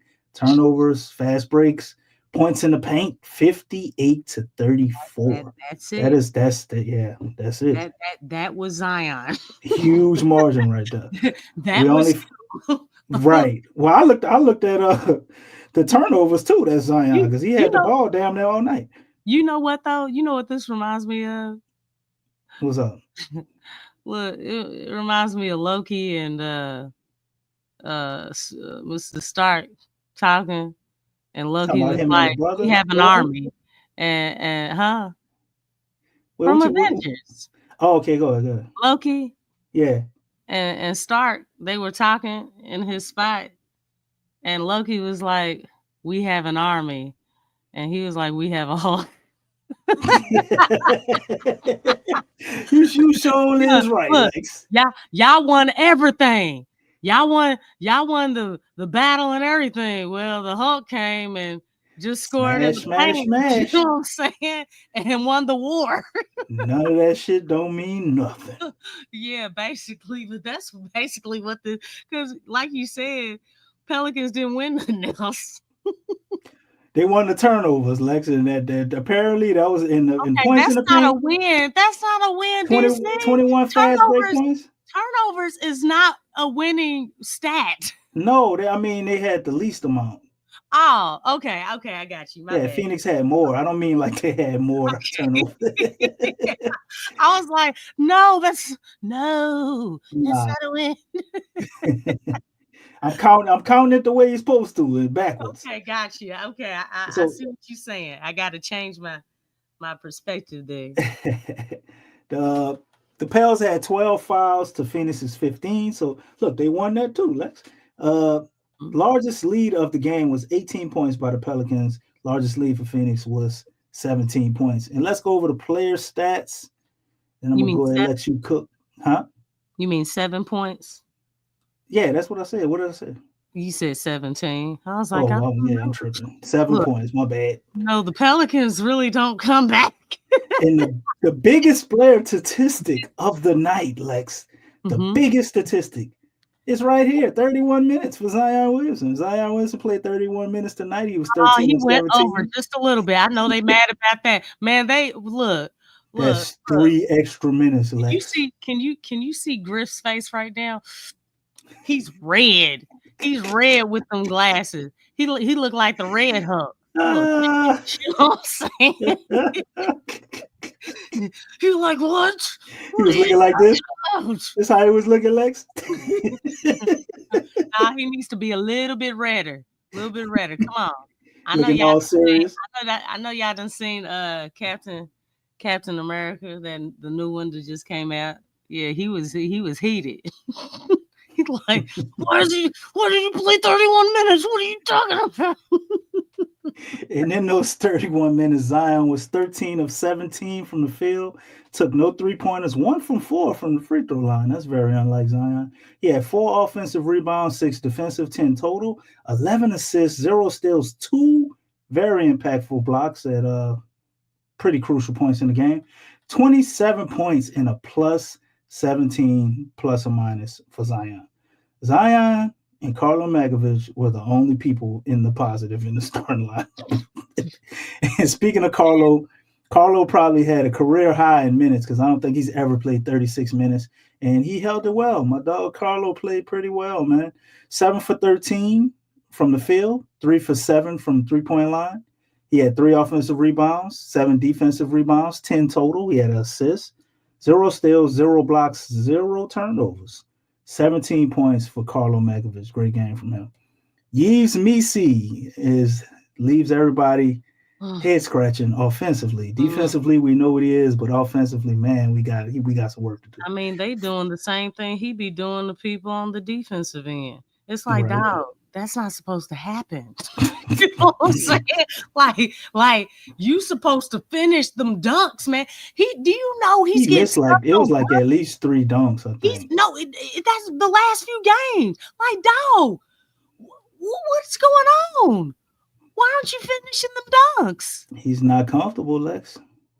Well, he needs to get comfortable. I mean, well, He's a very one-dimensional player, and I just think teams have figured him out. So you stop his little fake up and go back around, pivot, and that's pretty much it. He only has a few moves, and that shit ain't really working. And he's uncomfortable. I think he's jittery. Where's creativity? And he might be a little nervous watching guys like Carlo and Kelly Olynyk coming in. I mean, they've been playing pretty well. They ain't taking a spot. I mean, they keep playing like that. We might be playing them together. No, because they're stretch 4s, right? And Willie loves defense. He's awesome defensively. For a rookie, but he still got holes there too. Yeah, he does. But you know what? No, I'm gonna tell y'all, man. Zion still covers up a lot of flaws on this team. He really does. It's pretty remarkable to have that gift. Well, I mean, you're a generational player, and God put you here to play basketball. That's kind of what happens. So Yves Missi's played 29 minutes tonight, 5 for 11, 0 for 0 from the three-point line, 1 for 3 from the free throw line. Come on, man, you can't miss dunks and free throws. 5 offensive rebounds, 5 defensive, 10 total, 1 assist, and 1 personal foul. Donut on everything else for the night. -11 tonight in the plus or minus with 11 points. And then you got Mr. McCollum, who turned it up a little bit in the second half. He wasn't having a real great game before that. 35 minutes, 7 for 8 from the field goal, 3 for 9 from the three-point line, 2 for 2 from the free throw line, 2 offensive rebounds, 2 defensive, 4 total, 2 assists, 2 personal fouls. Donut on everything else, -12 for him, 19 points on the night. Trey Murphy played 36 minutes tonight, and he was 6 for 18. And out of those 6 shots, I think about 5 of them came in the first quarter because he had like 14 points in the first quarter. What 5 happened? for 13. You know what happened, Lex. Look, Willie Green didn't try to play nobody for helps him was what happened. Like this dude's Oh, trying okay. to learn how to become Yeah. to take Like that I leap. And said, he don't really coach, have a lot of you assistants. get He a just better out there doing coach. shit. You get a better coach, like, okay, look, we need Trey to get more involved. That's what a good coach would do. But go on, you got it. Right. He's 1 for 1 from free throw line, 4 defensive rebounds for a total, 1 assist, 1 block, 1 turnover, 2 personal fouls, -9 plus or minus, and 18 points. And on Trey, if he can have, man, any semblance of consistency like he had in that first quarter, I'm telling y'all, if Trey can find a way to duplicate that from time to time, we looking at a superstar. Moving on, Jamal Cain, 10 minutes tonight after not playing for almost 3 or 4 months, feels like. Who's 1 that for 4. Sounds like something like that happened to Jay Hawk. Right. He just disappeared. And you just throw him out there on a random Thursday. That's why it was a concern. Yeah. I can't wait till you get to JRE. JR Lee leading the team in plus or minus, though. Lex, you got to give him a little slack. No, 1 for 4 I'm from talking about the 3-point line. minutes. Oh, bro. Yeah, come 1 for on now. 4 from 3-point land. You got that playing time. Didn't get to the free throw line. Didn't get no offensive rebounds. He got a personal foul, -3 on the night, 3 points. JRE, Jemiah Robinson Earl, number 50, played 21 minutes, 2 for 5 from the field, 1 for 3 from the 3-point line, 2 offensive rebounds, 4 defensive rebounds, 6 rebounds on the night, 1 assist, and a block. Personal foul, plus 22 on the night with 5 points. So he ties the team high in plus or minus. Him and Jordan Hawkins are tied with plus 22 on the night. Then you got my man Jose, who played 20 minutes, 5 for 9 from the field, 2 for 4 from the 3-point line, 2 for 2 from free throw line, 1 defensive rebound, 1 rebound total, 5 assists, 3 steals for Jose, 0 blocks, and 0 turnovers. 1 personal foul, -10 on the night for Jose with 14 points. Man, he's been a model of consistency, whether he's in the bench or starting. Shout out to Jose, man. Consistently playing very well for the Pels. Jordan Hawkins was the last guy to get minutes tonight. He had 23 of them, so he had the most minutes on the bench. Even more minutes than Jose. Was 4 for 9 from the field, 2 for 7 from the 3-point line. 0 times did he get to the free throw line. 5 rebounds total, all defensive. 3 assists, 2 blocks for Hawk. 3 turnovers, 1 personal foul, 10 points on the night, and a plus 22 plus or minus. Any stats you feel like delving into before we talk about playing the Phoenix Suns again?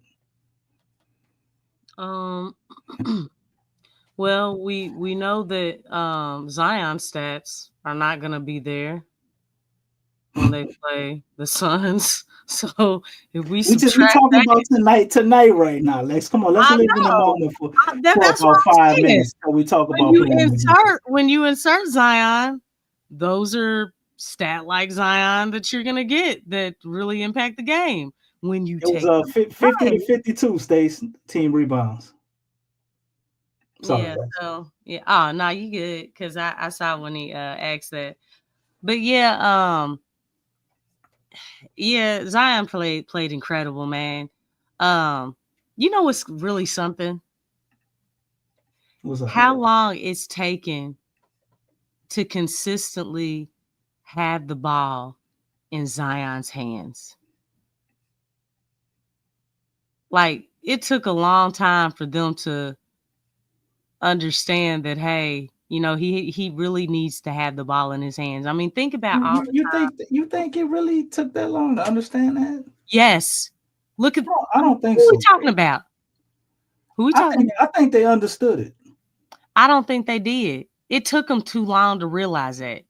Every time we did it, that's when Zion kept having these freak injuries. When the first Not all of them. They've had some seasons where they start trying to do that. And he had played 70 games. I think that's why he was talking about taking They a were- back seat last year. Yeah, You know, but because they that's didn't what- want to use because- him like that. No, yeah, because they wanted to put it in Brandon's hands.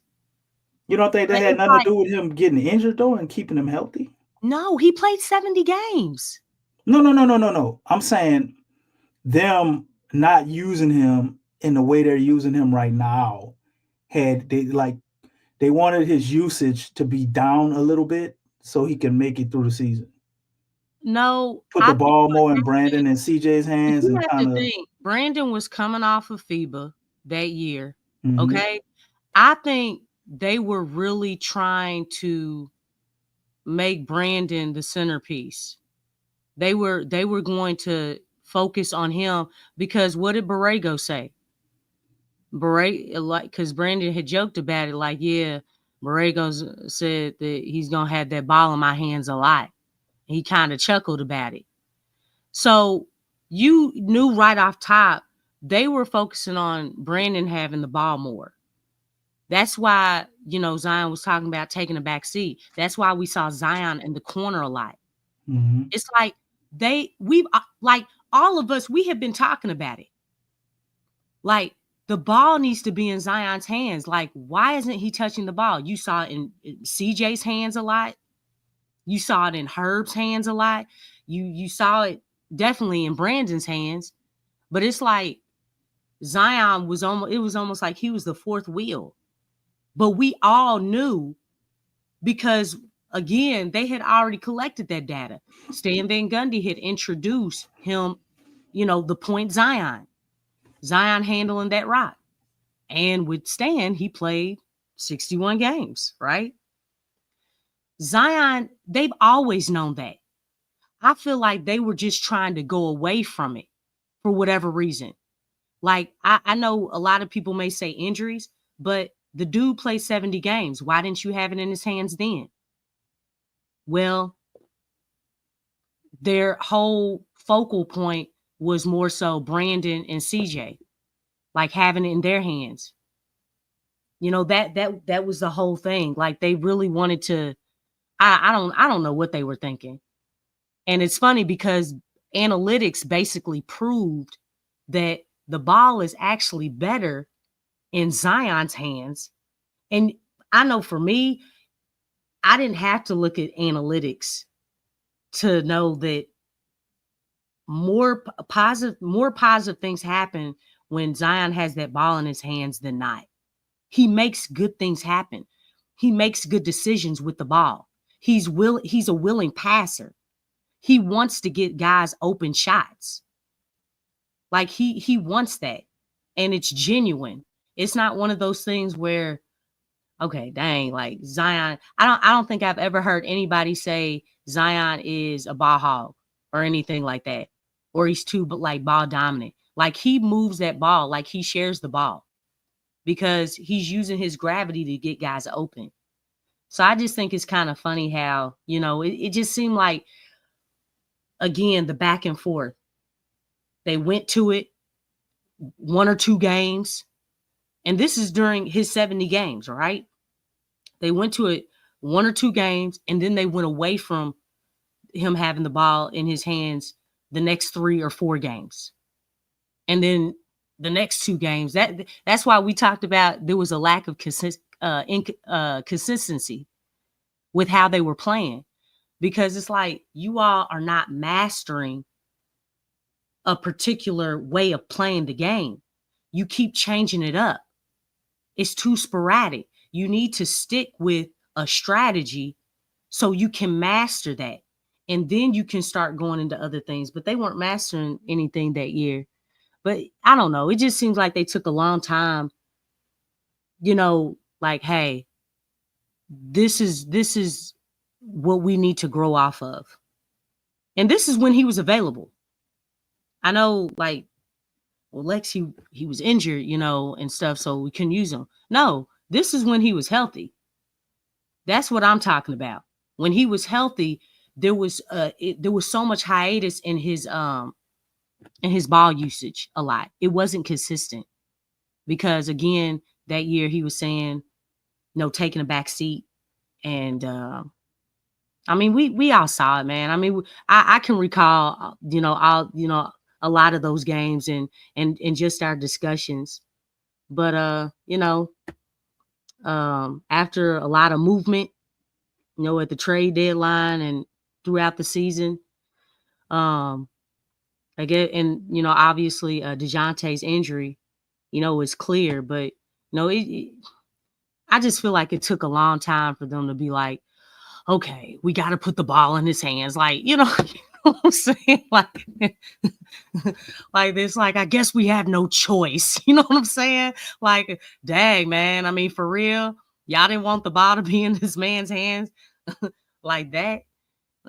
Telling him that he had to take a back seat. That's crazy, man. I'm still like tickled by that.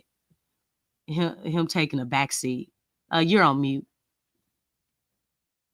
I think it was only due to injuries because that same season we saw the continuation of Zion not play defense, just kind of, lazy getting rebounds at times. And I don't know, man. To me, it just seems like they told him to take it easy. Like the whole goal for the whole year was for him to not get hurt and make it through the season at whatever cost, which I think that but they that was giving him minimized roles. And then you saw, in the Lakers game, which I mean, we can't act like they strategized that, but Zion takes over and he has the ball in his hands, like you're saying.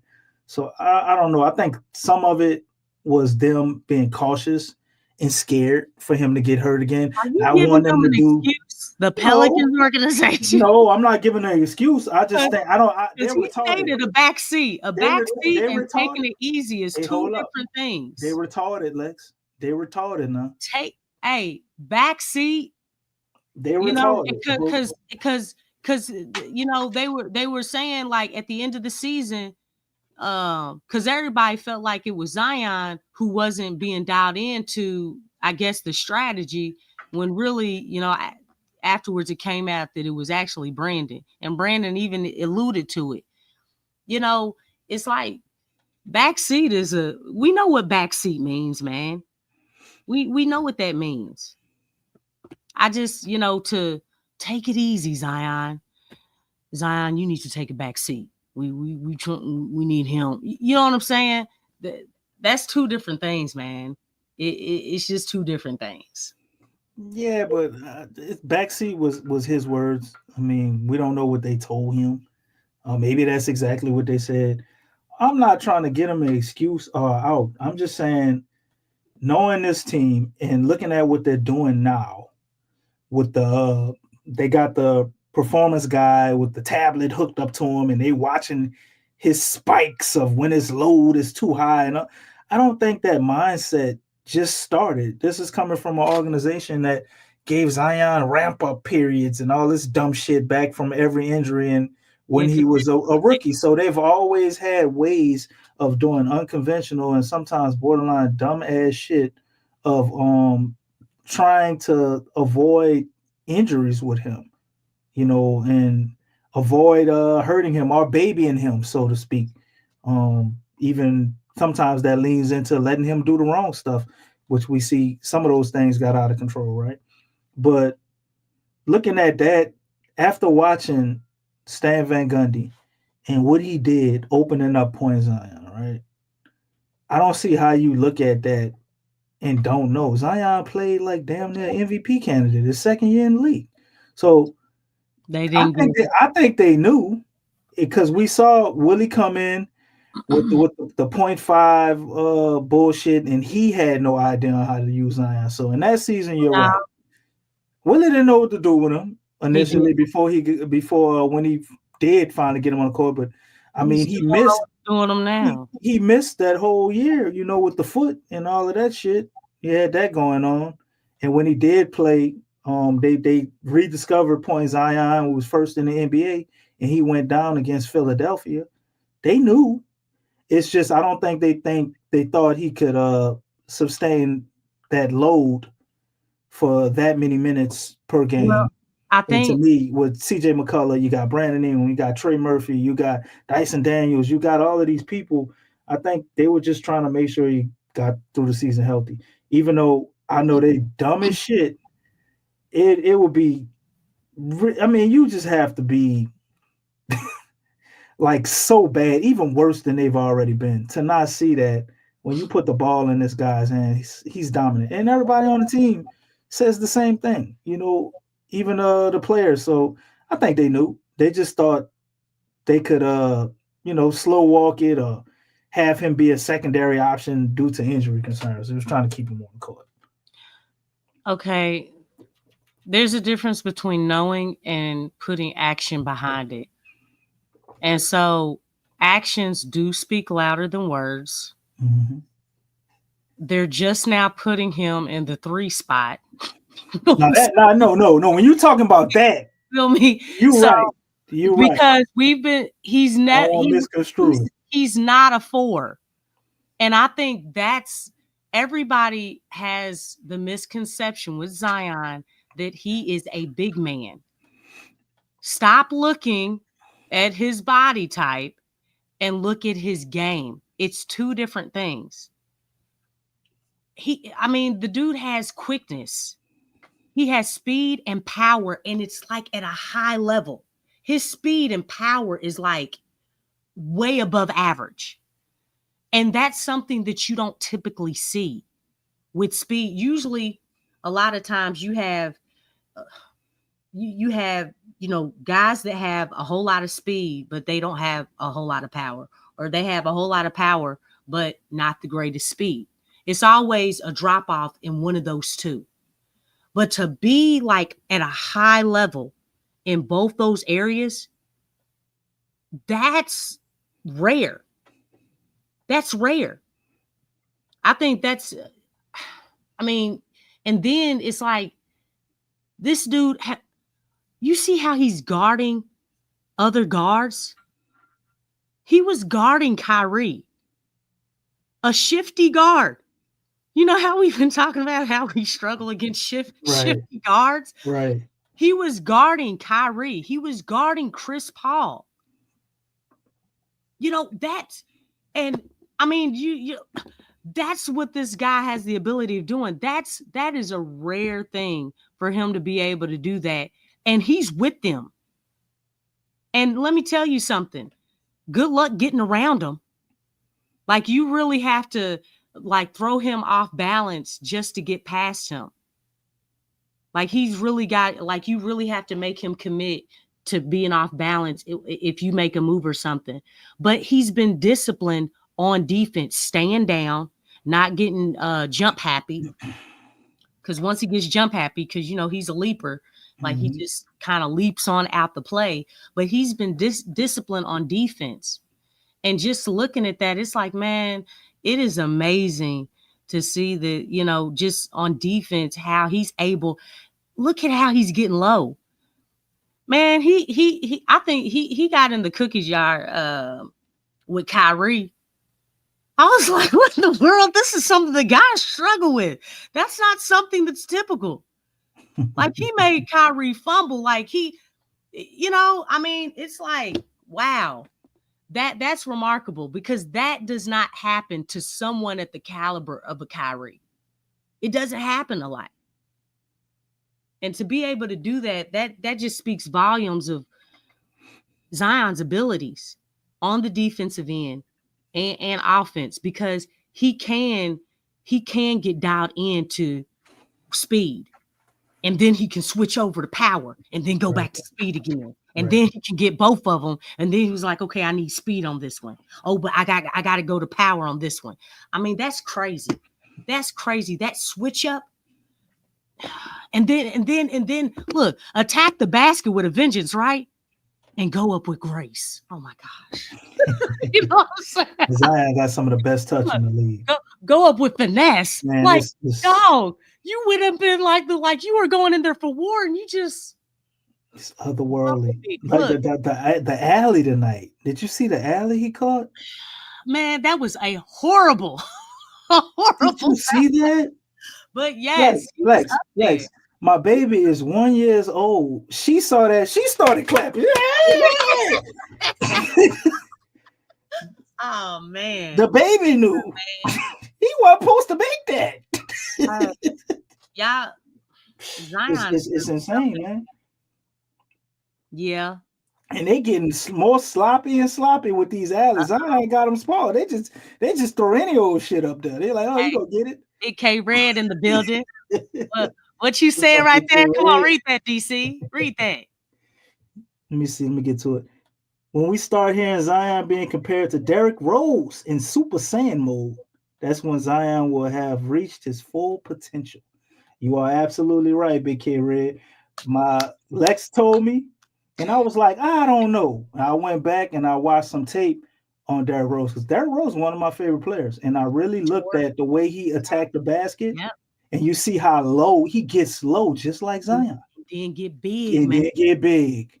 Yeah. And I'm like, damn. Derrick Rose on steroids. Lex the first one brought it to me. And I heard a few other people say it too after you, Lex. Some people say he's a combination of Derrick Rose with the dominance of Shaq or Giannis, like a mixture of those two. Crazy. And that is a good comparison for him.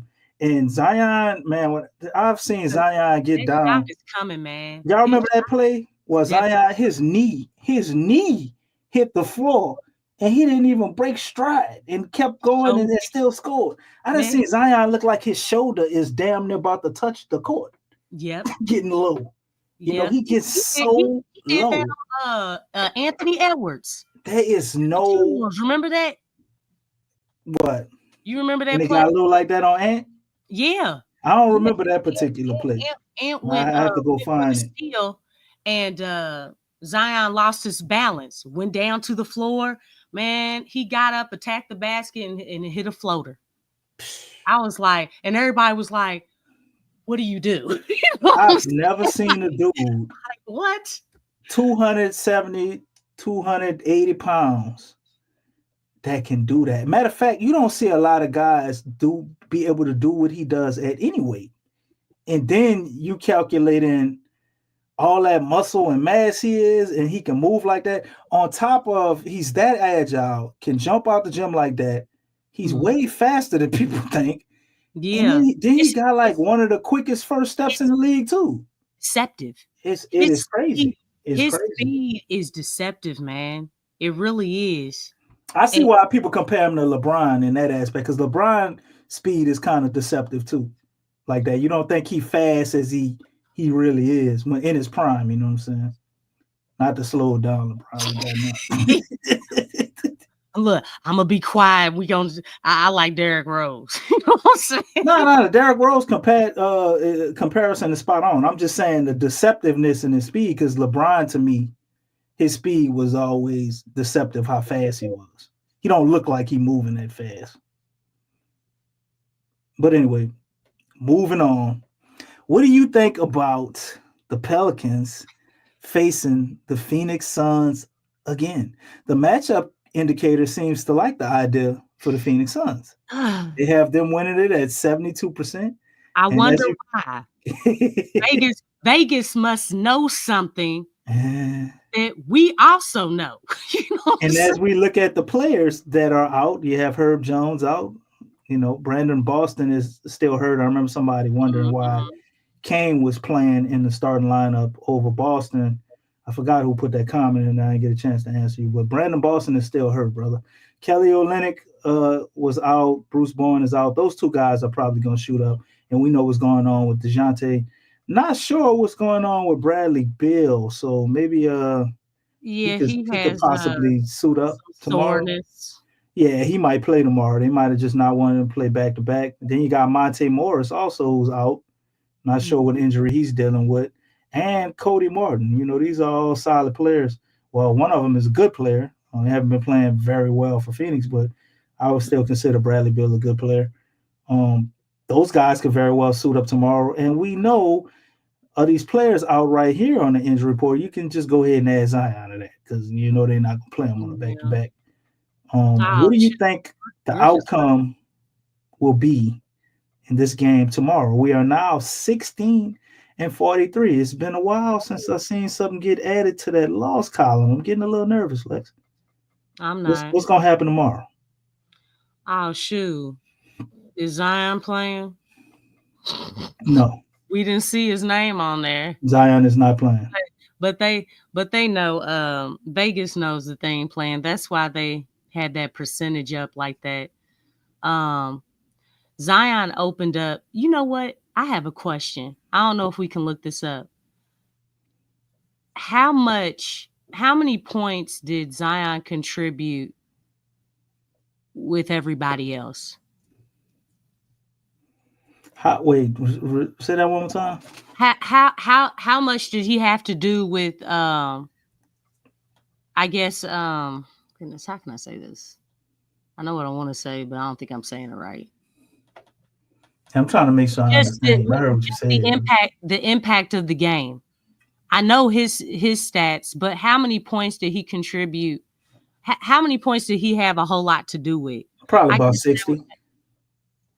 Because I mean, he had 11 assists, and most of his assists was 3-pointers. He had 27 points. You know, you want to do what? 10, yeah. Okay. 10 times 3. That's about 30. He said most of them was. And how much did the Pelicans score? Excuse me. 124. So Zion did half the lifting, pretty much. Okay. So we're gonna be missing half our offense. You see where I was getting at? Come on, y'all. Y'all gotta laugh about that one. Mm-hmm. You know what I'm saying? Missing about half the offense, you know. So wait, hold up, Lex. How many points do you think Zion has accounted for? Yeah, in stopping people from scoring? Oh wow. That's hard. A lot of people don't think of Zion as a defender, but me and you know what's going on. No, but that's a good point because I was only thinking about offense. But yeah, on the defensive end, woo. Zion never has a negative plus or minus. Think about that. He ain't letting people score on him like people think. Man, that's really something. That's a good point. That's a good point. I'm gonna just go out on a limb and say just for all fairness and averages, let's add another 18 points. Dang. For defense. Why don't we round it up that's to 20? Gonna be added on the board, you know what I'm saying? Okay, so that's a total of 80 points. So from the other team, how much did the Suns score? 116. Okay, so that's minus 20. So that's less. So basically 100 to about 130, right? Blow it up. Oh my gosh. Well, let's just make it an even 120. You know, they might take their foot off the gas a little bit. Okay, yeah. I know this one thing. Trey Murphy's definitely going to he's gonna have to step up. CJ's gonna have to step up because they're gonna become the main scorers. Now, hopefully, Kelly Olynyk, hopefully he plays because golly, Kelly Olynyk is smart, y'all. That dude is a smart, high IQ player.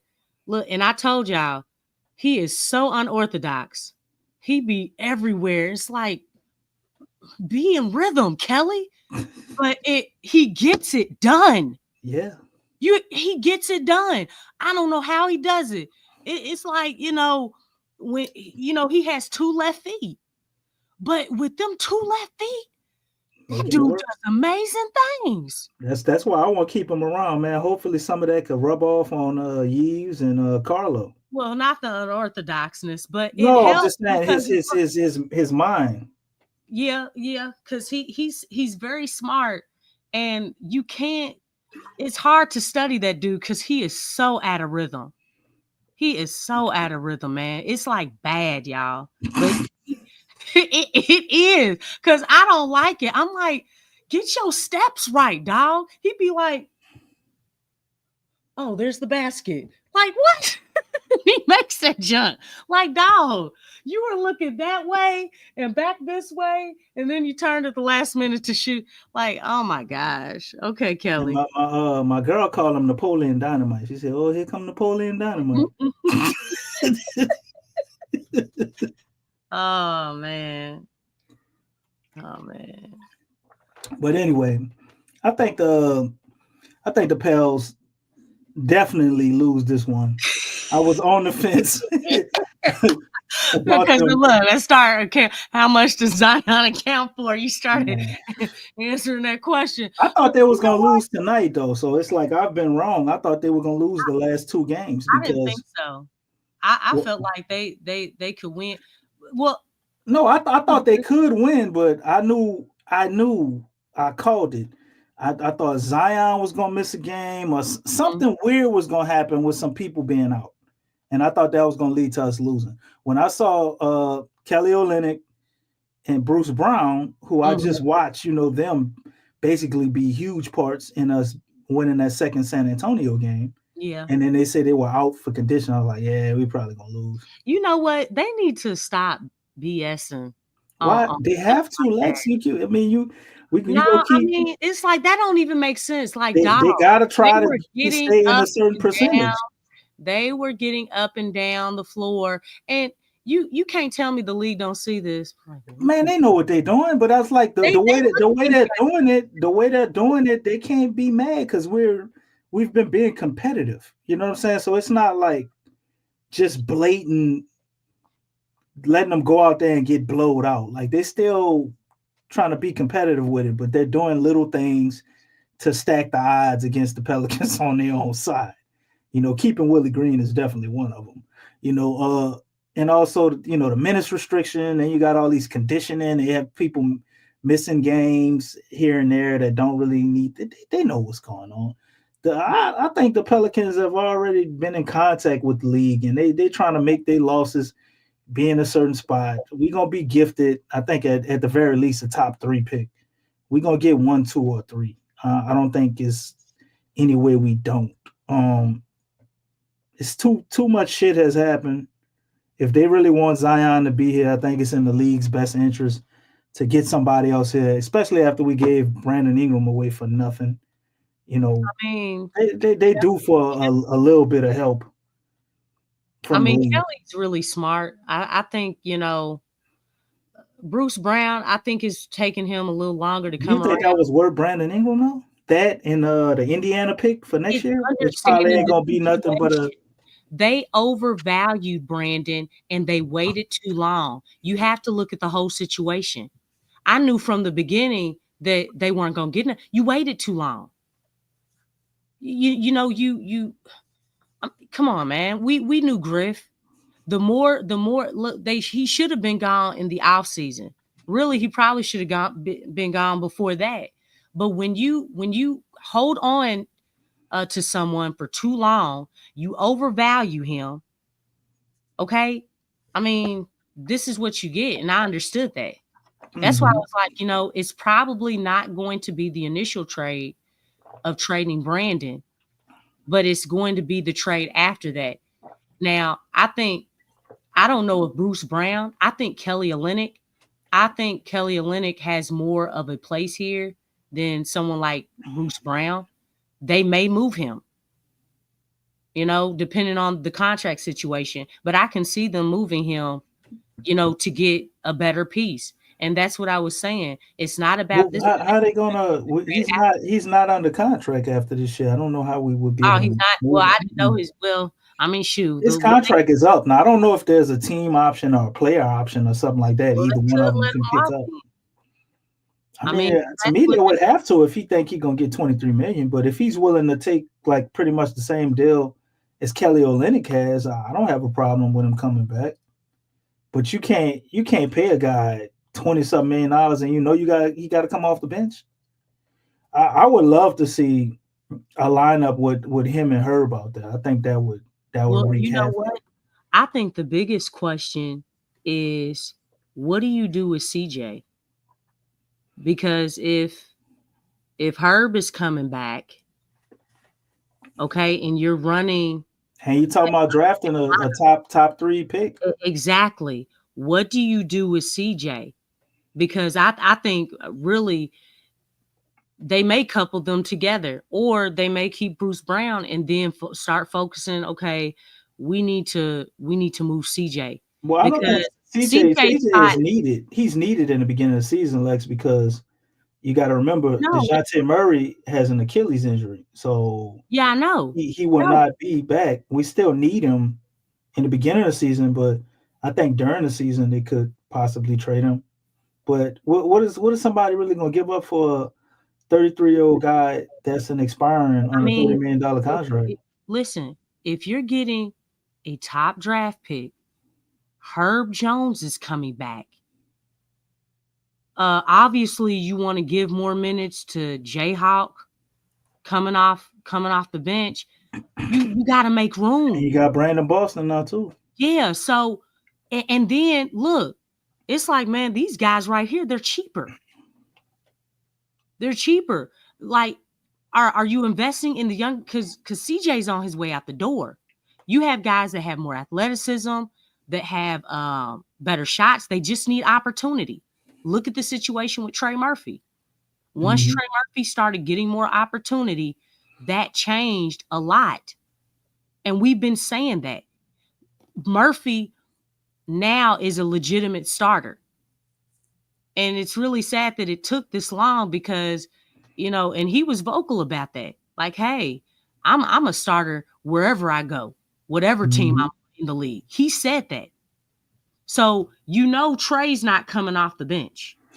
I mean, after what you did now, I mean, it's like you done opened Pandora's box already. You can't never send Trey back to the bench now. Yeah. And exactly. he got starter money now. He got 120 million. So I'm looking at the money, and it's always gonna go like that because we have such horrible, front offices, the Saints as well as the Pels. And I saw you earlier, Stacey, asking how we still in salary cap hell and the NFL salary cap going up.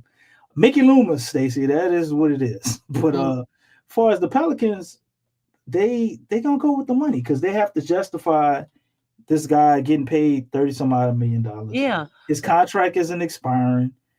They love his leadership and all of this. CJ may not want to be traded and may want to ride his contract out and pick where he wants to go next. And I think if that's the decision he's made, I think they'll let him do that. You know what I'm saying?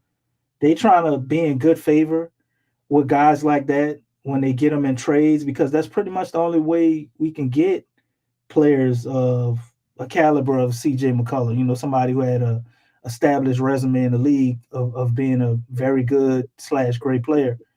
So to me, it seems like the Pels are always trying to do right by everybody. Sometimes it hurts them, but I think they're gonna do the same thing with CJ. If CJ want to stay and they can figure out a way to make the money work, I don't think it'll be the best idea. And I think it depends highly on who we get in the draft too. Let's say we get the second pick and we get Dylan Harper. Like I think CJ is gone. CJ is gone. You know what I'm hearing? Because basically if Willie Green is still here, he wants CJ here. We know what this is about. We know that CJ is his guy. But if you're trying to really build for the future, and depending on the direction, which we still are confused on their direction, that's why these dudes need to be doing some forward thinking. Because if you have a top pick, I don't feel like, the Pelicans are going to get Cooper Flag. I really don't. Who else would they pick if they had the top pick, Lex? You think they would take Harper over Flag? What? I don't think they're going to be the number one pick. I don't think the Pelicans. No. Okay, I think they're going to have at least the top three. I don't think they're going to. That's what I'm saying. It's probably going to be top three, and really, because DeJounte's down, and you have to replace a guy like CJ. You get someone who is a playmaker, like a guard who can shoot. And that's kind of like Harper. I think, but I think if you have get some more a choice, if you got a choice between the two, I think the Pels and a lot of people would take Cooper Flag because the age, not knowing what he is, it's more of taking a gamble. But even if he doesn't reach astronomical projections in height of what he could be, he's still gonna be pretty damn good. And I think he fits pretty much any team.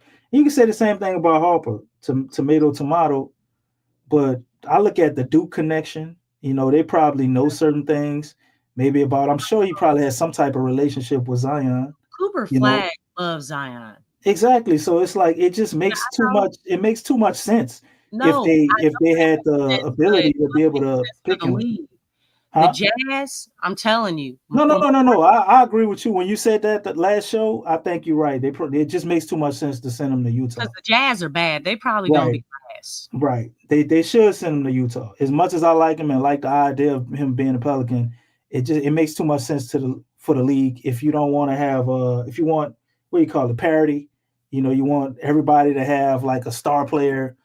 And he's very well could be a star player. I think you do send him to Utah if you're the league, just like they did with Wemby. Like it wasn't no secret. Everybody knew San Antonio was getting Wemby before the season even started. Yeah. So, because they were not sending him to Detroit. I knew that right off top. They weren't sending that dude to Wemby don't even look like fit. It don't even fit when you think about it. The look doesn't fit, and that's what I'm paying attention to. I wish it'd just be like go back to being like the NFL, man. Shit. So you just have all that wrapped up, and Yeah. But nonetheless, Cooper probably wind up in Utah. We probably get Dylan Harper, or we can do a bunch of shows and see who will be after that. Because if Ace Bailey's there, that people put him as the number 3 guy. I don't know, man. I don't think the Pelicans should draft Ace Bailey. Not because I don't think he can be good. He's to me seems like it's like Jordan Hawkins on steroids. Like he needs work. He needs a coach. Yeah. He needs to get stronger. He needs some stuff. And I don't think we would provide any of that shit. Because DeJounte has an Achilles, DeJounte's not going to be back like anytime soon. An Achilles is kind of similar as far as the duration that you're out is similar to an ACL tear. Okay. You don't think it's worse? I think it's worse. Yeah. I mean, I'm just saying, like, DeJounte's probably not going to be coming back like even the end of next season. Like it's depending on how he heals. Also, an Achilles and ACL, that also wears on your mind. Okay. That wears on your mind more than anything. So there's that part of healing and being confident and all those things. So you have to take that into account. Take him the whole year damn near to really kind of be back to DeJounte. He might not never be able to be the same. We don't know. Yeah. Achilles is a serious one. Because he's not going to be back, Zion has to have another playmaker, somebody who can handle that rock, because that's why DeJounte was here.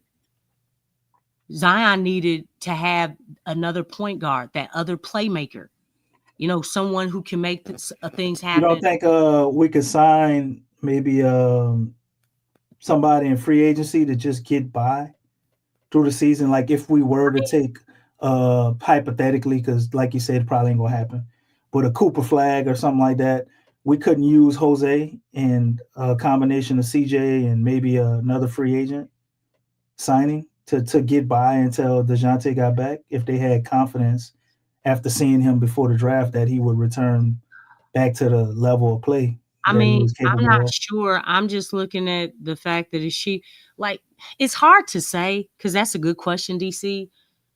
We don't know the direction or vision. No. I'm talking about this. Me and you and the family in the chat up in here. The hell with their dumb ass. We giving them ideas right now. But it's hard to say, man, because it's like they're not like we get the direction and feel for what they're doing, but I don't know, because that's why I was asking earlier. Going into the 25-26 season, is this a win now team? Just forward thinking. It has to be. And I'm going to tell you why it has to be. You've shitted away an opportunity in Brandon Ingram and CJ McCullough to be able to trade one of those two or a combination of those two for a player that would extend your window and put you into contention. Now you're in this weird in-between period of you need a coach. You got Trey Murphy, who's a star in the making, but you don't quite know if he can be a superstar. Zion, you're pretty sure he can be a superstar, but you're still on the fence about his health. You got other players that you're trying to figure out whether they fit what you're building with Zion. You don't really have a system of offense that suits his style of play other than tempo, pace, play with more pace. You know what I'm saying? That's all you got with Willie Green. It's just so many things that are like question marks. Yeah. So many question marks. But you don't have the luxury if you're this front office, or if you have Zion and Trey Murphy, who you seeing these guys can be ascending talents. You got maybe like a 3-year window of trying to make something happen with these two guys. I guarantee you, one of them ain't gonna want to be here, if not both. And we, as people who support this team, who put our money, energy, and everything into the Pelicans, if we being honest, we really wouldn't be able to be mad at them if they fumble through these seasons the way we've seen them do the previous 6, and we're with the same regime. So, in my opinion, you have to go for the fences for whatever you feel it is in your win now piece. The same way you went for DeJounte Murray this offseason, if you're able to pull off something else to get whatever this player is, some people say Miles Turner, you do it. You do it. You have to try to turn them into contenders within next season or the season after that. That's pretty much as far as you have. If you're not contenders by next season, this whole shit is probably going to be blown up. There ain't going to be no more Zion era. You're not sure if Trey going to stick around after that. He might want out too. So I hear you, my man Don Guillory, talking about CJ and Hawk, CJ and Hawk for Aiden. Nah, I don't want him. Aiden to me is not a winner. He's a phenomenal talent, but mentally weak. Start talking about he plays weak. He has the skills, but he don't have the mentality in me. And the money that he commands and the way he wants to play, he also wants to be the guy. I think they're in the middle of, obviously phasing him out with the Blazers. They just gonna put Donovan Clingan in there and give him to somebody. And I think he'll be one of them guys, that could get you 18-8, 18-10, but that's it. But you can get him for expiring, but like, why am I giving up CJ and Hawk to get Aiden? I don't see the plus in it, especially if we still got Kelly Olynyk, you got Misi. Keep trying to figure it out with them. I would be more inclined with the Miles Turner thing. I would be willing to roll the dice on that because, he's probably one of the best centers you have out there that can spread the floor, and I'm all about that with Zion. So if you can get Miles Turner and still keep Misi some type of way, I'd be about that. Yeah, I would rather have Miles Turner because if you're trying to if this team is really trying to win, you need to make a leap. You need to make a major leap. Just like, how with Houston, how they've turned things around. Like, it's like you need to be in the thick of things. Like, there's no question. It can't be you got 1 foot in, but you kind of have 1 foot out. It cannot be that. Because that's how it has been. We even talked about, hey, it's win now, with Brandon and CJ and DeJounte. But really, if the foot is all the way in, the number one thing, you gotta have better coaching because Willie ain't it. Willie ain't about to coach or make adjustments in no situation, because I'm thinking about the big dogs. We're not talking about how the team measures up against mediocre teams or below 500 teams. Like, dude, if you're going to be a win now, it needs to be a definite win now, not a maybe win now. It's got to be definite.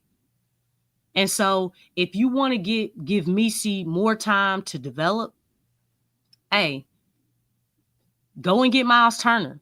I'd rather take him than Ayton. Because now you have size, you keep Zion at that 3. Okay, you beefed up your 4 spot. Okay, you have size in the 4 spot and the 5 spot. Then you got Zion, handling the rock. You got Trey Murphy, and you got your defensive stopper in Herb Jones. And then you have guys coming off. You start filling out your bench maybe a little bit more. We got a super chat. Lex, you want to go ahead and read it? Appreciate the 10 balls from my man Hoffa. What's going on, Hoffa? I'm going to the game tomorrow. The messed up thing is that I didn't even know what games are you on was going to play it, or if he's going to play a back-to-back. Oh, he's talking about Zion. Yeah. Ah, Damn, okay. Hope, you should have went tonight, dog. Yeah, man. But I mean, that game was in Phoenix. You know what I'm saying? So yeah, it I don't think he was gonna fly out there. Yeah. Damn, that's messed up. I wonder if they got a flex plan, man. They should have flex plan for people because if I pay to go to the game, I want to see Zion. Can y'all change this ticket out for a game where it's not on the back-to-back where he gonna play? That's why I haven't made a trip down there, man. Yeah. You know what I'm saying? Be like, look. Yeah, save your money. Wait till next year. Look, I went to Cleveland. Cleveland's close to it. I went to that game. Look, I didn't see my 2 favorite players, man. I didn't see D Mitch and I didn't see Zion. They weren't even in the building. Neither of them. I was like, really? This is what we doing? See, that's what I miss about the 90s and the early 2000s, man. And just them guys were suiting up every night. D Mitch, he went to Louisville, Louisville fan. So we go way back with D Mitch, you know what I'm saying? Spider. Appreciate you, Hoff. Appreciate you, man. Stacy got a question though. He says, Brom or Queen? I gotta check him out, Stacy, man. I looked a little bit at Brom. I think he might be the real deal, man.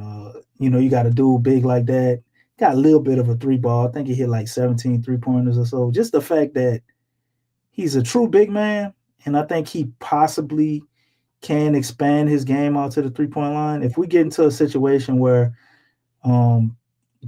they're the best guys on the board and I got to pick between them two, I think I'll probably go with Brom. I looked at Queen a little bit, but I don't know a whole bunch about him. But to me, he seems more like a traditional big. So you can kind of play him at he's a power forward. Maybe I'm wrong, but I didn't watch much tape on either one of them. Just kind of glanced at some highlights from both of them. All right, let's see. Anybody else got any questions? We'll go through the chat, see if y'all got some questions for the night. Aiden, a better 1-year rental, is a little better than Olynyk or Messi, and I like both of them. Okay, I wouldn't argue that. He is a little better than Olynyk and Messi. I just think it's a waste of $34 million, and you're taking minutes away from both of those guys by getting him, and then Carlo goes back into the cave, basically, if we get Aiden. One thing I want to say, Don, is that Aiden is not a winner. He said he liked Turner too, though, Lex. Huh? Don Julio also says he likes Turner. Oh, okay. Yeah, I saw that. But yeah, Aiden kind of got turned out by when he was at Phoenix. Aiden, he was not allowed to. He wasn't maximized at Phoenix. Not under Monty. Monty really dumbed his game down. That's one of the reasons I feel like Aiden is the way that he is right now, because he was not maximized. He wasn't being used properly, which really sucked. He was used as a running big man, clean up around the boards, play defense. But his game is so much more than that. And that's one thing that I really hate for players, because if they go to another team or they continue to mature, it's like they're only a fragment of themselves. And that has a huge effect on you, on your performance, your attitude, how you approach the game. When you're not used at your fullest potential. And that's one of the biggest things that I was really I am really concerned even with Zion, because you have obviously Willie Green, who is a replication of Monty Williams. He doesn't have a whole lot of grit. It's taken a long time for us to even see Zion's game. And even so, we still haven't seen everything that Zion can do. I just feel like by him having a different coach that really maximizes his abilities, that's going to make Zion even better. When you have that stellar coaching, like you look at Jason Kidd, you look at Ime Udoka, Taylor Jenkins, you look at those cats, even Dagnall with OKC. When you have those type of coaches, like they're you can see their IQ too. And they add on to their stars. It's not just half the battle. And that's what really, for the whole team, that's going to make a huge difference when you have somebody who's like just that prowess of a coach, from strategies, from philosophy, from calling a timeout. All right, this is what we're doing. Drawing up those plays, understanding who has the hot hand, understanding the vibe of the game.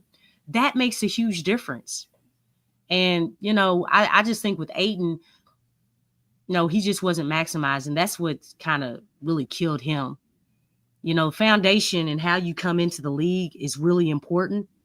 And it can damage your career, man. It can change a whole lot of things when you look down the road. But yeah, he's just not a winner. I like his game though. Man, the dude is mean. I've seen Ayton play. He got everything you need. He does. Except the mentality. We should be thinking of Ayton like he has the ability to be up there. And I know this isn't a popular name, but Embiid, if Embiid wasn't hurt. I was thinking more Kevin Garnett. As far as the play style and Embiid, you think he could be that fluid like how Embiid is from the perimeter? The dude has, I'm telling you, the dude has a shot on him. No. He got a shot. KG had a shot, but I'm just saying, like, he had that how fluid he is. Like Embiid, sometimes, man, it look like I'm looking at a 7-foot goddamn shooting guard or something. Sometimes, just really fluid. In college, that man Ayton was everywhere. It was like that, huh? Yeah, he. I'm telling you, man, he was cold, and it's like when you look at his years in Phoenix. It's like, dog, what are y'all doing with this dude? What are y'all doing with him? This dude is so much more than what you're making. And this is when they were doing all that losing. Now, Monty wasn't the coach then, but it's like they just didn't maximize his gifts enough. They dumbed it down. I don't know if that was because of Booker or what, but he had a more of a complete game.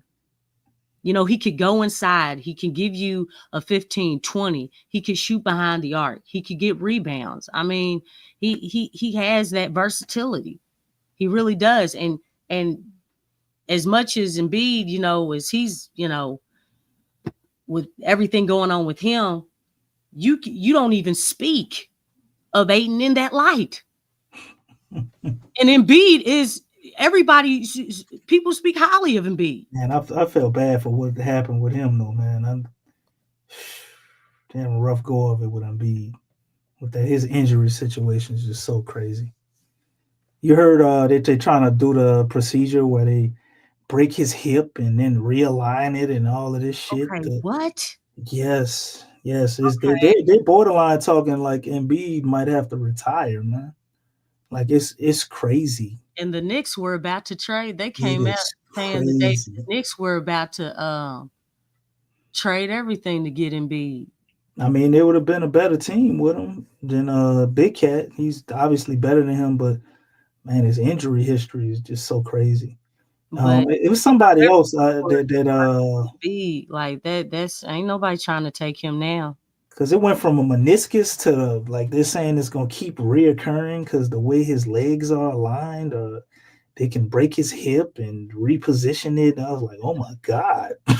You know what's crazy? As much as they talk about Zion's weight and stuff, it's really something because there's a lot of other people that got weight problems that they really don't really talk about as much.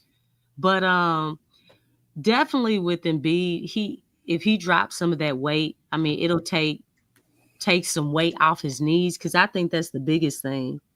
And then I think his diet has to be a whole lot better. I just think, I don't know, with certain guys, it seems like they can get away with doing like not being all the way dialed in. I don't think it's anybody at the top level when you're talking about the top 1% in the NBA, like just those guys. I think they all have to be dialed in like that. Now they might do certain things, or you might see them doing this or doing that, but they don't do that shit every day. Because I mean, Carl Anthony Towns talked about Anthony Edwards, eating what, those fire chips every day and stuff, just doing a lot of different things. And Stacey, you alluded to it too, some guys love the nightlife, you do have quite they thrive with that, I guess, huh? You know what's weird might be part of their thing. Cause I know Jordan, man, he had gambling problems, state of card games, AI, he did stuff. But man, when they came out on the court, you know what I'm saying? You did not know. Look, Jordan had his cigars, out with the fellas, everything. But see, they ain't gonna tell you about the good stuff they do because they highlight that. I would think they had things they probably did, that were good to counteract some of that. You know what I mean? Okay. But yeah, shout out to Don Rich. Appreciate them 2 bones. He said, would you trade the 4-pick CJ Herb Hawk for LaMelo Ball? Man, that's a rough one. I'm gonna try to finesse and pull one of them guys out there. Like, I don't know if I want to give you Herb and Hawk. CJ and Hawk, number 4 pick. Well, it depends. You know what? I'll say this, Don Rich. I'll say yeah, but it depends on who left on the board. If I got Dylan Harper or somebody up there like that still on the board at number 4 some type of way, nah, I ain't doing it. It's too much. But if it's like none of the, I guess, top consensus of guys, maybe I will want once we get deeper into our draft research, because I still got to go deeper in the bag on some of these guys. I didn't start checking out stuff. I'm doing it, man. LaMelo, man, if LaMelo fixes his injury issues, it's almost like at his ankles, he's the opposite of Zion, but his impact and the way the talent that he has is just as potent. Them Pumas, man, whatever it is. If man, you talking about a dude, LaMelo can be the black Luka Doncic. I mean, he got it all. Man, this dude did what was that goddamn move, man? He crossed somebody, and it's like he ran sideways and did a fadeaway step back 3. I was like, what the hell is this shit? He did like you know how they do a Euro step? He did like it's almost like a jump step sideways running. That was the most unique shit I've ever seen somebody do, far as in the James Harden bag of shooting 3-pointers. Like it'll definitely see. It was insane. TV though. Must see TV, man. He's a facilitator. He's a flat out scorer. He's a pretty good rebounder. Can he catch lobs? He could catch lobs, but he more throwing them than catching them. Handling the rock. Because right now, Zion has that assignment. Melo can play off ball though. I done seen he can play off ball too. I don't think that's the best way to utilize him, putting him off ball all the time. You know what? They gonna have to have the right coach. Because Willie Green ain't it. But Melo, to me, just that in syncness that Lonzo Ball and Zion have, I think him and Melo will have the exact same thing. Yeah, It will be that on steroids on the court. It would be that on steroids, man. I'm telling you, looking at two guys be 30 and 30, Lex. 30 and 30. Yeah. You know what I'm saying? But he ain't gonna play no defense though. You still Melo ain't playing no damn defense. Yeah, that's the only thing. Cause I'm like, I was really looking at Herb. I'm like, look, you still gotta have defense out there. I like Herb, but it's almost like because you got Trey. Trey's a sniper. Does Herb really maximize Zion? Is Herb is our best lineup to start Herb? Well, Herb doesn't have to have the ball in his hands. He can play strictly off ball. He can be a solid role player, a 3-and-D guy. But I think defensively and how Herb cuts to the basket, I think that really helps out a lot to have a guy like that because he's almost like a glue guy. In a sense. He is, and I like Herb. I don't want to just give him up, but I just gotta be real. I've been watching basketball for a long time, Lex, and a player like LaMelo Ball, like if LaMelo didn't have injury concerns, this wouldn't even be a talking point. Like there's only been a handful of guys that's like him. He just playing Charlotte, man, and he young, so I don't know if he knows how to utilize his skill set to turn that into a lot of wins. But Herb makes winning plays, man. Herb is a winner. Lex, he's a great role player, but I'm talking about somebody who's this dude. If he not hurt, he's a superstar. LaMelo better than Trae Young to me, and I know how you like Trae Young. He better. Yeah, I mean he's. And I'm gonna pass that up. I like Herb, but I could find another Herb or something similar. I mean, I don't find another Melo. We could have kept Jordan Hawkins. So I mean, if you're talking about the playoffs, and you're talking about getting far in the playoffs, Herb not gonna do that by himself though. You need the right combination around him. No, I'm saying, but having that defensive prowess, you got Zion. Zion plays defense. If he's playing defense like he is now and more on next season, you have Trey Murphy who's stepping it up defensively. You got to compensate for that with LaMelo. Because LaMelo ain't stopping nobody. I don't care. I'm willing to try to figure it out. I can figure that shit out. Like he might not be able to stop nobody, but I don't know a lot of teams that got two dudes that's gonna give you 30 every night. If you're talking about going far into the playoffs, look at the teams.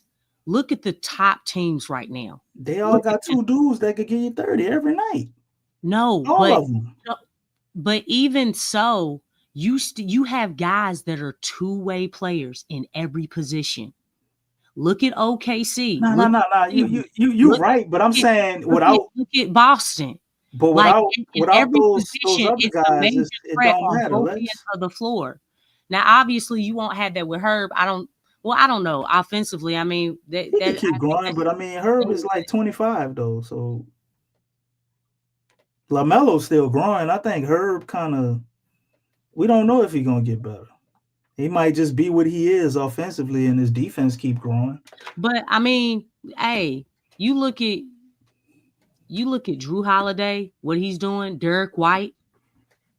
That's how I look at Herb, as one of those guys. For OKC, you can look at him as what is his name? Look at Elmer Thud. Y'all know who I'm talking about. It's a little weird. I don't think he that good, man. He just foul a lot. I mean, he's kind of. You talking about Lou Dort? I think Herb is actually better than Lou Dort, honestly. No, not Lou Dort. Well, Lou Dort, man, he's been doing his thing. He's doing his thing. He fouls so much. He fouls so much, and they don't call it. The white guy that came from Caruso? Yeah, Caruso. Because that's the type of role. Yeah, that's kind of Herb better defensively, but I see the vision. DC, It's not exact, but it's similar, give or take in some areas. But that's how I see her. Impact's probably the same. Yeah, he's an impact role player. And I'll focus more so on Boston with Drew Holiday and Derek White. Maybe obviously Derek White is a better shooter, but again, Drew Holiday is probably better defensively, but Derek White still offers that the defense. You know what I'm saying? So he may be a combination between those two guys. But look, you gotta have guys that can play both ways. They can definitely put pressure on you either way, because that's when you look at OKC, when you look at Boston, when you look at Cleveland, they're taking away as many flaws as possible in every position.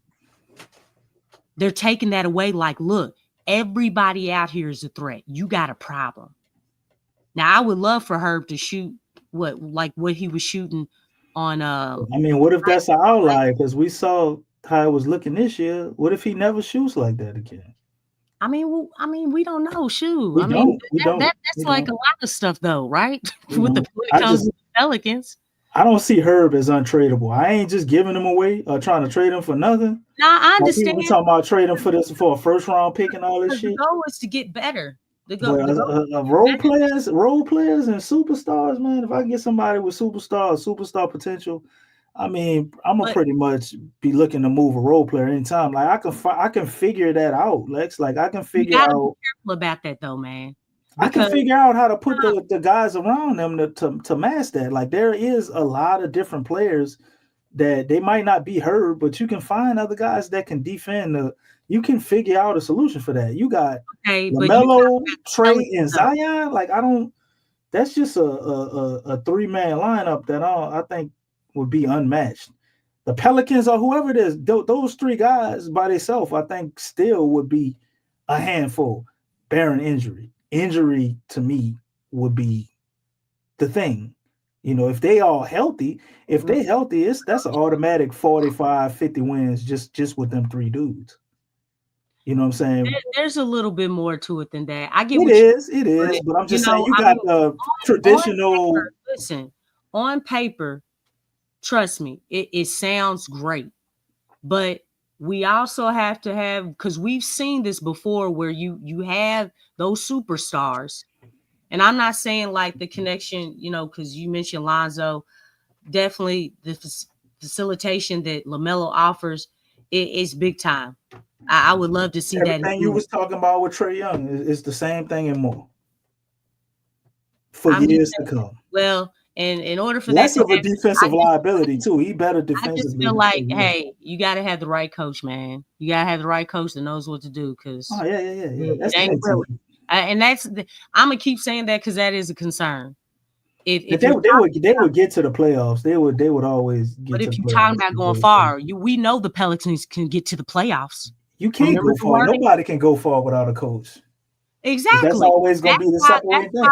You can add specific. Getting to the playoffs is different from going far in the playoffs, because the Pelicans, they got to the playoffs, remember? And what happened? They got swept. You could be the 2010 Miami Heat, you know what I'm saying? But with no coach, like you ain't. That's always going to be the separating factor, because there's always going to be an intelligent coach out there that know how to scheme stuff up and figure out a way to steal some wins, and that's all it takes. You know, them game or two that they could get stolen from them from bad coaching is always going to separate a playoff series. So you're right, but I'm just saying, like, the ability to get that type of talent, and the price we giving up, the 4th pick, CJ and Herb, I don't think you have to give up CJ, Herb, and Hawkins. I don't even know why they would want all of them guys. That don't even make sense. I think I'd get one of them to keep one of them. But really, I think they would. Because CJ, they Charlotte don't want his money. They don't. Well, he would have to be in a deal to make the money match. CJ got to make the money work. Especially, but yeah, I mean LaMelo. I think them two dudes, man. If you got them 2 legs, I think this changes the trajectory of free agency for us too, those two dudes playing together, I think for the younger guys, not like, your KDs and all of that, but the younger guys coming up, I think they look at them like they something. You might have certain people who want to come down here and play in New Orleans because they here. You know what? It's just having superstars, man. Like you got two of them.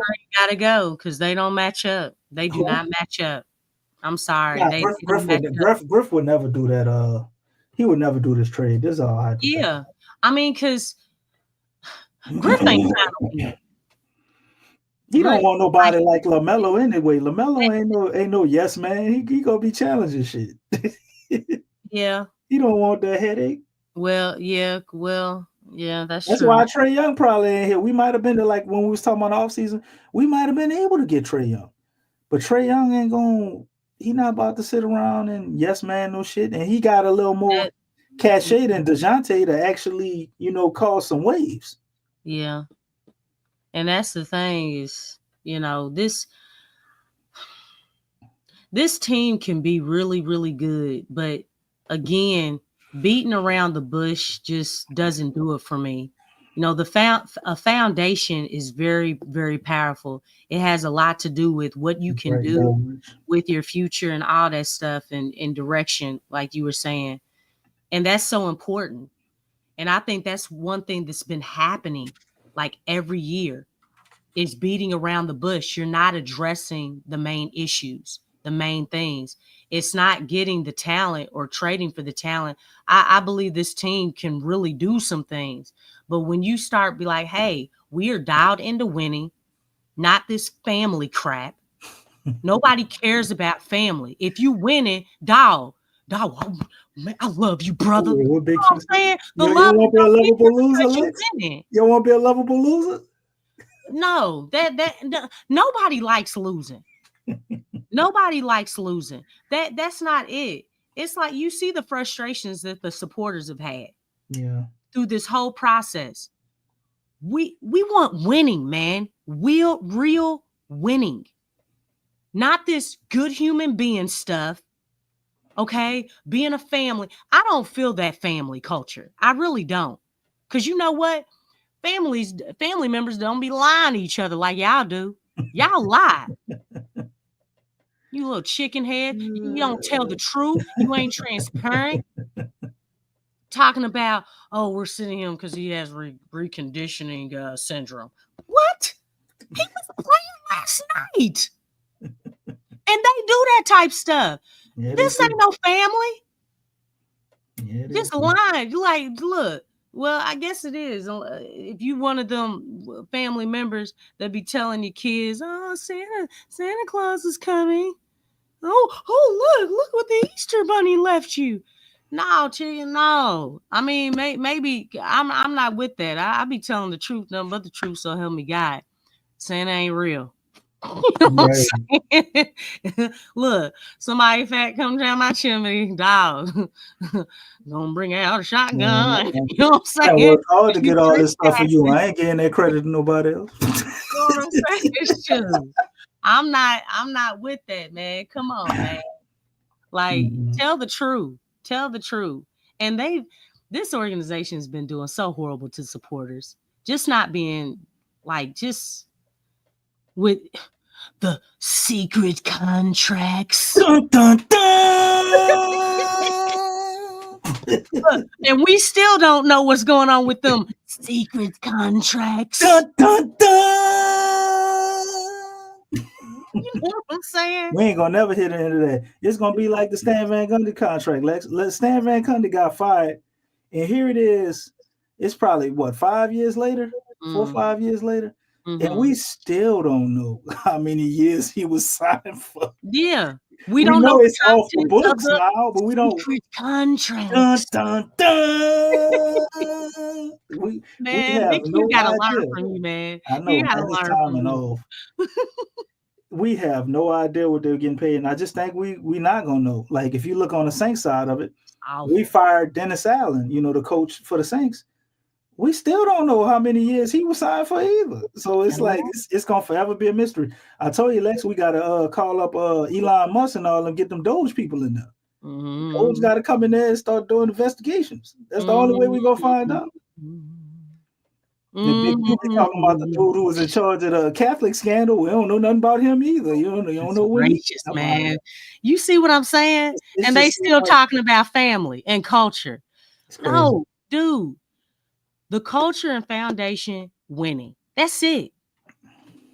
If you focus on winning, family gonna come. Everybody gonna love each other because everybody loves to win. Right. If you focus on winning, you know, whatever else you're trying to do is gonna come. I don't know what that is. You know what I'm saying? But look, if everybody's winning, look, really, you know what? I don't even like that good human being, you know, because really it's like you're not a good human being. You're lying to us.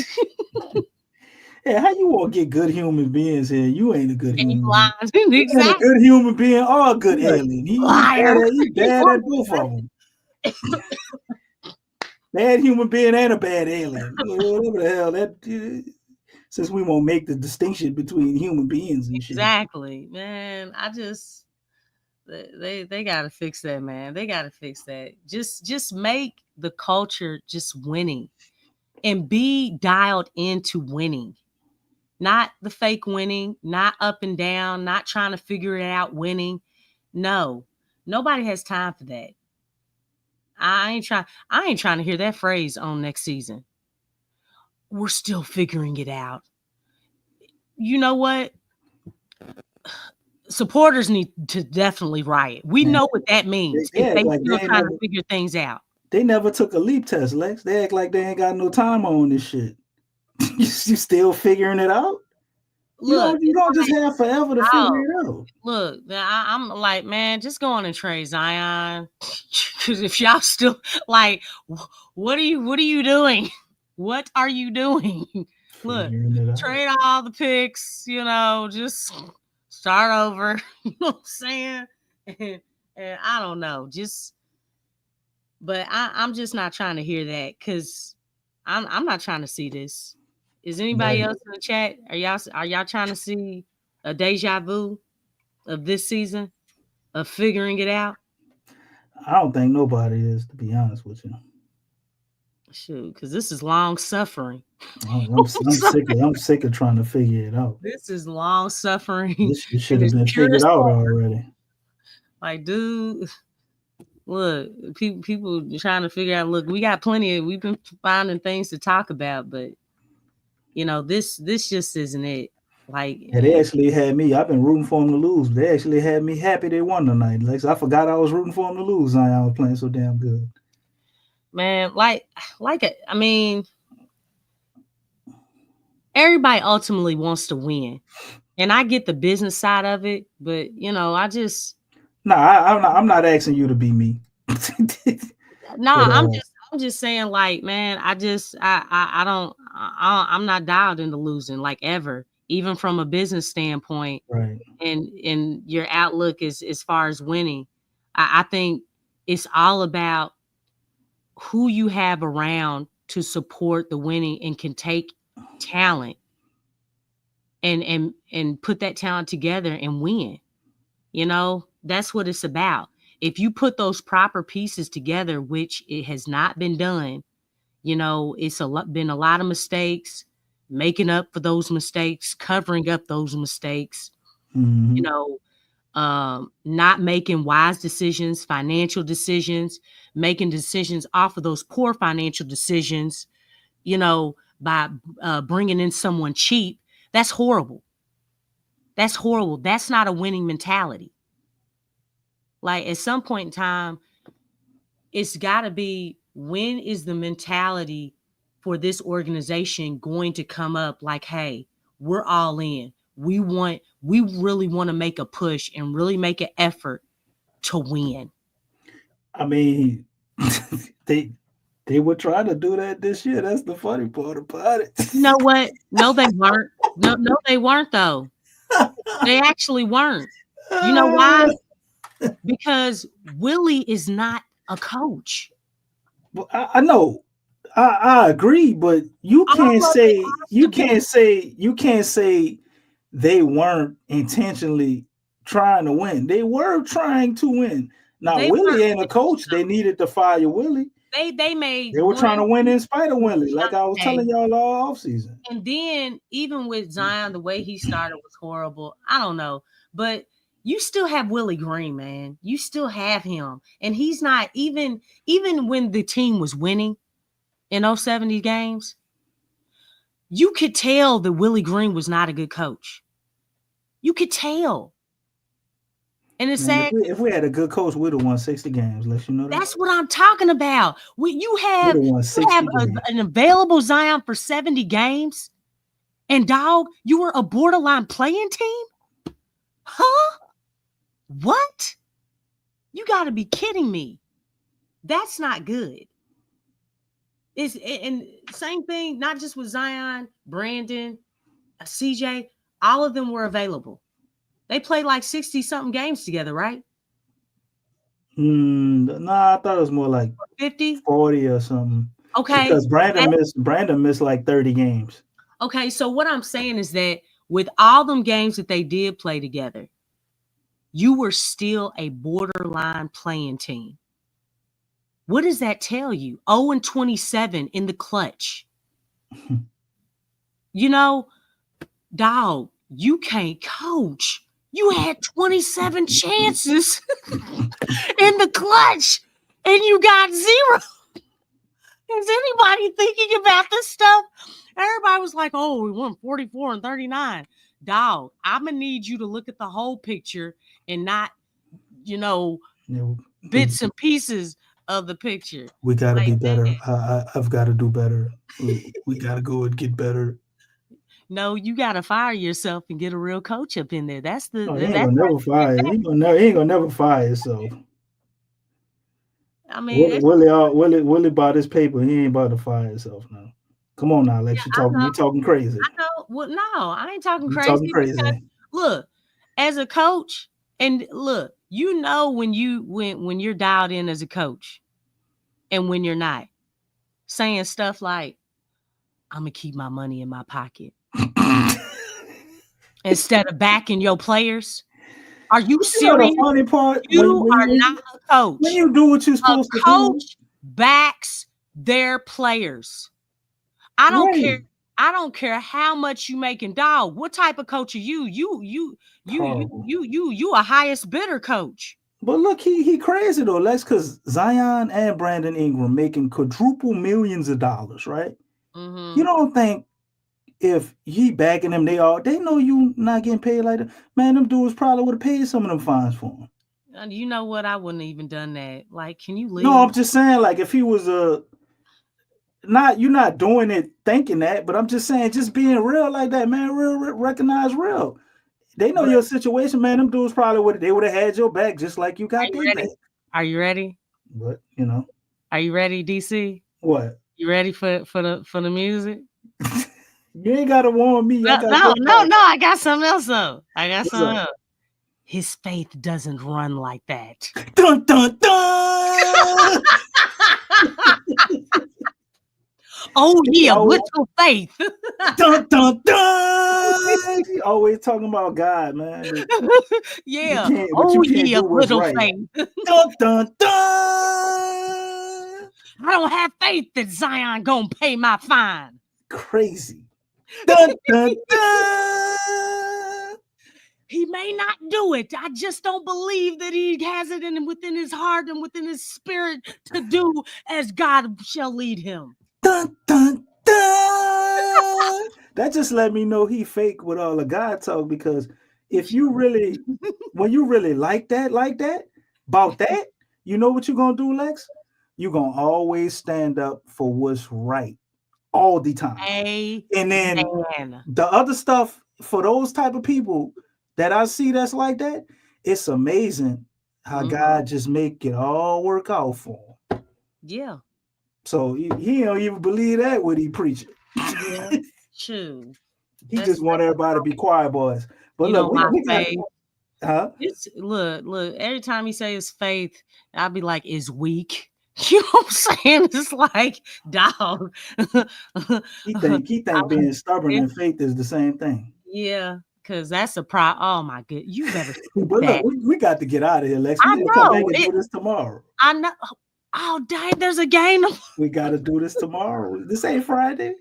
Gotta get out of here. You know what, though? We'd have been here an extra 30 minutes. Oh, my God. Stacey, why didn't you say something? Dun, dun, dun. But look, you got any closing remarks? I ain't going to do you like that. I know you probably had something you wanted to say. No, man. I ain't got nothing else to say. We get up out of here. How do we do this? And look, Big Q ain't even up in here. You know what I'm saying? Yeah, Big Q, and he took a vacation day. He took a rain check. No, he didn't. This is birthday weekend. You know how we do it. I mean, it was mine too. Mine was on the 19th. I'm here. Okay, dog. You took like 2-3 months. It don't matter though. You was in Jamaica. Okay, you was in Jamaica for 3 months. Stacey went found me, man. I was like, oh, I know. Look, he was investigating. When he told me where I was at, I got out of the place I went at. I went and found something off grid. I said, God damn. Look, I think you have a stalker. I went to the beach house. I went over to the beach house where they had no internet and shit. Lex with Stacey. I was like, damn, this man know where I'm at. You know what? Basketball is not this important to be too up late in the morning. Look, it's 2:00 where I'm at. You know what I'm saying? Man, it's 1:00 over here. We got to get up out of here, Lex. It's too much for a weekday game. My eye hurts. I need to take my contact out. So with that, y'all, I'm gonna say, you ain't gonna hear me say it all the time because I'll be wanting the ass to lose this season. But go Pels! Excellent win tonight. We're going to be back to do it tomorrow. Please like, share, and subscribe. We will show up, rain, sleet, or snow, or sunshine. So we had a little technical difficulties today. Tomorrow should be a lot smoother. So after the game, we'll be looking forward to having y'all here. Hopefully we can do some call-ins. Got to get with Big Q, see if that's on the menu. It's been a while. Looking forward to hearing from some of y'all. But appreciate everybody in the chat, man. Great show as usual. A lot of great commentary. We do this for y'all, man. Y'all keep us going, keep us here. So with that, I'm going to say, go Pels. Peace.